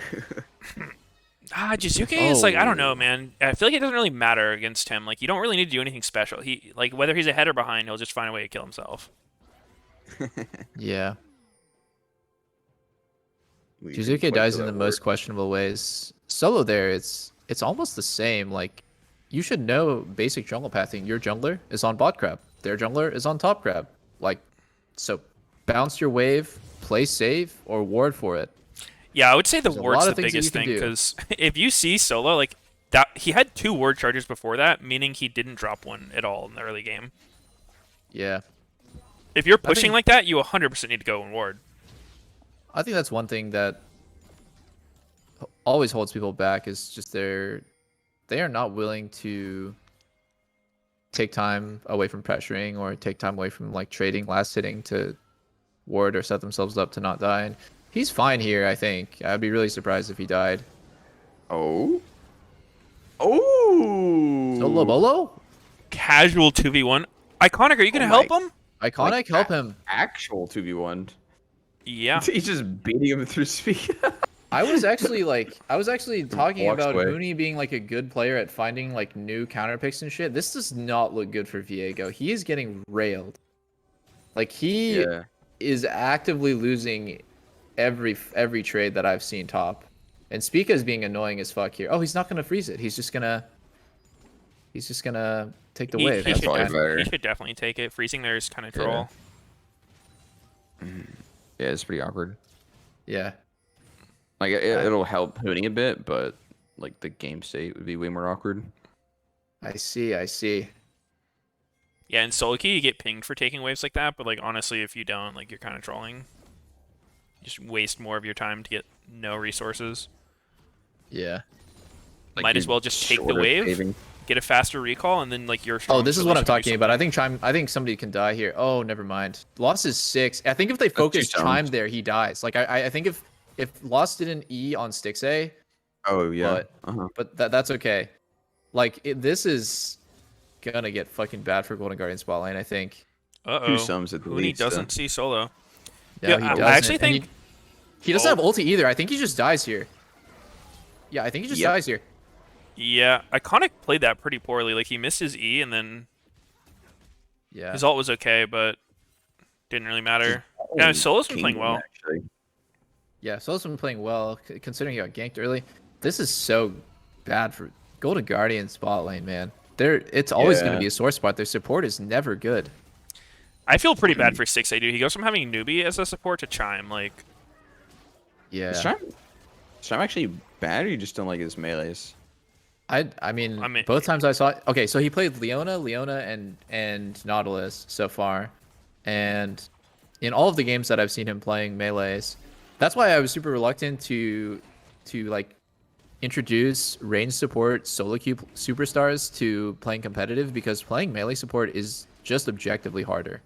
And he looks really not good on melee I feel support. like we have to actually take a peek at the pro view, because we're like losing so much time actually looking at them. Yeah, that's true. We're not really seeing. I mean, what happened to level 1 is just a mistake that only happens if you're not comfortable playing Nautilus Kai'Sa against melees. How the fuck can you lose the push at level 1 in this matchup? But it's like, was it Chime's fault, or is it a double misposition kind of thing? Like, I don't actually know. Yeah, I guess we don't know. All I saw was Chime got 20-30% HP from level 1. Yeah. So maybe it was actually he was just killing himself because Stixay had a misposition. Yeah. 'Cause I almost feel like we're talking about Chime purely because of his name. Like, being a range support guy. Unless you know more. Well, I mean, he did start as a Bard one trick, didn't he? Yeah, he started as a Bard one His trick. name is Chime, yeah. I've seen him in I've been solo really queue. frustrated watching him play Leo. I think his Leo could use a lot of work. Yeah, And I don't mean, think Leo is a particularly hard champ. Oh. I actually like that point about support players who only play range. Like,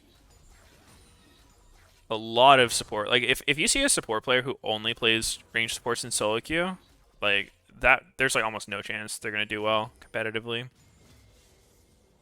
On the melees, at least.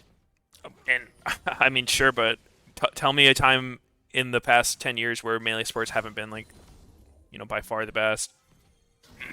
Season 7. Season 7. Okay, nice. Season 9. That one doesn't count.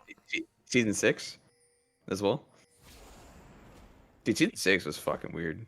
Remember that shit? Season 6 had the introduction of like a lot of Tom Kench, I think. That was like, Tom Kench and I mean, Thresh. like World was like Zyra, Karma, Nami. Oh, that was like the Zyra MF one? Yeah. Oh, yeah. True. That was like all range supports. Okay, well, you got me there. It has But been for if you look at the vast majority of times in League of Legends history, it's dominated by melee sports, just because when it comes to vision control, having a support who can get vision without instantly dying to anybody is quite valuable. Yeah. That's always the advantage in playing melee. Damn, I think Stixay's not as far behind as I expected. He'll be okay. I think it'll be really bad when Lost cashes in his coal, sells it, and has a really fast mythic item. I mean, he's down 3 plates, and a massive amount of gold that will be cashed in from coal. So. And almost 30 CS. Huh? That's a 12 CS, bro. Well, almost around it a bit. Okay, so someone asked me who was the support that was griefing in Nautilus. Yeah, like that was Destiny. Like that was like that was absolute okay. Actually, trolling. Destiny. What is up with NA Nautilus's? Vincent had a mental block playing Nautilus as well. Really? I think it's just that Yeah, I people don't know like. why. So I've seen the same thing happen with Syndra on some people, where like the perception of the champ is that it's easy to play. So like they don't actually take the time to practice it and like learn how to be good at it. Sword Art has no flash. That was a really sick pick, actually. I didn't think he would die, but he didn't have flash from earlier. Good job. I mean, I think that thing goes back to like the like the practice conversation we're having. Like, if they perceive something is to be easy, then they don't really care about putting too much time into it because they're like, oh, it's easy. I don't really need practice on it. Like, you just hook and you just kill people. Just hook. But like, yeah, it's like the perfection of when to know how to go in. Yep. That makes those champions, work really well. Yeah, I think when you perceive something as being super easy, you're just doing yourself such a disservice. Like, yes, Kaisa is pretty fucking easy. Tristana is pretty easy, but getting to be like really, really good and comfortable and pushing your limits on those champs. Wait, I just noticed Oriana's first item. Wait, yeah, what the hell, PoE? Yo, actually, we're getting some crazy It's the technology PoE today. tax, man. Like he's gonna be a good mid laner, but he just has to fucking troll build. No. I'm gonna give him the benefit of the doubt. It kind of is interesting this game because he's playing against full dive. So I mean, normally you see Kinda Oriana interesting translates to dog shit in my vocab. I don't know. This one I can like more see. Dude, Oriana's a burst mage. She's not like a sustained like heal up drain tank. Hold on, I'm gonna do this on my other monitor. I'm gonna give him the benefit of the doubt because this one actually makes sense. Really? Not every like crazy whack build is like terrible. I agree, but this one I think is pretty bad. Yeah, I think it's just a waste of gold. He has no mana. I mean, obviously he's going fucking tier, but it's still, yeah, it still matters. Like Oriana dumps mana. Huh. Yeah, I don't think it's good at all. And it's just also like the way Oriana plays. Like to get maximum value out of Riftmaker, you have to be hitting people for a while. What a great combo by Golden Guardians! They have the insane Rumble ulti. Oh, that was so much damage. Oh, good Ori ulti. But Lost is still dead? Holy shit, Golden Guardians. That was a beautiful engage. Like, everyone was pinned against a wall in Rumble ulti, and then Nocturne just flew in there. It was like the most damage they can do with their comp. Yep, that was really nice. Well played. Everything that they do is like in a line. It's like Nautilus ulti is a line, Nocturne's Q is a line, fucking Rumble ulti, and it just lined up perfectly. I actually like Golden Guardians comp a lot if you're looking at it from the perspective of like a lower tier team against a higher tier team. I feel like this is the kind of thing you want to be playing. I have a big boner for Nocturne, just as far as like cheesing people, because... Yeah, you've always said that Nocturne's good when your team is... Because, I mean, he just like invalidates things like vision control, right? Like, look at this fight. TSM has like the pink advantage for this river fight, but all of a sudden, like, Nocturne makes it not matter. Yeah, that's true. But I'm trying to imagine, like, what are games where you have, like, super shitty visibility and you're just kind of, like, wandering in the dark? It's like a horror movie. Just, like, don't know what's going to come out. Spooky bush. Do you guys play horror games? I saw you played that one somewhat recently, didn't you, Sneaky? I played Soma. I played Somebody's Village. nuts. Sorry, I had to do it. Banned. Wait, which one are you talking about? I played Amori. It wasn't really horror, but... I think it may have been Soma. These nuts. These nuts. So, yeah, these damn nuts it. are pretty It's good. actually just a reflex. Like, I can't stop myself. But Dude, at least I these don't nuts- say got him every time. Like, that one is not yet ingrained in me. These nuts wasn't even popular when Soma came out. It's like 2015 that game came out. So no one Dude, even I said remember that stuff back from middle school. The one that was really popular in middle school was Dienda. Like, do you know Dienda? Wait, that was popular in your middle school? High school. In my middle school, what's popular is like saying "What's up" and then chicken butt. I don't know why. That was like elementary school, dude. Oh, really?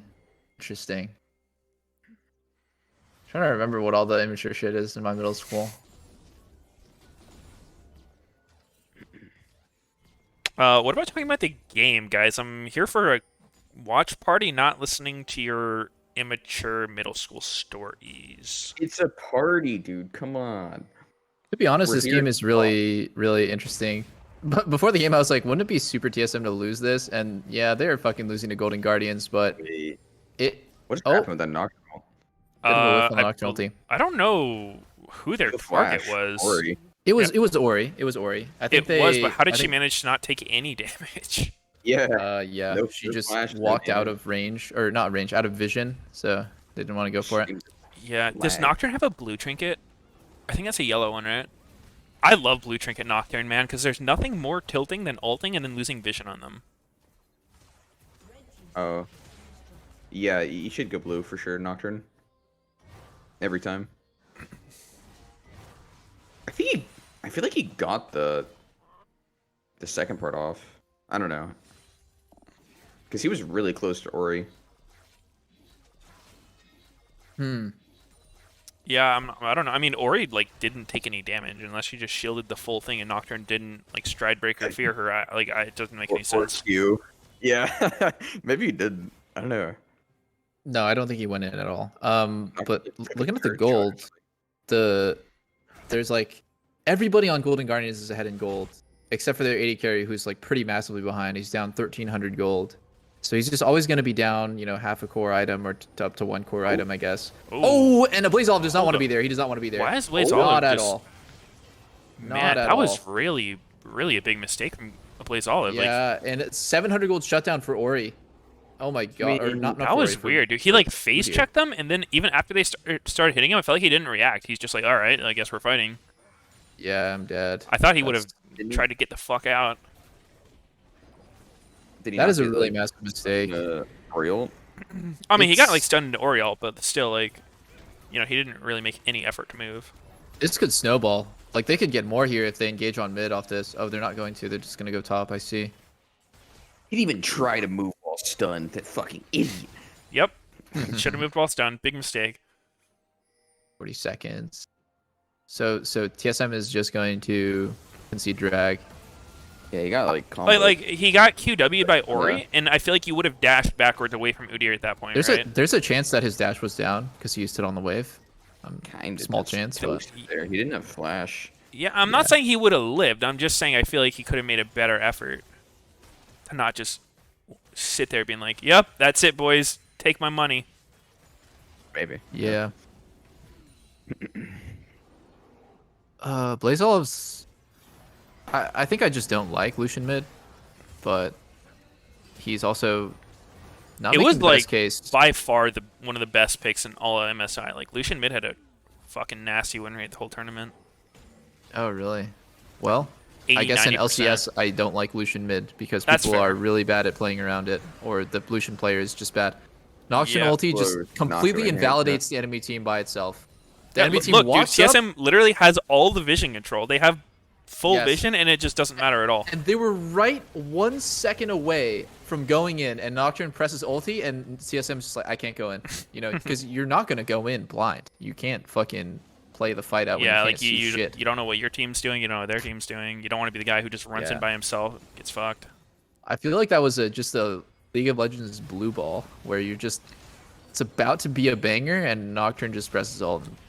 Yeah, I honestly, like, my prediction is Nocturne's gonna rise in priority throughout the split, just because, I don't know, man. Ever since they buffed his That's a good ult from point. being a 4-second darkness to a 6, it's like, I don't know, man. That ability is really not fair. And if he can play the game in any other way, like, unless he just like has no role he can viably get through the game on, then he's gonna be pretty damn good.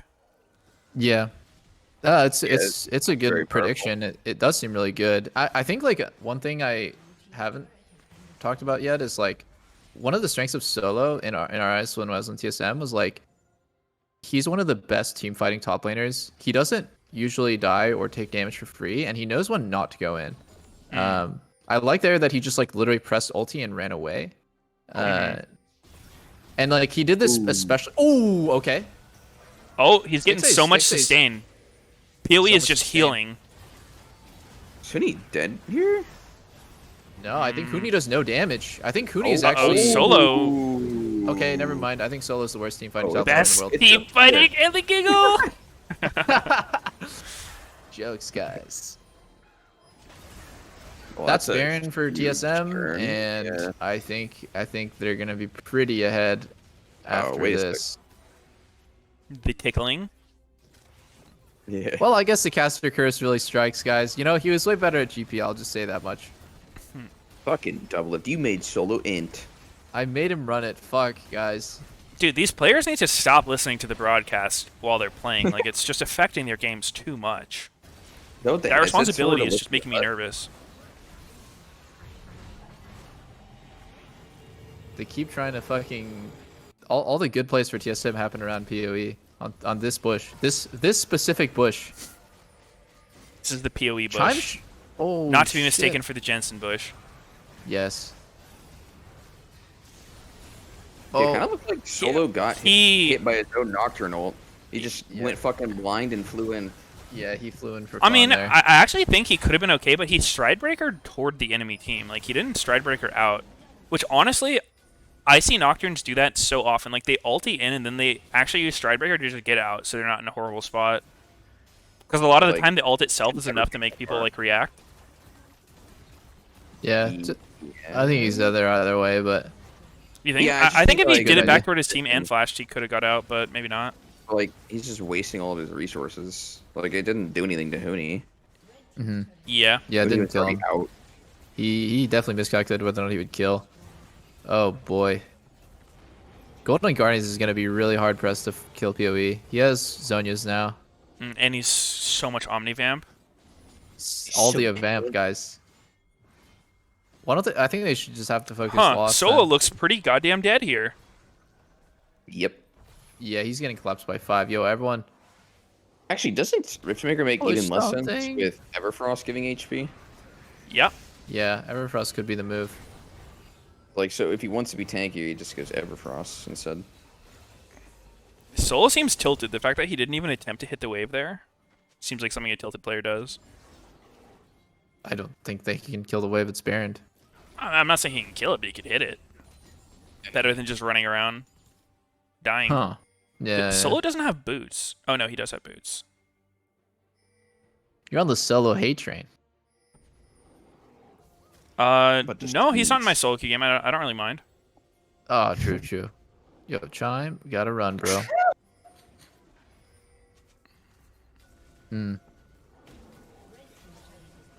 The curse of the Annihilution strikes again.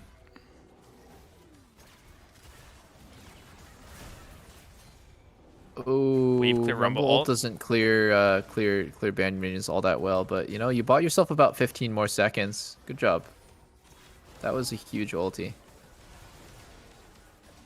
Yeah, you're gonna have to give top inhibit anyways if you're gonna use ulti like that. I think at that point your better bet would have been to use Rumble ulti to fight the enemy team instead of just buy yourself 10 seconds.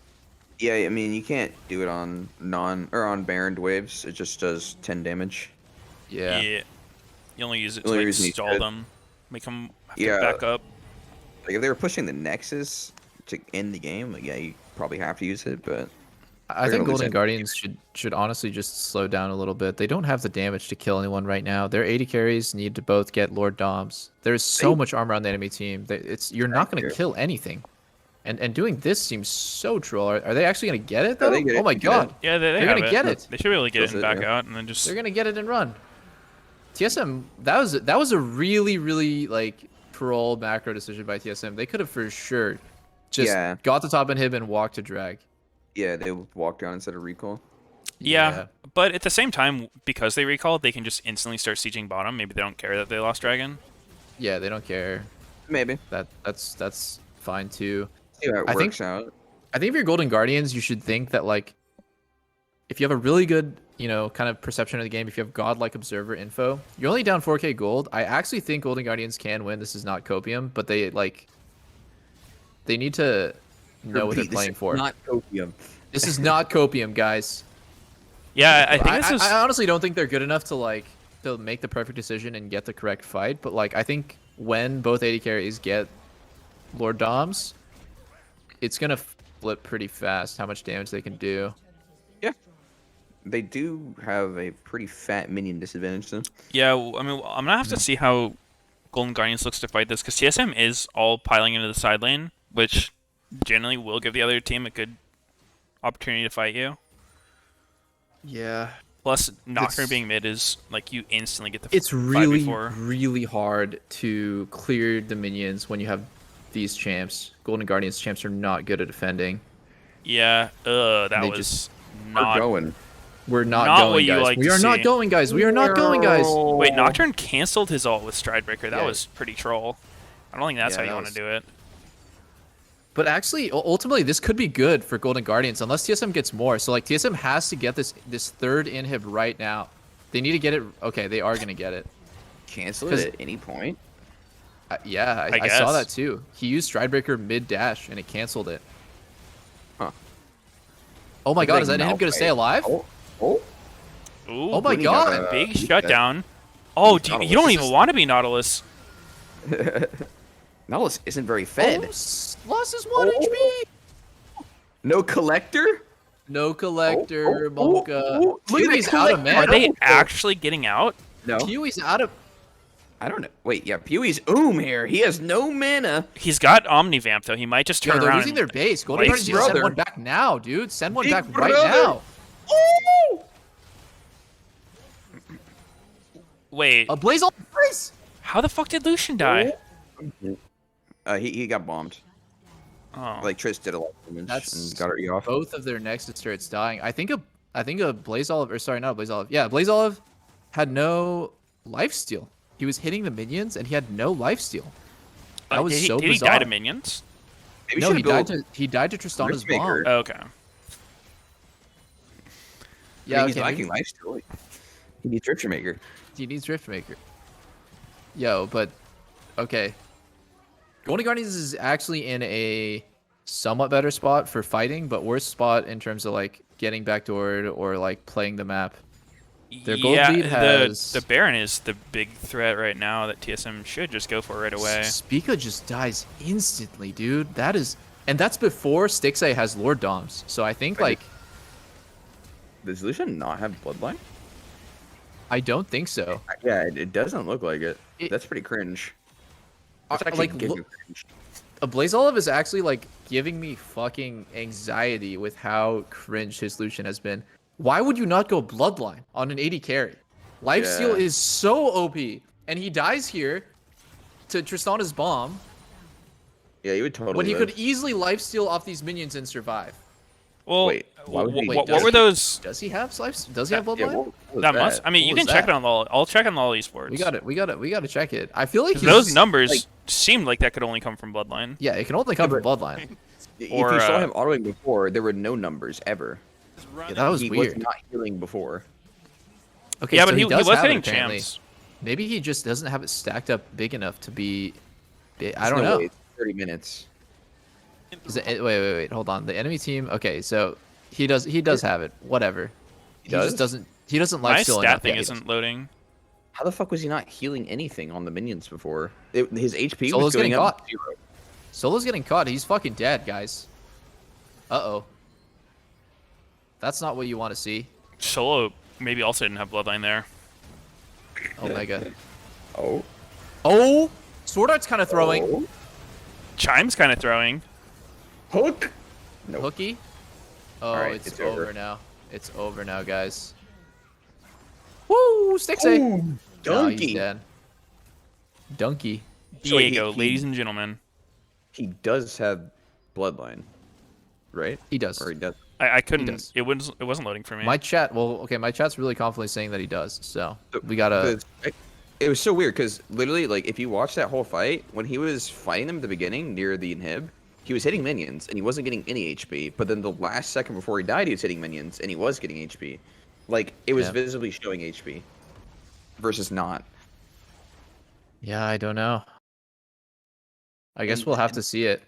You can I check really on believe all he esports, has it. right? It's I not think he loading for doesn't me, have it. but You can see. Let's see. Oh, how do you get the thing to load for looking at each individual player's runes and stuff? it normally just does it, but it bugs out sometimes. I tried Huh. refreshing a few times, I still don't see it.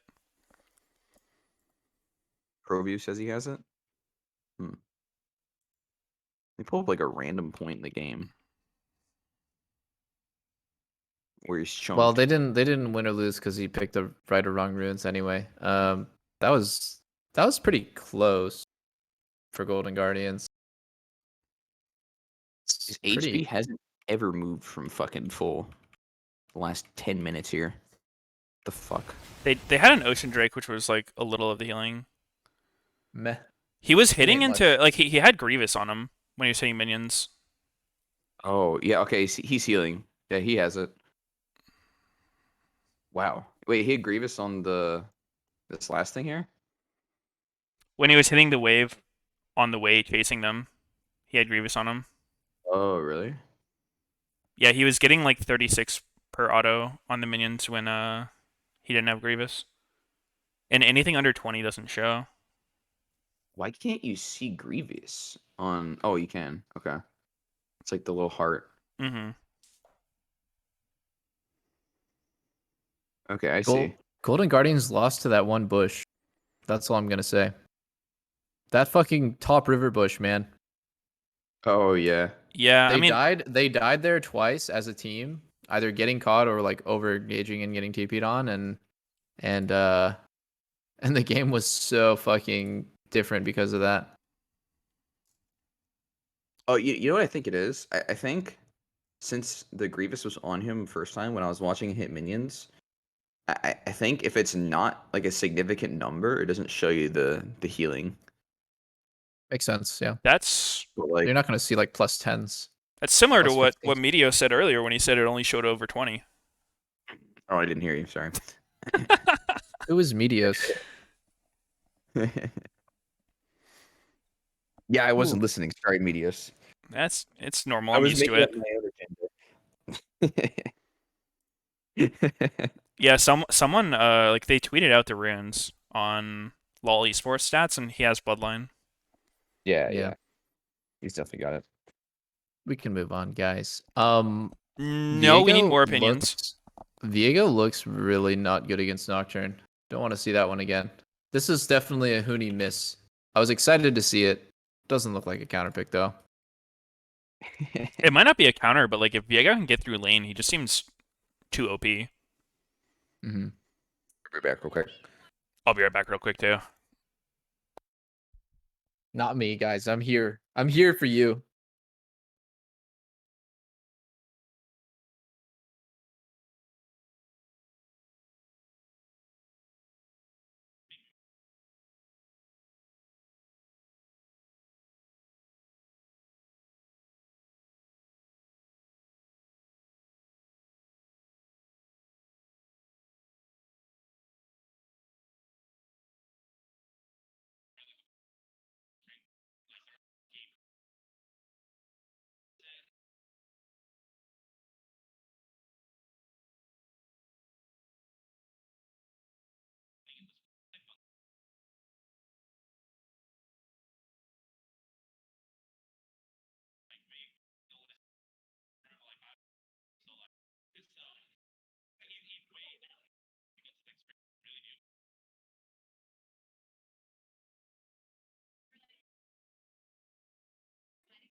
Woo!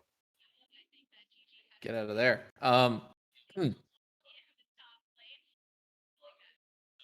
Wait, Hoonie's English was always pretty good, no? Even when he was on Immortals since 2016.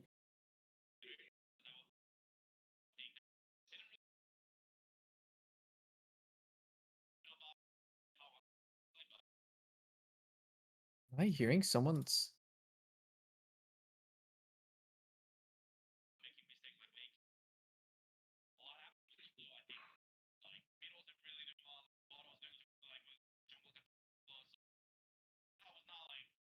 Oh, I can hear it from Sneaky's mic. That's what it is.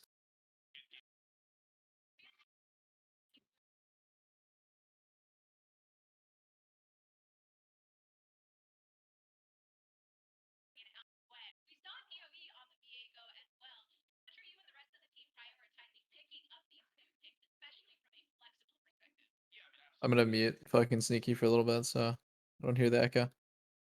He says like a lot, yeah, but that's a very California thing.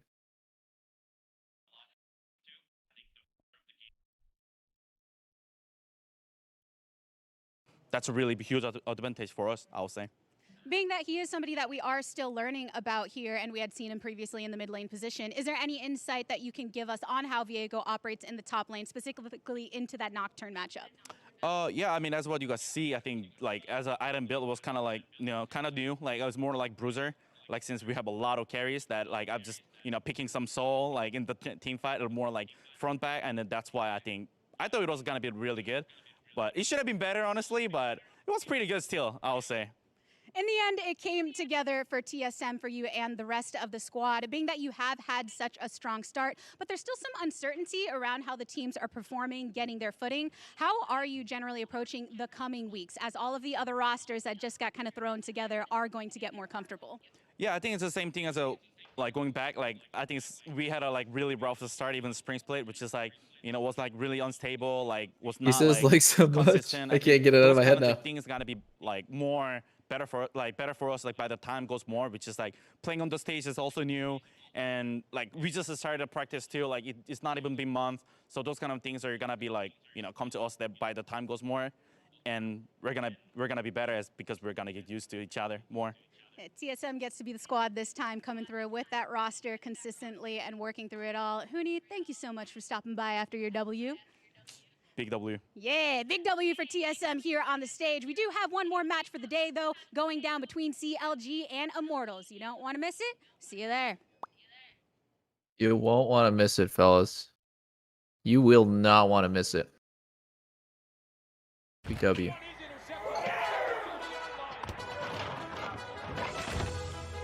You will not want to miss this. This is actually match of the split. CLG versus Immortals. This is actually the battle of the heavyweights. This is where men become legends. This is the only match more hype than the Mayweather fight tonight. Is that happening tonight? Oh, yeah. No. No. Okay, guess Sneaky says it's not. No. No.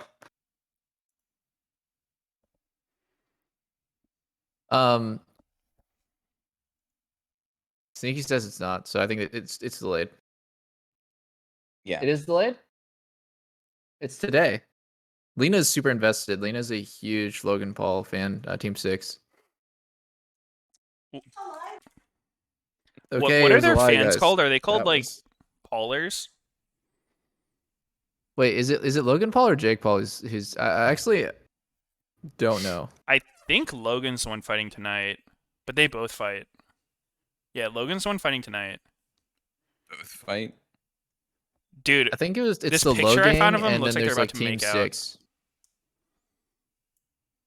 And the Jake Paulers. Logang and the Jake Paulers.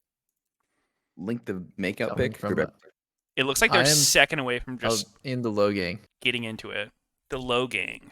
Dude, how the fuck is Floyd Mayweather gonna have a chance to beat literally Logan Paul? Wait, how many God himself subs at does boxing? Mayweather even have on YouTube? Does he I stand don't a even know who chance? this Floyd Mayweather guy is.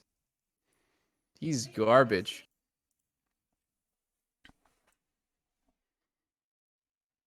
Yeah. You know, this is coming about from to a place of just pure ignorance and only reading Reddit, but I've heard that Floyd Mayweather is not the nicest guy. But it is entertainment, so I'm going to eat it up like a good little capitalist consumer. I just remember seeing a video on him where he was like flexing about Yeah, I having know, a I shit know. ton of money. I know. Does he not? Yeah, but I mean, he bought like a ton of cars and like a plane and shit. I don't know, man. I feel like nobody needs that kind of money.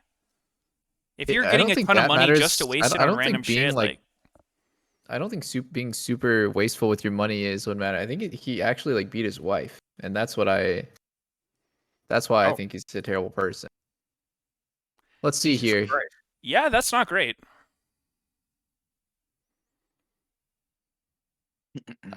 What is this? Was it in the boxing match or what? Not in the ring. That was outside the ring, actually. You got to keep it in the ring. Yeah, I don't even really want to like get into like making fun of someone if they can't read because I feel like that's Wait, can he just like legitimately economic not read? opportunity That growing up.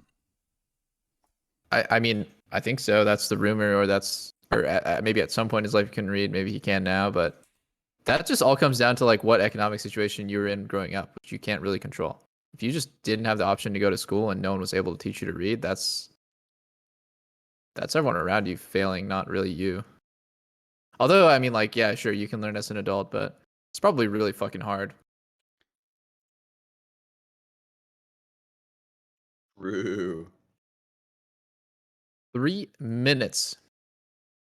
I think, yeah, you gotta choose not to hit you.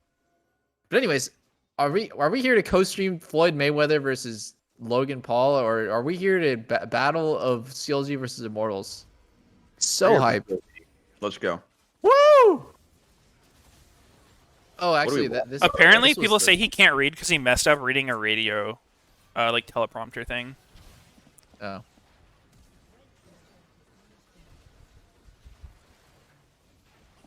Well, that's interesting.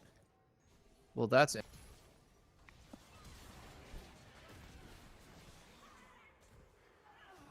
IMT is undefeated in summer split.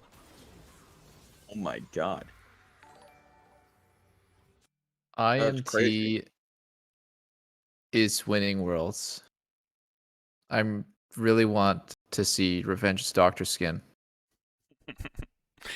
You think he's gonna play only Dr. Mundo when the rework comes out?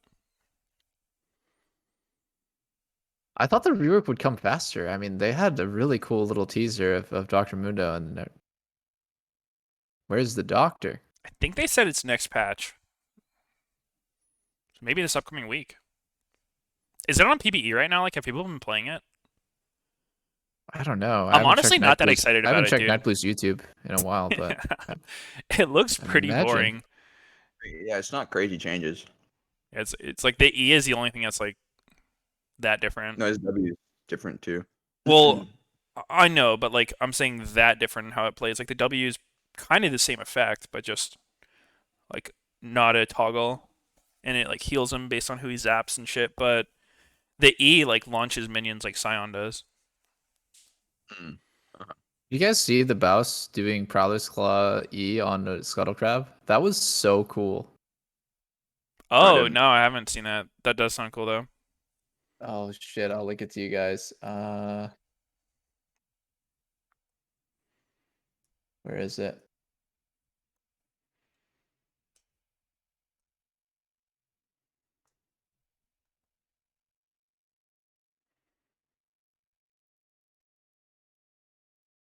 That's actually a fucking legend. I'll link it to you guys. It's a pretty fun clip to watch on stream.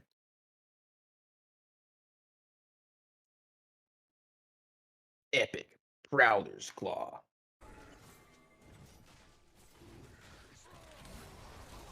It's fucking crazy.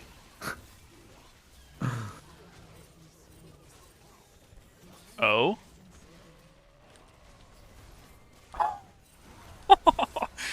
What? I know. That's so cool, right? That's so cool. I was expecting it to just be like a random usage of it, but it's like actually in a fight where that play mattered. Dude, it's so cool. I didn't know you could follow it like that. What the hell? I mean, the way Prowler's Claw is coded, it follows dashes. So, I mean, he's forcing the Scuttle Crab to dash. It's fucking hilarious. Huh. Yeah, that was pretty cool. That's pretty crazy. I'm That's pretty surprised crazy. that's the first time that I've seen it. Like, Pretty because Scion with Prowler's Claw is like meta for a while. I mean, I don't know if it's meta, but you see it pretty Yeah, I don't know about whenever you that. see Scion. What? I see Prowler's Claw Scion fucking try to kill me as a zombie I mean, all the time. It's not meta, I've but never like if seen it. someone's going for the AD Scion, they definitely get that. Yeah. Because you turn to a zombie and you jump at someone, you beat the shit out of them. Yeah. I have not played against it, so. Yo, Sneaky versus Meteos in a boxing match. Who wins? Oh, I think Meteos, because I already have one trophy from beating Sneaky. Where'd you beat me, huh? You piece of shit. Our 1v1 You tournament, fucking Kled versus Kled. You stupid ass Kled, huh? Holy shit, Sneaky! It's a sore spot. That was funny. Oh, hello. I'm Rivington Bism III. I'm here to tell you the LCS is back. It's back, and with it, the famous MasterCard Player of the Week statue. Whoa. Have you ever thought to yourself, I'd like an LCS Pro? Only smaller. Every week, you get the chance to win one LCS Player of the Week statue in the MasterCard Player of the Week One sweepstakes. trophy? You could own him. Rivington's so or him, cool. Or him. I've got two of him. He's a Why are Valorant they, gamer. why are they now. making statues of Academy players? I will soon. Damn. Maybe in 10 years, they'll be worth dollars. All you have to do is follow the Maybe it's your instructions favorite like one. previously instructed They'll in be this worth instructional video. dollars. And if you missed it, grab that bar and drag it all the way over to the left and let her rip. And soon enough, you could have your very own collection of MasterCard Player of the Week statues. So remember, get your predictions ready and tune in this weekend for the start of LCS. Holy shit, Niski, Broxus, Sven, and Stixay. They're pretty well These are made. some Not sick gonna lie. players of the week. I want a sneaky one. Yeah. I want a sneaky one too. I want a snacky one. I want to play dress up with the sneaky one actually. It should be like a customizable figurine. Ooh, like a Barbie doll. Yeah, exactly. Got the Ken in there. I Dude, want to I'm be the so Ken. excited for this game 5. My It's gonna be chat's- lit. My chat's like, that was PoE. Fucking idiot. Wait, why? I mean, it was PoE, but you know, you always just say the other one. When it's Stixay, you say PoE, and when it's PoE, you say Oh. Stixay. It's just tradition. I didn't realize you said 6A. Um, You got me. You fooled me. I thought I was fooled really you. 6A. Dude, when I was a kid, I liked to play with the fucking. Did you guys ever have the Teenage Mutant Ninja Turtle action figures? No, No? actually, I didn't Love watch that show stuff. really at all. I don't know why. What did you watch? Like Cartoon Network, Nickelodeon stuff. So like Lena watched hella Disney Channel, but I never watched Disney Channel. Blah. So like I never got the memes of like something something and you're on the Disney Channel because like I just never watched it and I didn't know any of the Disney stars. Like apparently like Miley Cyrus and shit or Demi Lovato or like from Disney. I just never watched. Anna Montana. Hannah Montana, K Kona brothers. I I actually think like did not like Disney Channel even when I was a kid. yeah, I watched hella cartoons though. I Same. had it on when I slept because it was less creepy than Cartoon Network. Sometimes. Oh, Cartoon Network at night, yeah, had some fucking horrific animations. Did you watch? What was the one with like Squidbillies? That was the worst show in the world. I did not understand why Squidbillies? anyone watched Squidbillies. It was the premise was that it's a family of squid hillbillies and they're like super trashy and ugly and disgusting. Yo, Like, what the fuck was fuck? that I've never show? even heard of this. This looks terrible. I've heard of it. It's when I watched it as a kid, I was like, I guess I'll I'm get it. glad when I I'm never saw older. this. Someone said, "Bro, I have a Squidbillies tattoo. I feel like I'm being attacked." I don't know if I mean, believe that though. This was the show. What was the show with the French fry and the meatball? I was thinking of that. That was like, Aqua Teen Hunger Force. yeah, that's yeah, there it. you go. I like that That one. wasn't I like creepy, but Meatball. that was I thought Meatball's voice was really cute. Uh-huh. That's pretty much it. I like that show. And Fry was the It carton was French some fries. edgy shit, but it was pretty good. Yeah. Yeah, I liked that was my like favorite Adult shows were, Swim like, stuff, right? Grim Adventures of Billy and Mandy and like Fairly Odd Parents. It's fun. It's good shows. Yeah, those are good. I think Fairly Odd Parents is my favorite. I did one of those like 90s to 2000 cartoon tier lists a while back, and yeah, it was a lot of good nostalgia. Hmm. I put Fairly Odd You Parents have as my number SpongeBob at one. the top? Over SpongeBob? Yeah, I mean SpongeBob was SpongeBob was S like plus tier for me. SpongeBob was like number 2. SpongeBob's great, but I liked Fairly Odd Parents more. And I was ranking them not by like what I think of them today, but by how much I liked them when I was a kid. Like the show that I got most excited for. And I think Fairly Odd Parents to me, I was always like so happy if I turned on the TV and it was on. Uh-huh. Yeah, I'd say SpongeBob was number one for me. Dude, do you guys remember the Dexter's Lab episode where he like I forget, like something really bad happens and he like is naked and falling through the world. He's like having like a bad episode or something. Bad trip. A bad trip. Yeah, that was the one where he first tried PCP, wasn't it? How could anyone forget that one? Dexter's Lab was great though. Yeah, Dexter's Lab was great, but that one episode, like, how do I say this in a way that won't get me banned from co-streaming? Just say it quietly. Really quietly. So like, there's an episode where he's like naked, right? And to cover up his like private parts, they put a leaf over it, right? Because it's a kids show, obviously. So there's can't show that. Yeah, so Just put a leaf over it, and it's I gonna thought be that's small. what I was supposed to look like, naked. So the whole time I was like, damn, like mine's not green and it doesn't look like that because I didn't know it was a leaf. I just thought that's how they're depicting like, a naked No boy. way, dude. Yeah, so I was always like so scared. I'm like, is it gonna turn that way? Like, am I just like deformed? I don't understand. Holy shit! Why didn't you just I'm ask like your 8 years special old. ed teacher? Dude, I'm not gonna talk to you about that shit. Anyways, eventually it did turn into a leaf. What about you guys?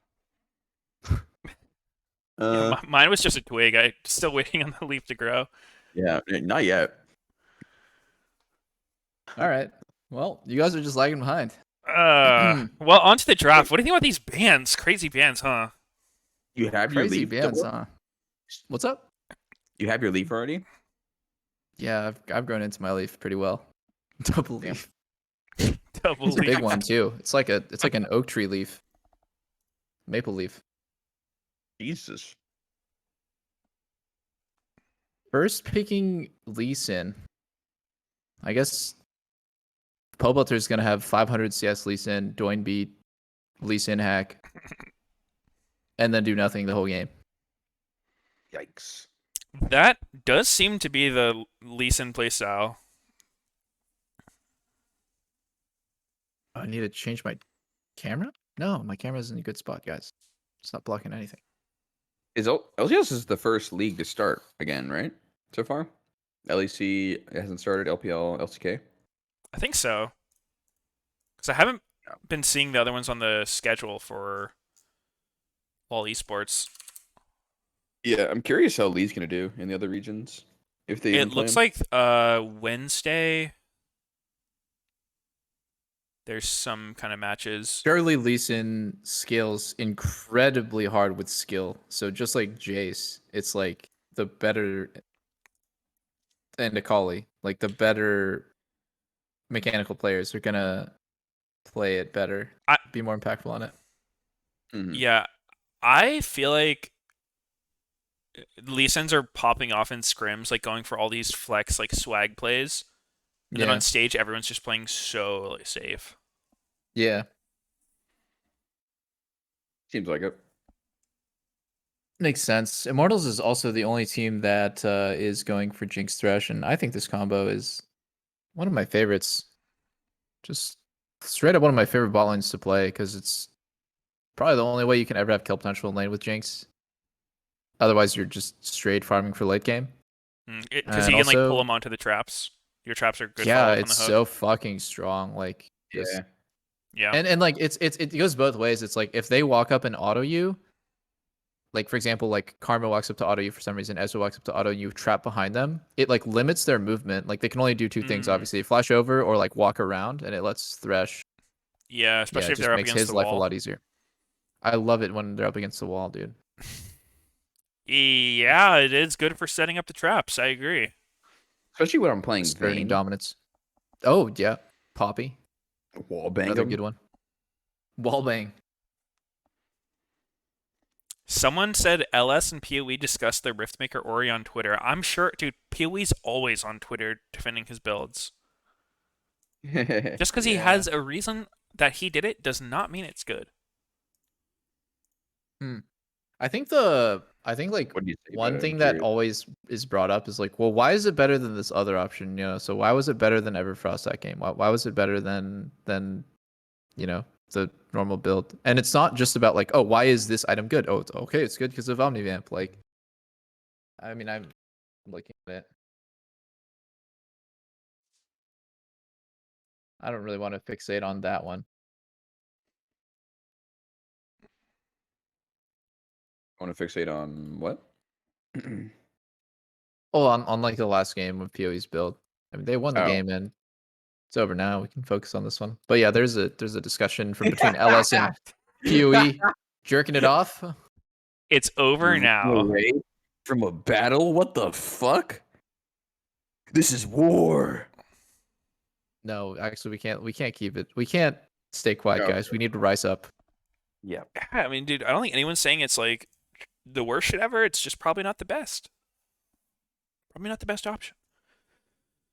Yo, there's a Lilia in this game. Dude, CLG's comp looks so bad. They have 0 CC on their whole comp.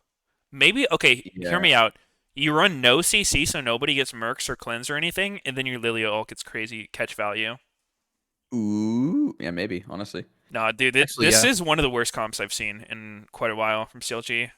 This is a hard L. It's like a snowball win only. Yeah, it's almost never good to have no CC. I mean, okay, sorry. It is never good to have no CC. Just no CC that's the rule. Or frontline, both at the same time. That's impressive. It's like really rare that you have frontline with no CC though. Like, what's an example of a frontline that doesn't have CC? Mundo? Maybe. Oh yeah, Mundo. Maybe Darius, I guess. Kinda. Yeah, I don't know. It's just. But yeah, I mean, a lot of the tanky champions do have CC. That's a good point.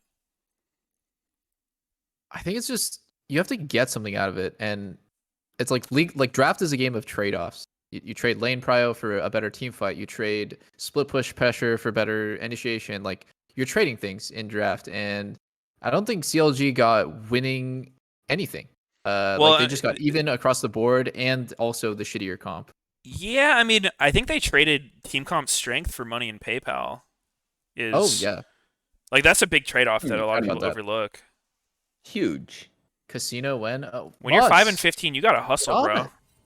Sponsors aren't lining up at their door. I don't think anyone's lining up at CLG's door to sponsor them. Fortunately. Yeah, that's really different than what I said. I wonder why Pobolter and Turtle stopped streaming. Stopped what? Streaming? Those guys used to be pretty avid streamers, like Turtle when he was on TSM, and sometimes on Immortals. Oh, Destiny might get. Does he know? He must have seen their ward. Yeah, I think he knew. Their ward at the same time. They saw. But I don't think they knew the whole team was there. Look at the 5v5 bot lane. Both teams sent 5 people to go down there. That's fucking hilarious, actually. Yeah. All right, guys. For my really viewers, the predictions are up. I think CLG would have to play the game of their lives to win this game. I think Immortals... I think it doesn't matter how well CLG plays. IMD has to play horribly to lose this game. Oh, or that, yeah, you can frame it that way. I like to, I like to be a little more positive. First of all, no, you don't. Second of all, even if CLG plays perfectly, if IMT plays reasonably well, they still should win.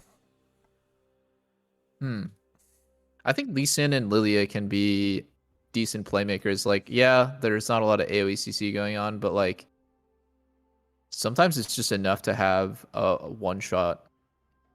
And if you're, if you're one-shotting Jinx, if you're one-shotting Ori, it's enough to win.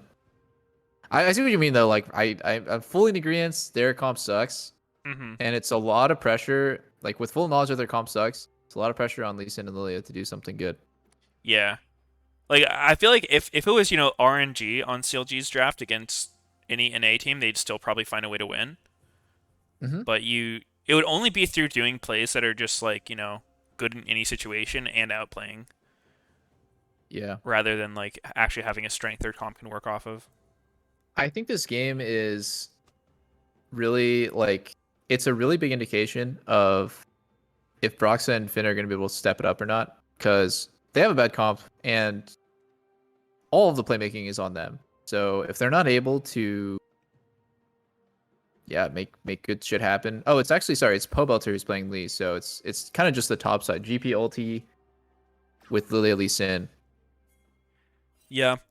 I mean, they may also decide to try to play around bot, try to just let Karma Ezreal punish.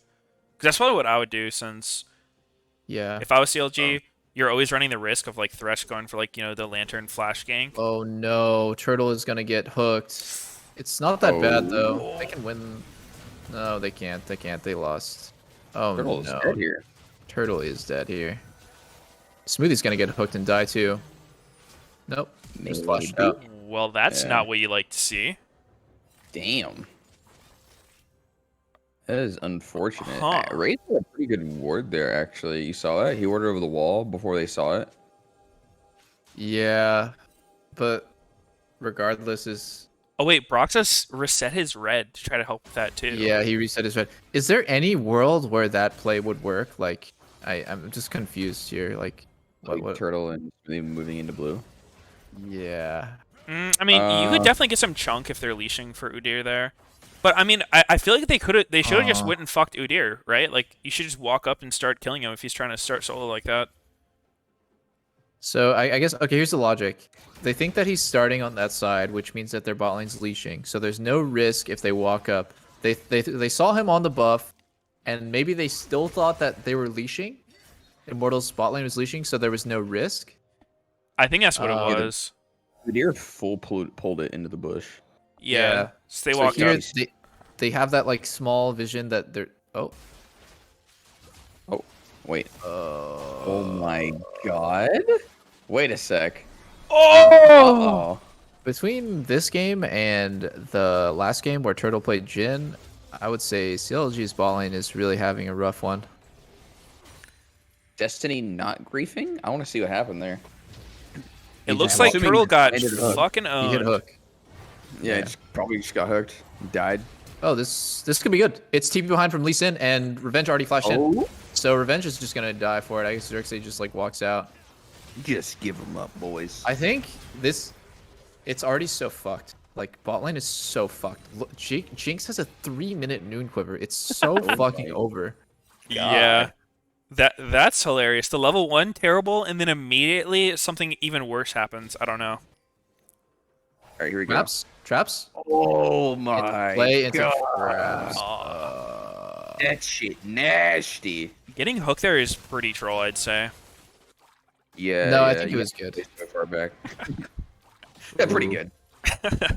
It's a necessary risk. I think the thing to talk about in these is like, is it like a force? You know, did you get outplayed or did you just like play yourself? I think CLG's bot lane like played themselves. They went for an impossible invade.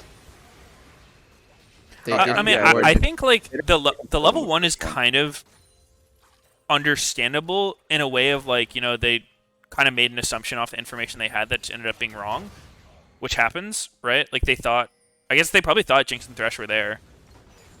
But I feel Honestly, like because Jinx and Thresh weren't there, if I'm playing Ezreal Karma, I'm just gonna sit in my fucking, like, that's just my opinion. If I ever play a matchup like this where our bot lane is entire job is to push and poke lane, I'm not doing shit. I'm just sitting in my fucking lane, and I am going to. Oh.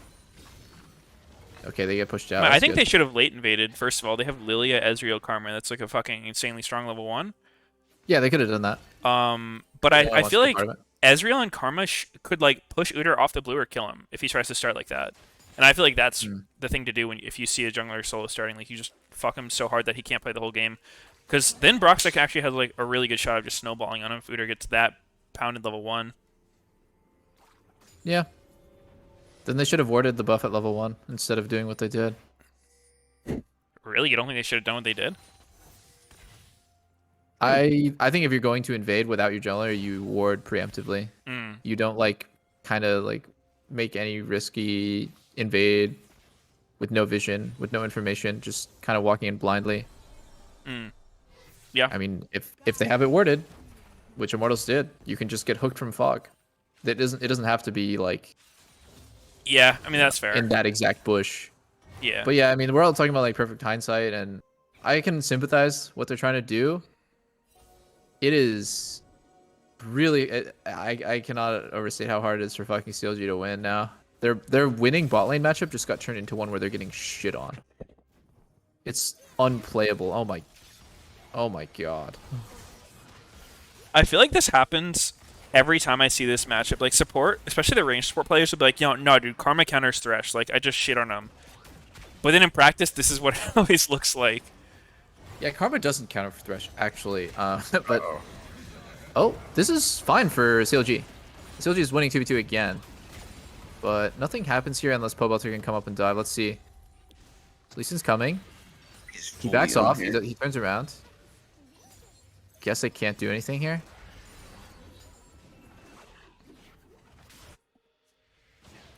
Yeah, not really able to do anything with that stacked wave, unfortunately.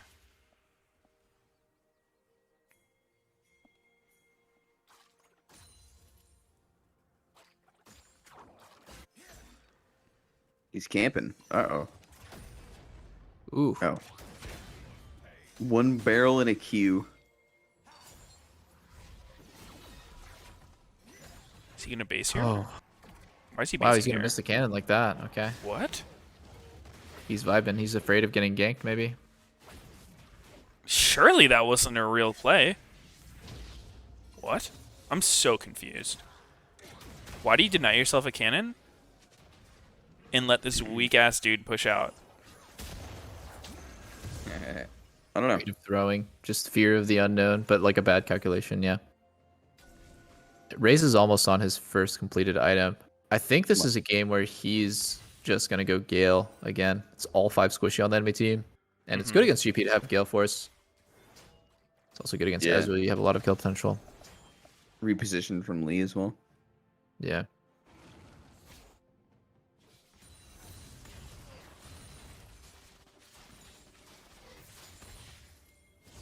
Huh.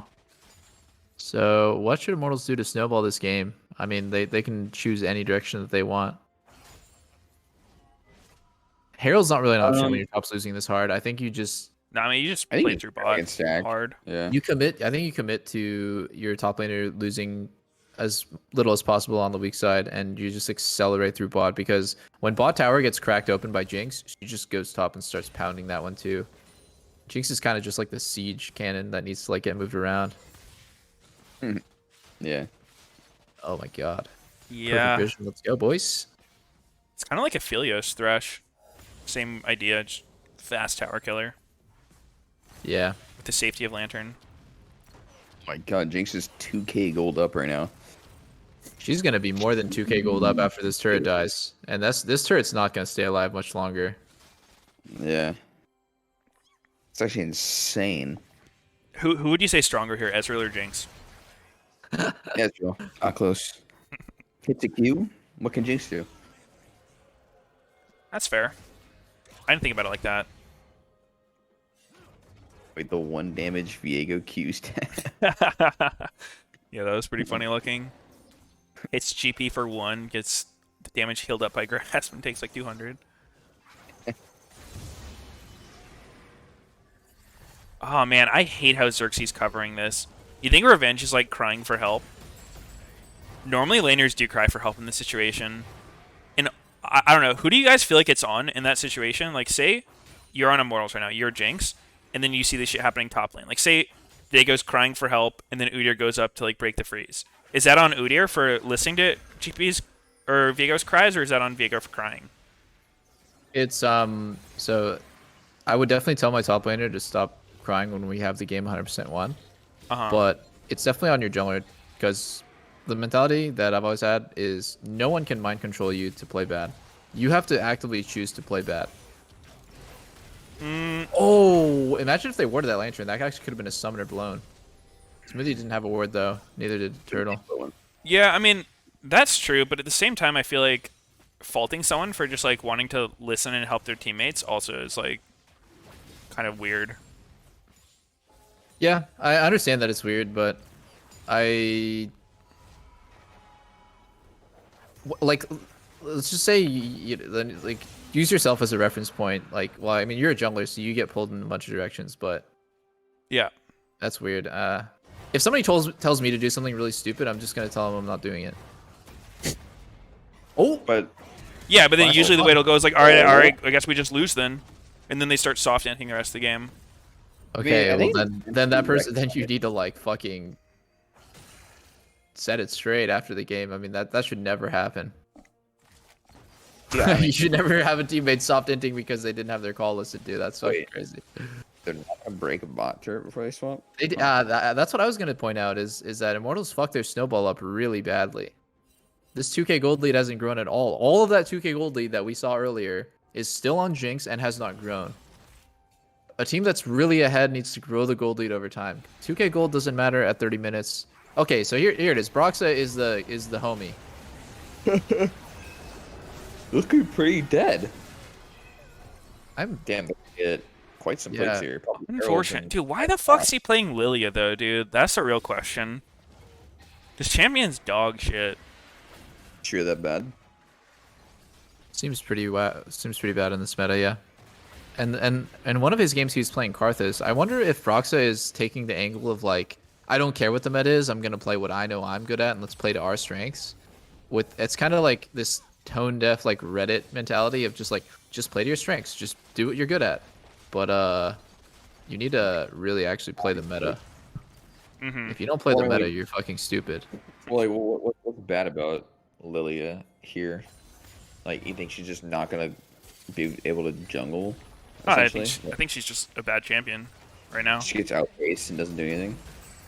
Yeah, I mean just weak, like almost no early pressure.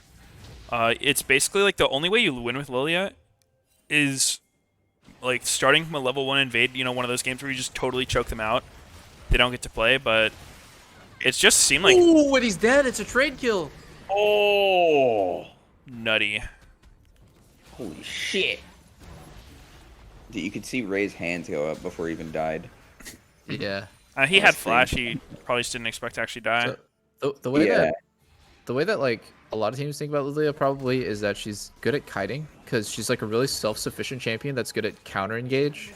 Like if the enemy team dives, it's hard to dive past the Lilia because she's just gonna fucking get a 5-man sleep off, a 9-man sleep actually. But I don't think she's good when your comp wants to go in because I don't think that she's good setup for going in, and she's definitely not reliable. I don't think bowling ball is reliable at all. Oh, it's really not. It's kind of just random when it hits. Oh, Finn hit the barrel combo at the end, which was really important. And yeah, Raze could have flashed the barrel. I think he just didn't think he would die. Yeah. He should have flashed the barrel. Okay, so Jinx has. This is looking like my solo queue games. She has fucking 2 items. 14 minutes. Thresh is hitting every hook. Yeah, this looks like my Thresh games. Sometimes you just get those Threshes on your team that's like, wow, did I have to do anything to win this game? I don't think so. You're just fucking fed out of your mind because the guy was popping off. Yep. 2 turrets for Jinx. Not getting any poorer. He's rich. If I was Ezreal, I'd actually go, whatever. Diego is having a horrible time. Look at this shit. Yeah, he's really fucking doomed. I would have went Dustblade this game actually. I think having Sunder, you're like not tanky and you're not going to do any damage. But whatever. Dustblade GP? No, Ezreal. Duskblade Viego. Yeah, I actually tried Duskblade on Viego one time because I was like, it feels like it worked really well with his reset style, and it was fucking bad. Don't recommend. Yeah, it sounds pretty bad. A little too squishy, I think. I just did no fucking damage. It was crazy. Like, I went lethality, and I just tickled people. It was really disturbing how little damage I did. I thought it would be at least okay, but it was not okay at all. That was sick by Destiny. Oh. Yo, Xerxes blocked the hook. Or not blocked the hook, blocked the Q. Sick by Destiny. Yeah, he's having a great game. He played a good Thresh yesterday, too. Yeah. This guy was playing in LEC for a while, and I think his Thresh was always good. It's showing right now. His Nautilus, not so good. Yeah, his first Nautilus game was a warm-up. It's actually really interesting. There's 2 Thresh 1 tricks. Wait, somebody correct me if I'm wrong, but there's a Korean Thresh 1 trick also named Destiny, who streams a lot. He has like a montage. Maybe it's the same It's really guy. famous. Yeah, yeah, definitely the same guy. I thought it was. Wait, did Pobelter do a 1-inch ward not. jump there?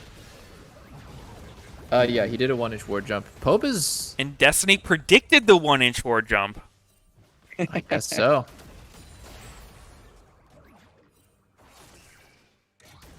Dude, Jinx is actually close to 3 items.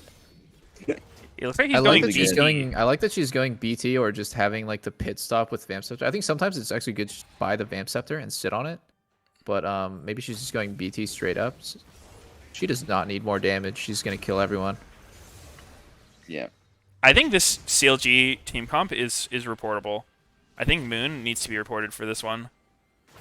Yeah, it's really. I would shit. fucking dodge if I got this team comp in solo queue. This shit is so bad. I think CLG should focus on easy to execute comps like Golden Guardians did. Golden Guardians actually almost won against TSM. It was a close game. Yeah. And their comp was really reflective of their team skill level. They're not that good. They're not that coordinated. So just play a really simple execution dive comp. CLG's comp is like, even if they had a lot of CC, I just feel like if you're on a weaker team and your teamwork isn't really that good, playing really hard to execute shit like Lee Sin and GP just feels. I mean, Lilia as well. All 3 of these champs. Yeah, usually It doesn't suit your style that well. Yeah, whenever I've been on a team, I think of it like, I think about how many mistakes we make in a normal game, like just every single day, all the time. And you really think we're just magically not going to make those mistakes when we're on a team comp that's like, way worse at team fighting or doing anything normal? Yeah, probably not. Yeah. I would much rather just master the, standard team fight comps rather than trying to do some like whack shit. I think the main offender is Lee Sin, like in these games, no? Just, like, good laner and just does nothing. Yeah, that's part of it. I think Lee Sin top Lee Sin's is a big offender. I think Karma support is a big offender of. Yeah, I mean this game is like legit all their champs, every single one almost. I don't even want to see like, okay, fuck Turtle's 2 random early deaths. Like, I don't see their bot lane and the way that their team plays as one that's like gonna pick Karma and like shit on bot lane. So if you're not gonna do that, don't play Karma. Just play Nautilus. Just play Leona. Yeah, true. Karma kind of has to win lane. Yeah. Not that she's bad. I think the fact that CLG didn't late invade just says as a team, like they don't know what the fuck they're doing. Ezreal, Karma, Lilia, that doesn't lose against anything. Yeah, that's true. It doesn't really lose against anything. That's like one of the strongest 3 you could possibly have for level 1. Like maybe Olaf's better than Lilia, but I don't know. She's pretty good too. I don't know. Actually, maybe we're overreaching a little bit because CLG is normally known for doing good level 1s. I mean, like think about last split when they had like 20 first bloods in a row. They were really proactive at level 1, and they were pretty spicy with it. And they did a lot of invades and random cheeses. Just this game, I think that fell off. So, I'm not a huge hater of like the Karma, I guess. But yeah, it's strange to see that this is the one game they didn't do it. Oh, he's fine. Is he? Yeah, he's fine. The GP ulti ended up breaking the sleep. That's like anti-synergy there. Yeah, that was pretty troll. I don't even think he was die regardless. Maybe if they waited the full duration and then everyone got on top of him, he could die. But like they have no follow-up CC. I think if Smithy gets on him and ignites him, he's probably dead. Yeah. Damn, he just finished BT just now. He is so thick. He's real thick. He is so thick. He could, but the thing is, he just blew both sums. I think if I was CLG, I would say we just blew 3 ults, guys. We don't have GP ulti. We don't have Lily ulti. We don't have Ezra ulti. I think we should give this drag and fight not the next drag, but like fight the next opportunity where we have ults and jinx instead of sums. That'd be really good. I don't know if they're gonna make that decision, but that's like one way to fucking come back in this game. Yeah, I like that they're pushing top. I think. Yeah. And Finn is just walking up, no fucks given. Almost killed Destiny with that. Yeah.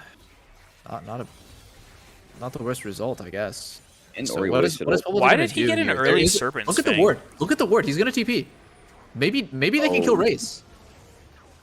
Oh no. He's spotted. Destiny dies, right?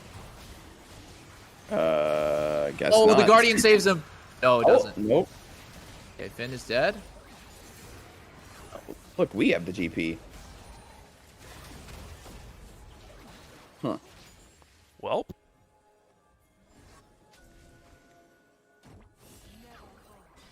Huh, so Finn ends up just dying randomly. Oh, gets the sleep on Ori. Wait, that coordination is not the best. No, it wasn't. He died. Why? They got I don't revenge. really like Pobelter going ham for Viego there. It seems like getting one of the carries would have been a much better target, but maybe he didn't see the angle. Insanity flashed over the wall. I think it was a miracle that Pobelter was able to live there. He was getting pounded by Jinx. That just shows how fucking strong Lee Sin's self-healing is. Okay, Immortals is going to get this. Look at how far away Brox is. He's not going to be close. I mean, I think they know. Nothing they can do about it. He's not going to make it. He's not going to make it. Oh my Do it, Pope. god. He's going crazy. Oh, Ezreal ulti? Wow, Race is still alive though. Not the If worst. they can't kill Jinx, they don't win. If they can't kill Jinx, they don't win. Looks like he's dead. Oh my god, it's a throw. Holy moly, Yeah, guys. I don't know, dude. I hate watching that kind of thing. Like, why did IMT do that? Why go for that? No. They thought that they had a time gap. I'm actually surprised that they didn't finish it. I think Ray's really fucked up. Like insanely hard. I think Ray's, if they play that again, I think that Ray's stopped hitting Baron because he was getting freaked out by the GP ulti. And all he has to do there, I mean, it's a really quick situation. But all you had to do there was get Thresh to run away. You finish the Baron, you get reset off of it, you take the Lantern, you get out. But I think they let themselves get stalled for a really long time. I hope they replay it. Yeah, I don't want to see know. that again.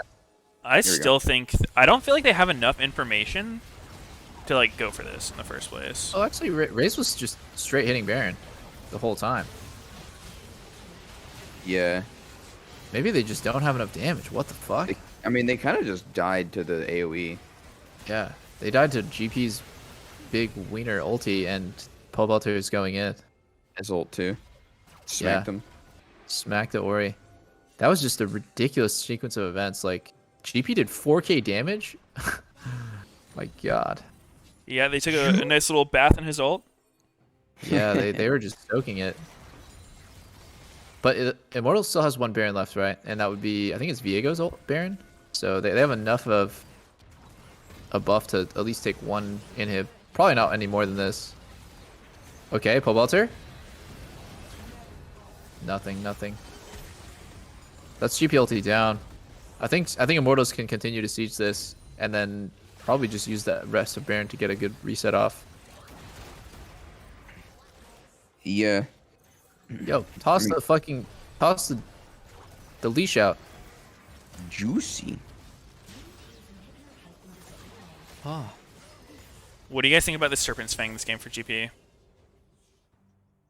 Pretty low impact, I think. I don't know. Yeah, I think it's That's pretty not- fucked up.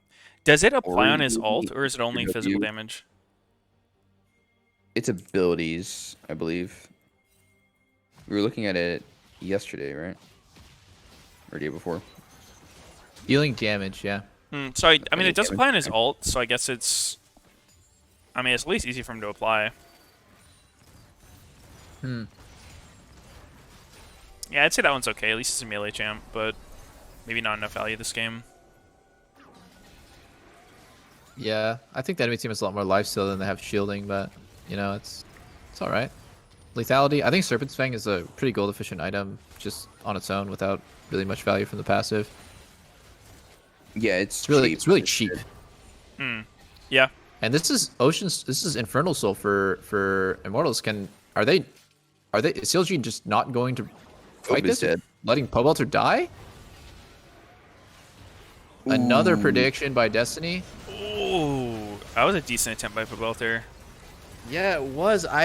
I'm so lost right now. Like, are they just not caring about the soul? You have to fight, guys. You can't I just think tell they me. were trying to go in late with Pabelter's flank, but he got caught, is my guess what their plan was. So Broxah needs to steal this, and then they need to defend the base. I mean, it's Raze? Why did Raze position like that? That's the only way they can lose. Okay, they got the soul, though. Ooh. They're gonna get canceled. Wait. Oh, he flat. Oh my Or he's god. TPing What's in. happening Or here? Envy or TPing in. It's game over. Yeah. No way Ezreal can stop this happening.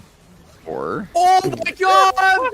Insanity wasn't looking at his champion. What? That was a lot of damage from Ezreal right there. Yeah. I was surprised I killed him. Wow. Oh. Lee Sin? Oh. Ooh. You. Damn. Wait, this game is like kind of turning. Some troll ass shit. Oh my god.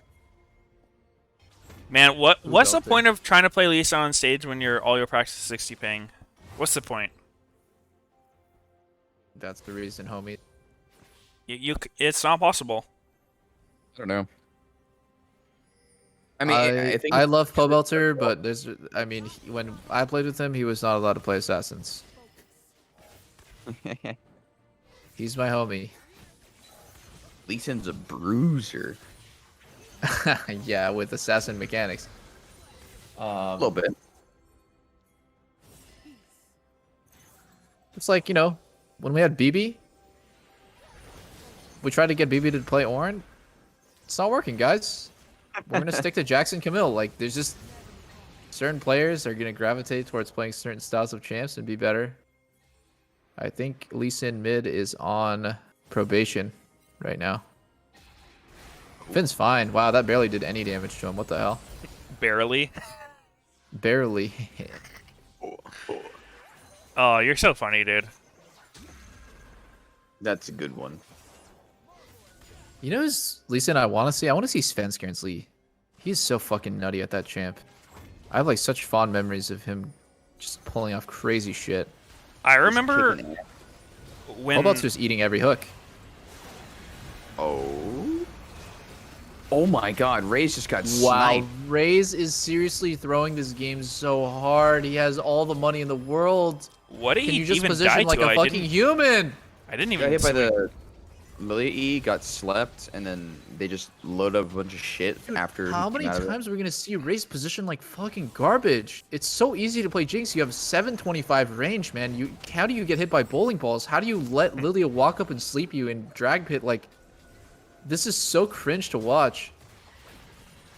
He could also just get a QSS and have none of it. Problem. That's true. Maybe I QSS need is gonna solve his QSS against problems. this team. I cannot dodge Lilia's E, dude. I mean, no, like if she flash Qs you, you can get Yeah, slept. no, I mean it's valid. Yeah. I If- mean that if one's Lilia- unavoidable. If Lilia flash Qs you, okay, fair enough. Yeah, he Playing- should not have got hit by the bowling ball. Yeah, for playing sure. like this, positioning so that you even have it, like, so it's even possible for you to get fucking bowling balled. It's so troll.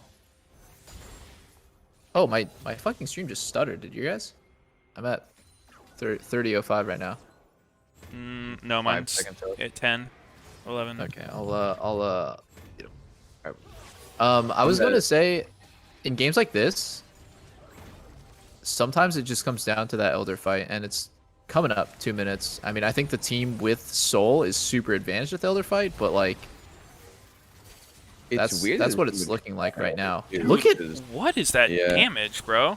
I guess when you don't build a fucking Okay. Frozen Heart, you do even more damage. no, Revenge has 2 items and is even weaker than Ezreal. It looks like Revenge is a minion. He has like 5 CS per minute, and he's built full damage for some reason. Turtle's actually been doing pretty well since the first 2 deaths. I'd say outside of the first 3 has- minutes, if you close your eyes, he's been outperforming Raze. Yeah, I mean, definitely, especially considering the fact that Raze has such an easier job being in the position he's in. Yeah, I mean, I love to see. This is one thing about Turtle is like, he's got a shit ton of experience. He's been fucked many times before. Yo! Race, What? dude. How is, Look, she's guys, no flash still. You can hit a bowling ball on 2 of them. Why is that not this an ult? is crazy. I yeah, guess you they can want bowling ball to on 2 of them. split. But, Yeah. like, Fucked nice and hard before. He's been here before. Dude, I would have been here ulted before. that. That was such a juicy Lilia eating an ult on. Yeah, but there's no one around to follow. If Lee Sin was around, it would have been asleep into kick. Yeah, I don't. It didn't necessarily lead anywhere, but it looked juicy. Oh, he got the I feel like- QSS. I feel like CLG got the idea that maybe they have Baron control and they should play to Baron. I like that they quickly changed their mind. They put down wards on Baron, and now it's about like stop the enemy team from randomly doing Baron, and like we're still gonna play to Elder. And that was I feel like they had like that moment of like maybe a shittier shot caller would be like start Baron, you know, we got control, but no, they're still focused on what's right. Starting Elder. Baron for no reason is like one of the fucking biggest signs of like a team that doesn't know what they're doing. Yeah, a team that's like rushed, a team that's impatient, and oh my god. Oh, this is Raze has QSS and Flash now. Think about that earlier bowling ball. What could have been? Oh, could have been a Wait, strike. Walter? Oh. Walter has to flash out the hook. Okay, that's kill. On Smoothie. They're gonna That chase. might just be the series. It actually is. That might just be the Elder Dragon. That might just be the Elder Dragon. They're Ooh, pinging CLG pinging Baron. Okay, this is gonna get No, weird. no. Bad. Yeah, I mean, that's not gonna Can't work. do Baron. Can't do Baron. Yeah. Can't there- stop Elder. Can't do okay. Baron. It's really bad. For Yep, they gotta run. oh no, Oh, they can't wait. run. They can't run. Oh, Yeah. Anything shit. up by the Ezreal. Oh no, Viego. Doing Viego things.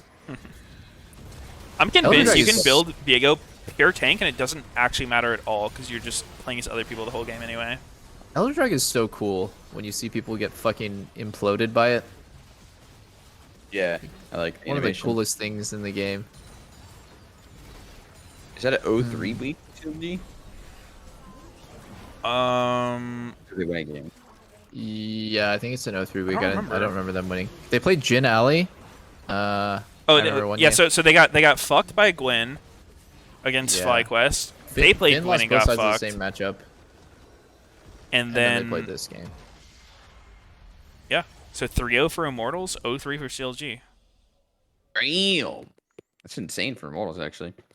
Yeah, 3-0 week for Immortals. I think they're much worse than the record shows, or not their record, but like their first weekend. But I think Xerxes had a pretty good Congrats. weekend. I think Xerxes was playing well. He was Mhm. going for more stuff than normal. Normally, like last split, he was AFK farming a lot, but especially on Rumble, I feel like he had a big presence in the game. yeah, My better God, and they're so better. close.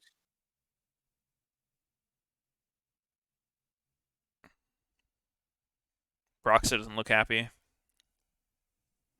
No, sir. It's not happy vibes to be on CLG right now. Finn and Smoothie did the same maneuver with their hand up. Oh, Poulter was close to it. It's like a big ass neck scratch after they died. Maybe grasping at straws here, but instead of going for Baron, like they should have tried to play for the steal on Elder. That's like their best bet. Yeah, if they get Elder, it's just lost. Exactly. Just It's like get even- it doesn't Elder, even- dude. No, I know it's grasping at like really low percentage draws, but just Okay, hear me out. Instead of giving soul, they should have just got soul. True. And that's smart. Now that's just positive thinking. Now that's what I optimistic call thinking. gaming. What about Yeah. not picking Lee Sin? What if it's just a bait? I'd Smile. believe it. It's done best jungle, actually. I genuinely think Lee might be one of the best jungle picks right now in competitive. And a huge part of that is how fast you can kill Crab. It sounds troll, but I think it's super relevant. Interesting. Well, I wouldn't be surprised. I think Lee's a good champ. Soul laners seem to farm a lot and abuse his crazy laning, but not have a good sense of how to make good plays. I don't think that Lee Sin is a particularly amazing flank champ. I know you can flank with it, and it seems like solo laners are really trying to. I think Lee Sin can create angles from front to back. That's what I see great Lees can do, right? They queue the closest target, or they like find that one opportunity to just like ward jump, kick, flash. I don't think Lee Sin needs to flank. This whole game, I felt like Pobelter was really looking for the flank, and 2 times in a row he just gets caught because he TPs in, he's on wards, and he just dies. So yeah. Thank you so It's much, just weird. Pastry Time, for the first time in the flesh. I think on if the you played stage. 1,000 We games of do Lee, you'd have kind of know Raze from that. IMT coming off hot off of that bot lane play. Yeah, I don't think Meteos, flanking's seems like your team is bad having in a general. lot I of think fun normally you're coming gonna get into better some, angles social on media Lee, but spice from the rest. How things been I going mean, for I you, think no matter Meteos? what he did that game, it was gonna be pretty impossible to We team had a fight really given long their break comp. off season, and we've been practicing. Yeah. But We've I been mean, if they're a training for like kite a comp, month then now, yeah, flanking and makes no sense if you need to kite. I don't know. Yeah, I was yeah, feeling, like, exactly. Really confident about the split compared to last split. Like Make much sense, translating our and- scrim results to stage was really hard because like I think we just had like the Yeah, and worst. I think it's Meteos saying like like, abusing translations crazy to lane on decent stage, laning, like, but our it's mid like and late games were like the abuse is just getting farm, and that's it. honest. When it Yo, feels like guys, we didn't get kills. Split and Sorry to so far, interrupt, like, but this I'm really guy's happy hand with is the player shaking this week, real first hard. player He's so far. really nervous right now. And He's yeah, adrenaline super up from the split so game, far. or he's real nervous to You've be on given camera because the his Immortals his fans a hand lot to be when excited he holds a about mic up coming to in his so face, hot it's with like this 3-0. real Looking at this game vibrating. specifically, that confidence that you're talking Maybe he's about got a that has vibrator built in. was very apparent. He's got a from the vibrator. Is bot that how lane. they just How much of that early crush aggression bot came lane down that to the hard? matchup, you being Yep. on the Jinx and the Thresh versus Inspiration. you as a bot lane duo just wanting to go in that Yeah. direction? I mean, we've all I been there. love You're on playing stage, the aggressive bot adrenaline's lanes, pumping. like, just completely suffocating the That's enemy what. out, That's why and you like playing on stage, when actually. they like screwed up showing Yeah. on a like really Fucking well high placed ward dopamine that hit. they almost caught, and then Yo, he said a like, really past well that, placed he's got ward, and he some- placed the ward. I like knew we could take this rhythm. I mean, it's true, right? He did place the ward that won them the And, level 1. Yeah, like, Yeah, I and mean he got hit that's by what I the said tower too. level Like they didn't two. notice it. Yeah, I That's mean, a good- it was a good good word. call I out. just think the way he said it From there. Yeah, you took was it like- very Yeah, why nicely need to from say like there, I both placed a on ward your that end saw as them or well something? as your yeah, or like Duo and like Destiny. the We're so ward worked excited to see out well. you He put it like on the it's like a placement humble of it. brag. in the Yeah, match. exactly. How You gotta much just has go the in, man. I hard put the work ward been down. kind of We refining saw how him. you do We execute clapped your him hard. game? It'd be like if someone gets a soul kill in lane, they're like, yeah, you know, it's just there were some insane mechanical outplays there. Like I said, we both want to play this aggressive play style and just like True. beat out our opponents in lane, and then like translate that to playing really aggressive in team fights. So it's been really easy to like just re-synergize. Is he everything, I married? He has a guess. ring. It's been good. Yeah. It's on his Holy point shit, to a figure ring? though. 3 games straight So? this weekend. Of course, we do Dude, have no one's week 2 coming ever up wore a before you ring even know before. it. Your next opponent is Evil Geniuses, and interestingly enough, after this 3-0 victory, you are currently tied with them in the standings. What are your thoughts going into that matchup, especially considering their newest bot Actually, the leader? games today were pretty good. I had was a good really time. entertained. Going into that matchup, Yeah. I'm pretty confident. I think yesterday had from last split some. too, You since, didn't like, miss they were anything. the Anything only great, top team that we Sneaky. did actually beat. I know you're yeah. really into LCS that day, And they but had like a really rough week this week. today had some I better think games, I think. We're gonna beat them like no First two contest. were No juiced. contest at all, eh? Well, we're very much looking forward to watching that, and thank you so much for joining me. I had a on good stage. time. I think a lot of the games this We are first going week to were really good. continue with our Entertaining, coverage of maybe not LCS week high 1 quality, right but after this break. See you there. I was just cringing at TL's comp third game. I think people are pretty mixed on how to make a good Ezreal comp. I want to see how that develops because like people love Ezreal Karma. Ezreal Karma has no CC compared to traditional bot lanes, and then you end up with this weird situation where your bot lane only wants to poke, and then if you want to pick comps that complement poke, it's usually champs with no CC like Jace or fucking Karma. I have a whatever. really crazy pairing you could do with Ezreal. What? Yo, what is it? Braum. Oh my god, you're gonna say Braum, you fucking. I'm gonna say Braum. It's Ezreal Braum. It's just broken. Level 1 invade everywhere. Yeah. If people play like, But I Ezreal mean, Karma dude, in it is the middle same lanes, shit logic like that you pick it with Kog or Varus, right? Like I really feel like he pairs well with these like long range champs who are vulnerable to getting dove on too. Yeah, the problem with Ezreal Braum is you're actually never going to be able to win lane. I mean, We'll it's see not even about you're going to get shit on in lane. Oh, we'll see about Real that.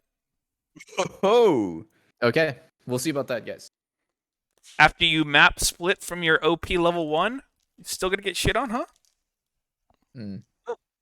I think Ezreal is going to phase out of LCS. That's my prediction for next week. I think teams are really trying to make it work, but if you end up with comps like Ezreal Zoe, Ezreal Karma, Ezreal fucking Nidalee or GP, it's just yeah, they work together in a like as a style, but like the comp just looks like ass every time. Hard to make it work. I think Ezreal's got a pretty bad win rate, right? It must be. What do Because you think instead? I remember Neo played Ezreal today and got fucking dumpstered. I don't know. Just play what TSM plays with Trist every game. Trist Kaisa, handshake that shit. Jinx looks good. Jinx Thresh. Play Poke Varus when it's up. There's other picks.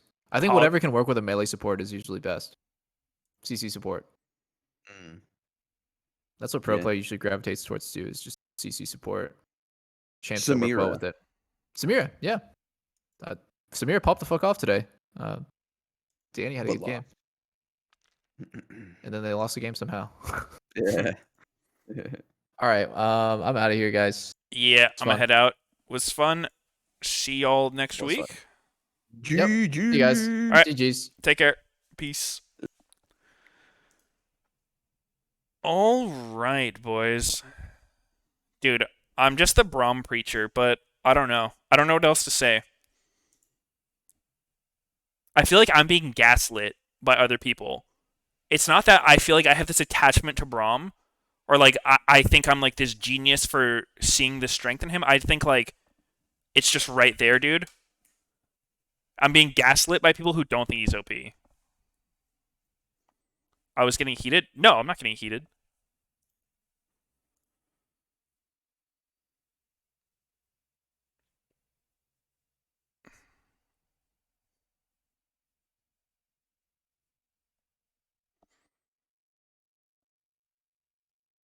All right. Well, I'm going to head out, guys. It was a good time. I'll be back next weekend for sure, so be sure to check out. We'll be live for every LCS game. So definitely make sure you catch that. And I might do, you know, some solo queue streams here and there. I don't know if I have a schedule for that. It'll just be like during the week, depending on what else is going on. But appreciate you guys tuning in. I had fun. Oh yeah, payout. Boom, got your points. All right. See you later, guys.